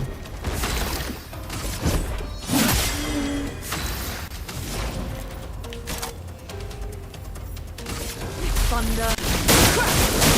That spells something.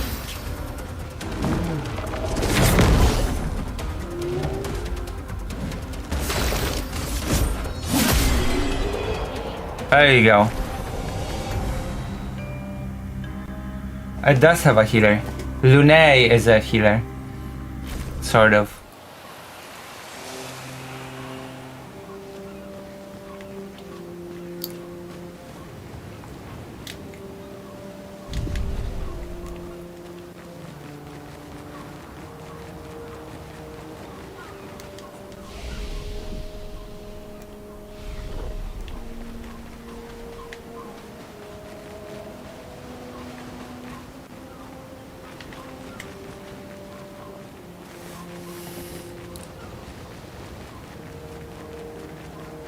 Yeah, because this game, I mean, I could be healing myself more, but in this game it's more about parrying and avoiding attacks rather than healing. Like, the point is not to get damaged in the first place. That is the key to success, not to sustain damage to begin with.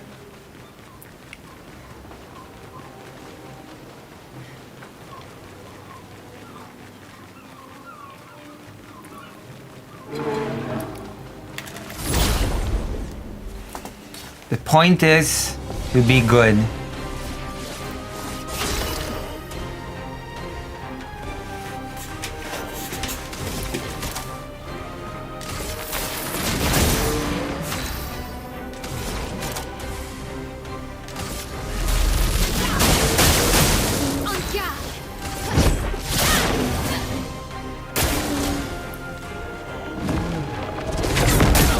Oh, I thought I would parry this, to be honest. I thought it was good.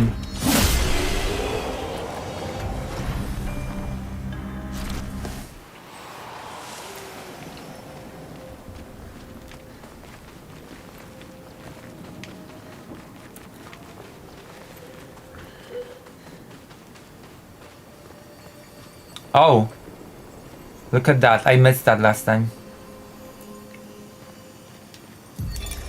Lucille of the 50th. Our beautiful wheel. Wedged upon the rocks. A casualty of the massive serpent of the sea. But even shattered, its presence is still comforting. London. Adrian and Gabriel are doing their best to sustain morale, but with no food, no clean water, no way to fix the wheel, our fate is quite clear. Well, to me, at least. But I have no desire to hold back the hopes of others. Perhaps. Perhaps we will find a way back. Still, these moments of quiet, sitting on the beach, are also a source of contentment. All our lives we've been running, trying to outrace time, trying to reach an unreachable goal. And now we can finally rest. At least we got to see some of the wonders of this world. Even the serpent, cruel as it is a deadly elegance that is mesmerizing. But oh, what other marvels might we have seen had we been able to keep rolling? I sometimes wonder what it would have been like to grow up outside the dome. Perhaps even live amongst the Nevrons. Could we have achieved a form of peace? Or even prospered alongside them? Lucille of the... Why do they all change to stone? I wonder.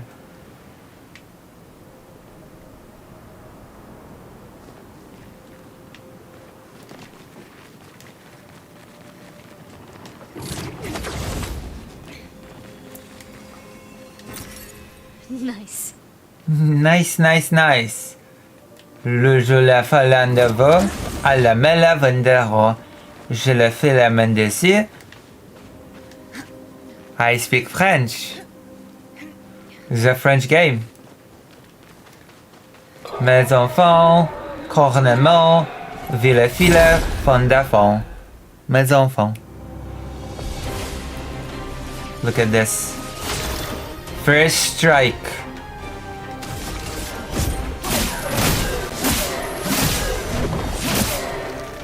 Chroma is flowing. It's so strange because you say stuff that almost makes sense.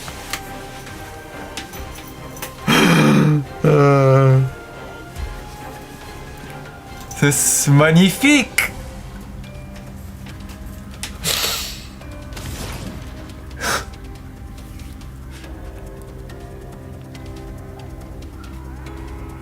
All right.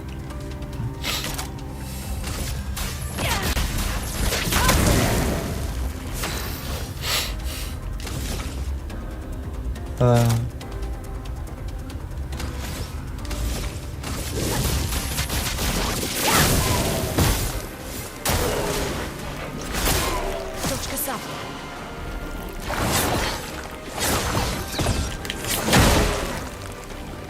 Danger!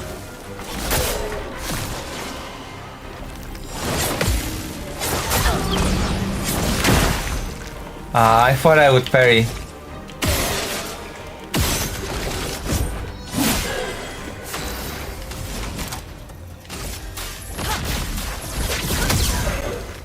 I can do it.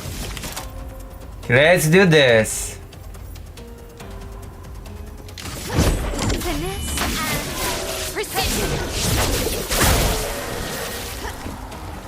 Careful, my elf.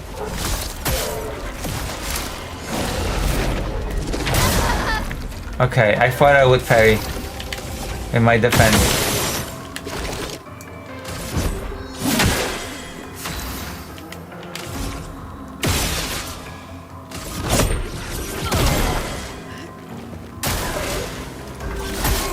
Danger!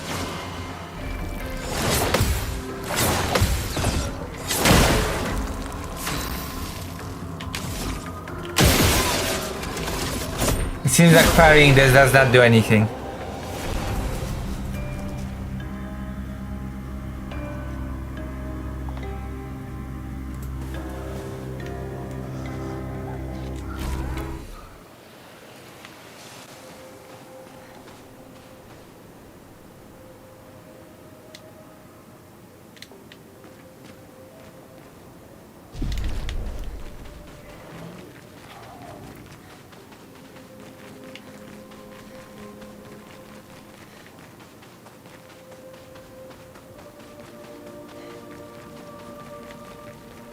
Wink wink diddly boo.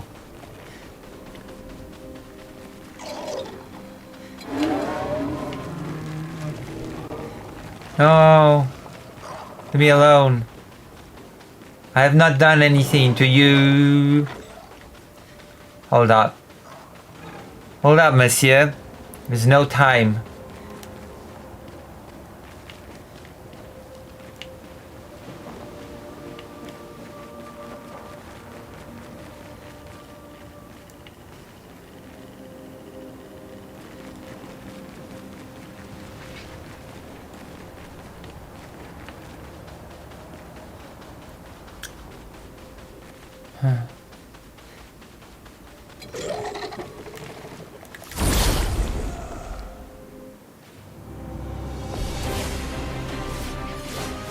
Cat is thriving today.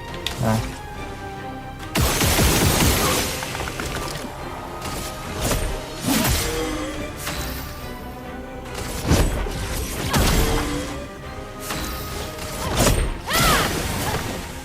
Gustav, don't die.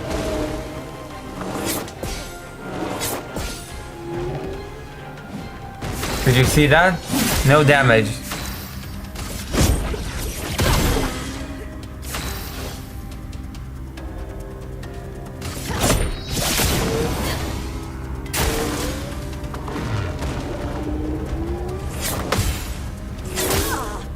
What was that?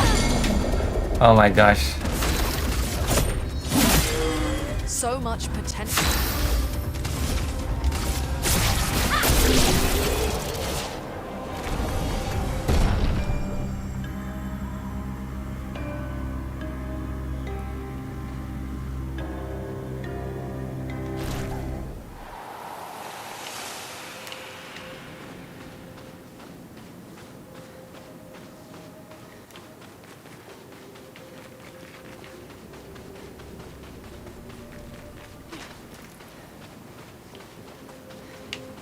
I'm getting tired. We'll be finishing soon, probably. Yes, I know. We were supposed to do tons of gaming, but I'm tired.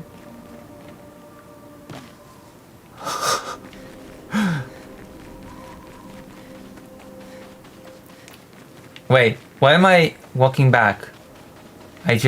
Oh my gosh. I get lost so easily.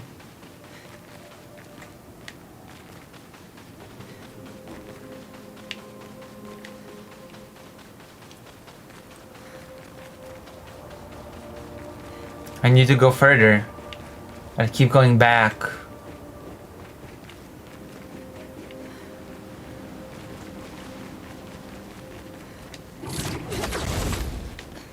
We're going further.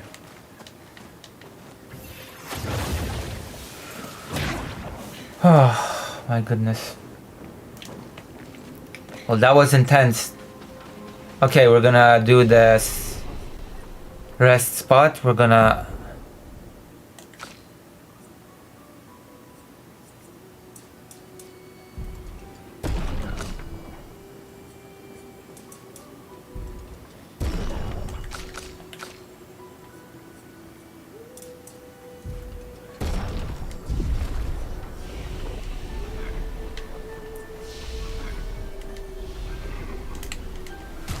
Alright, we're gonna end stream for now. This here is Sleepyhead. With Benzos, I just take one beer and knock out. Lucy spent all day talking about Eastern European genocide, and to think she was stalling at the start.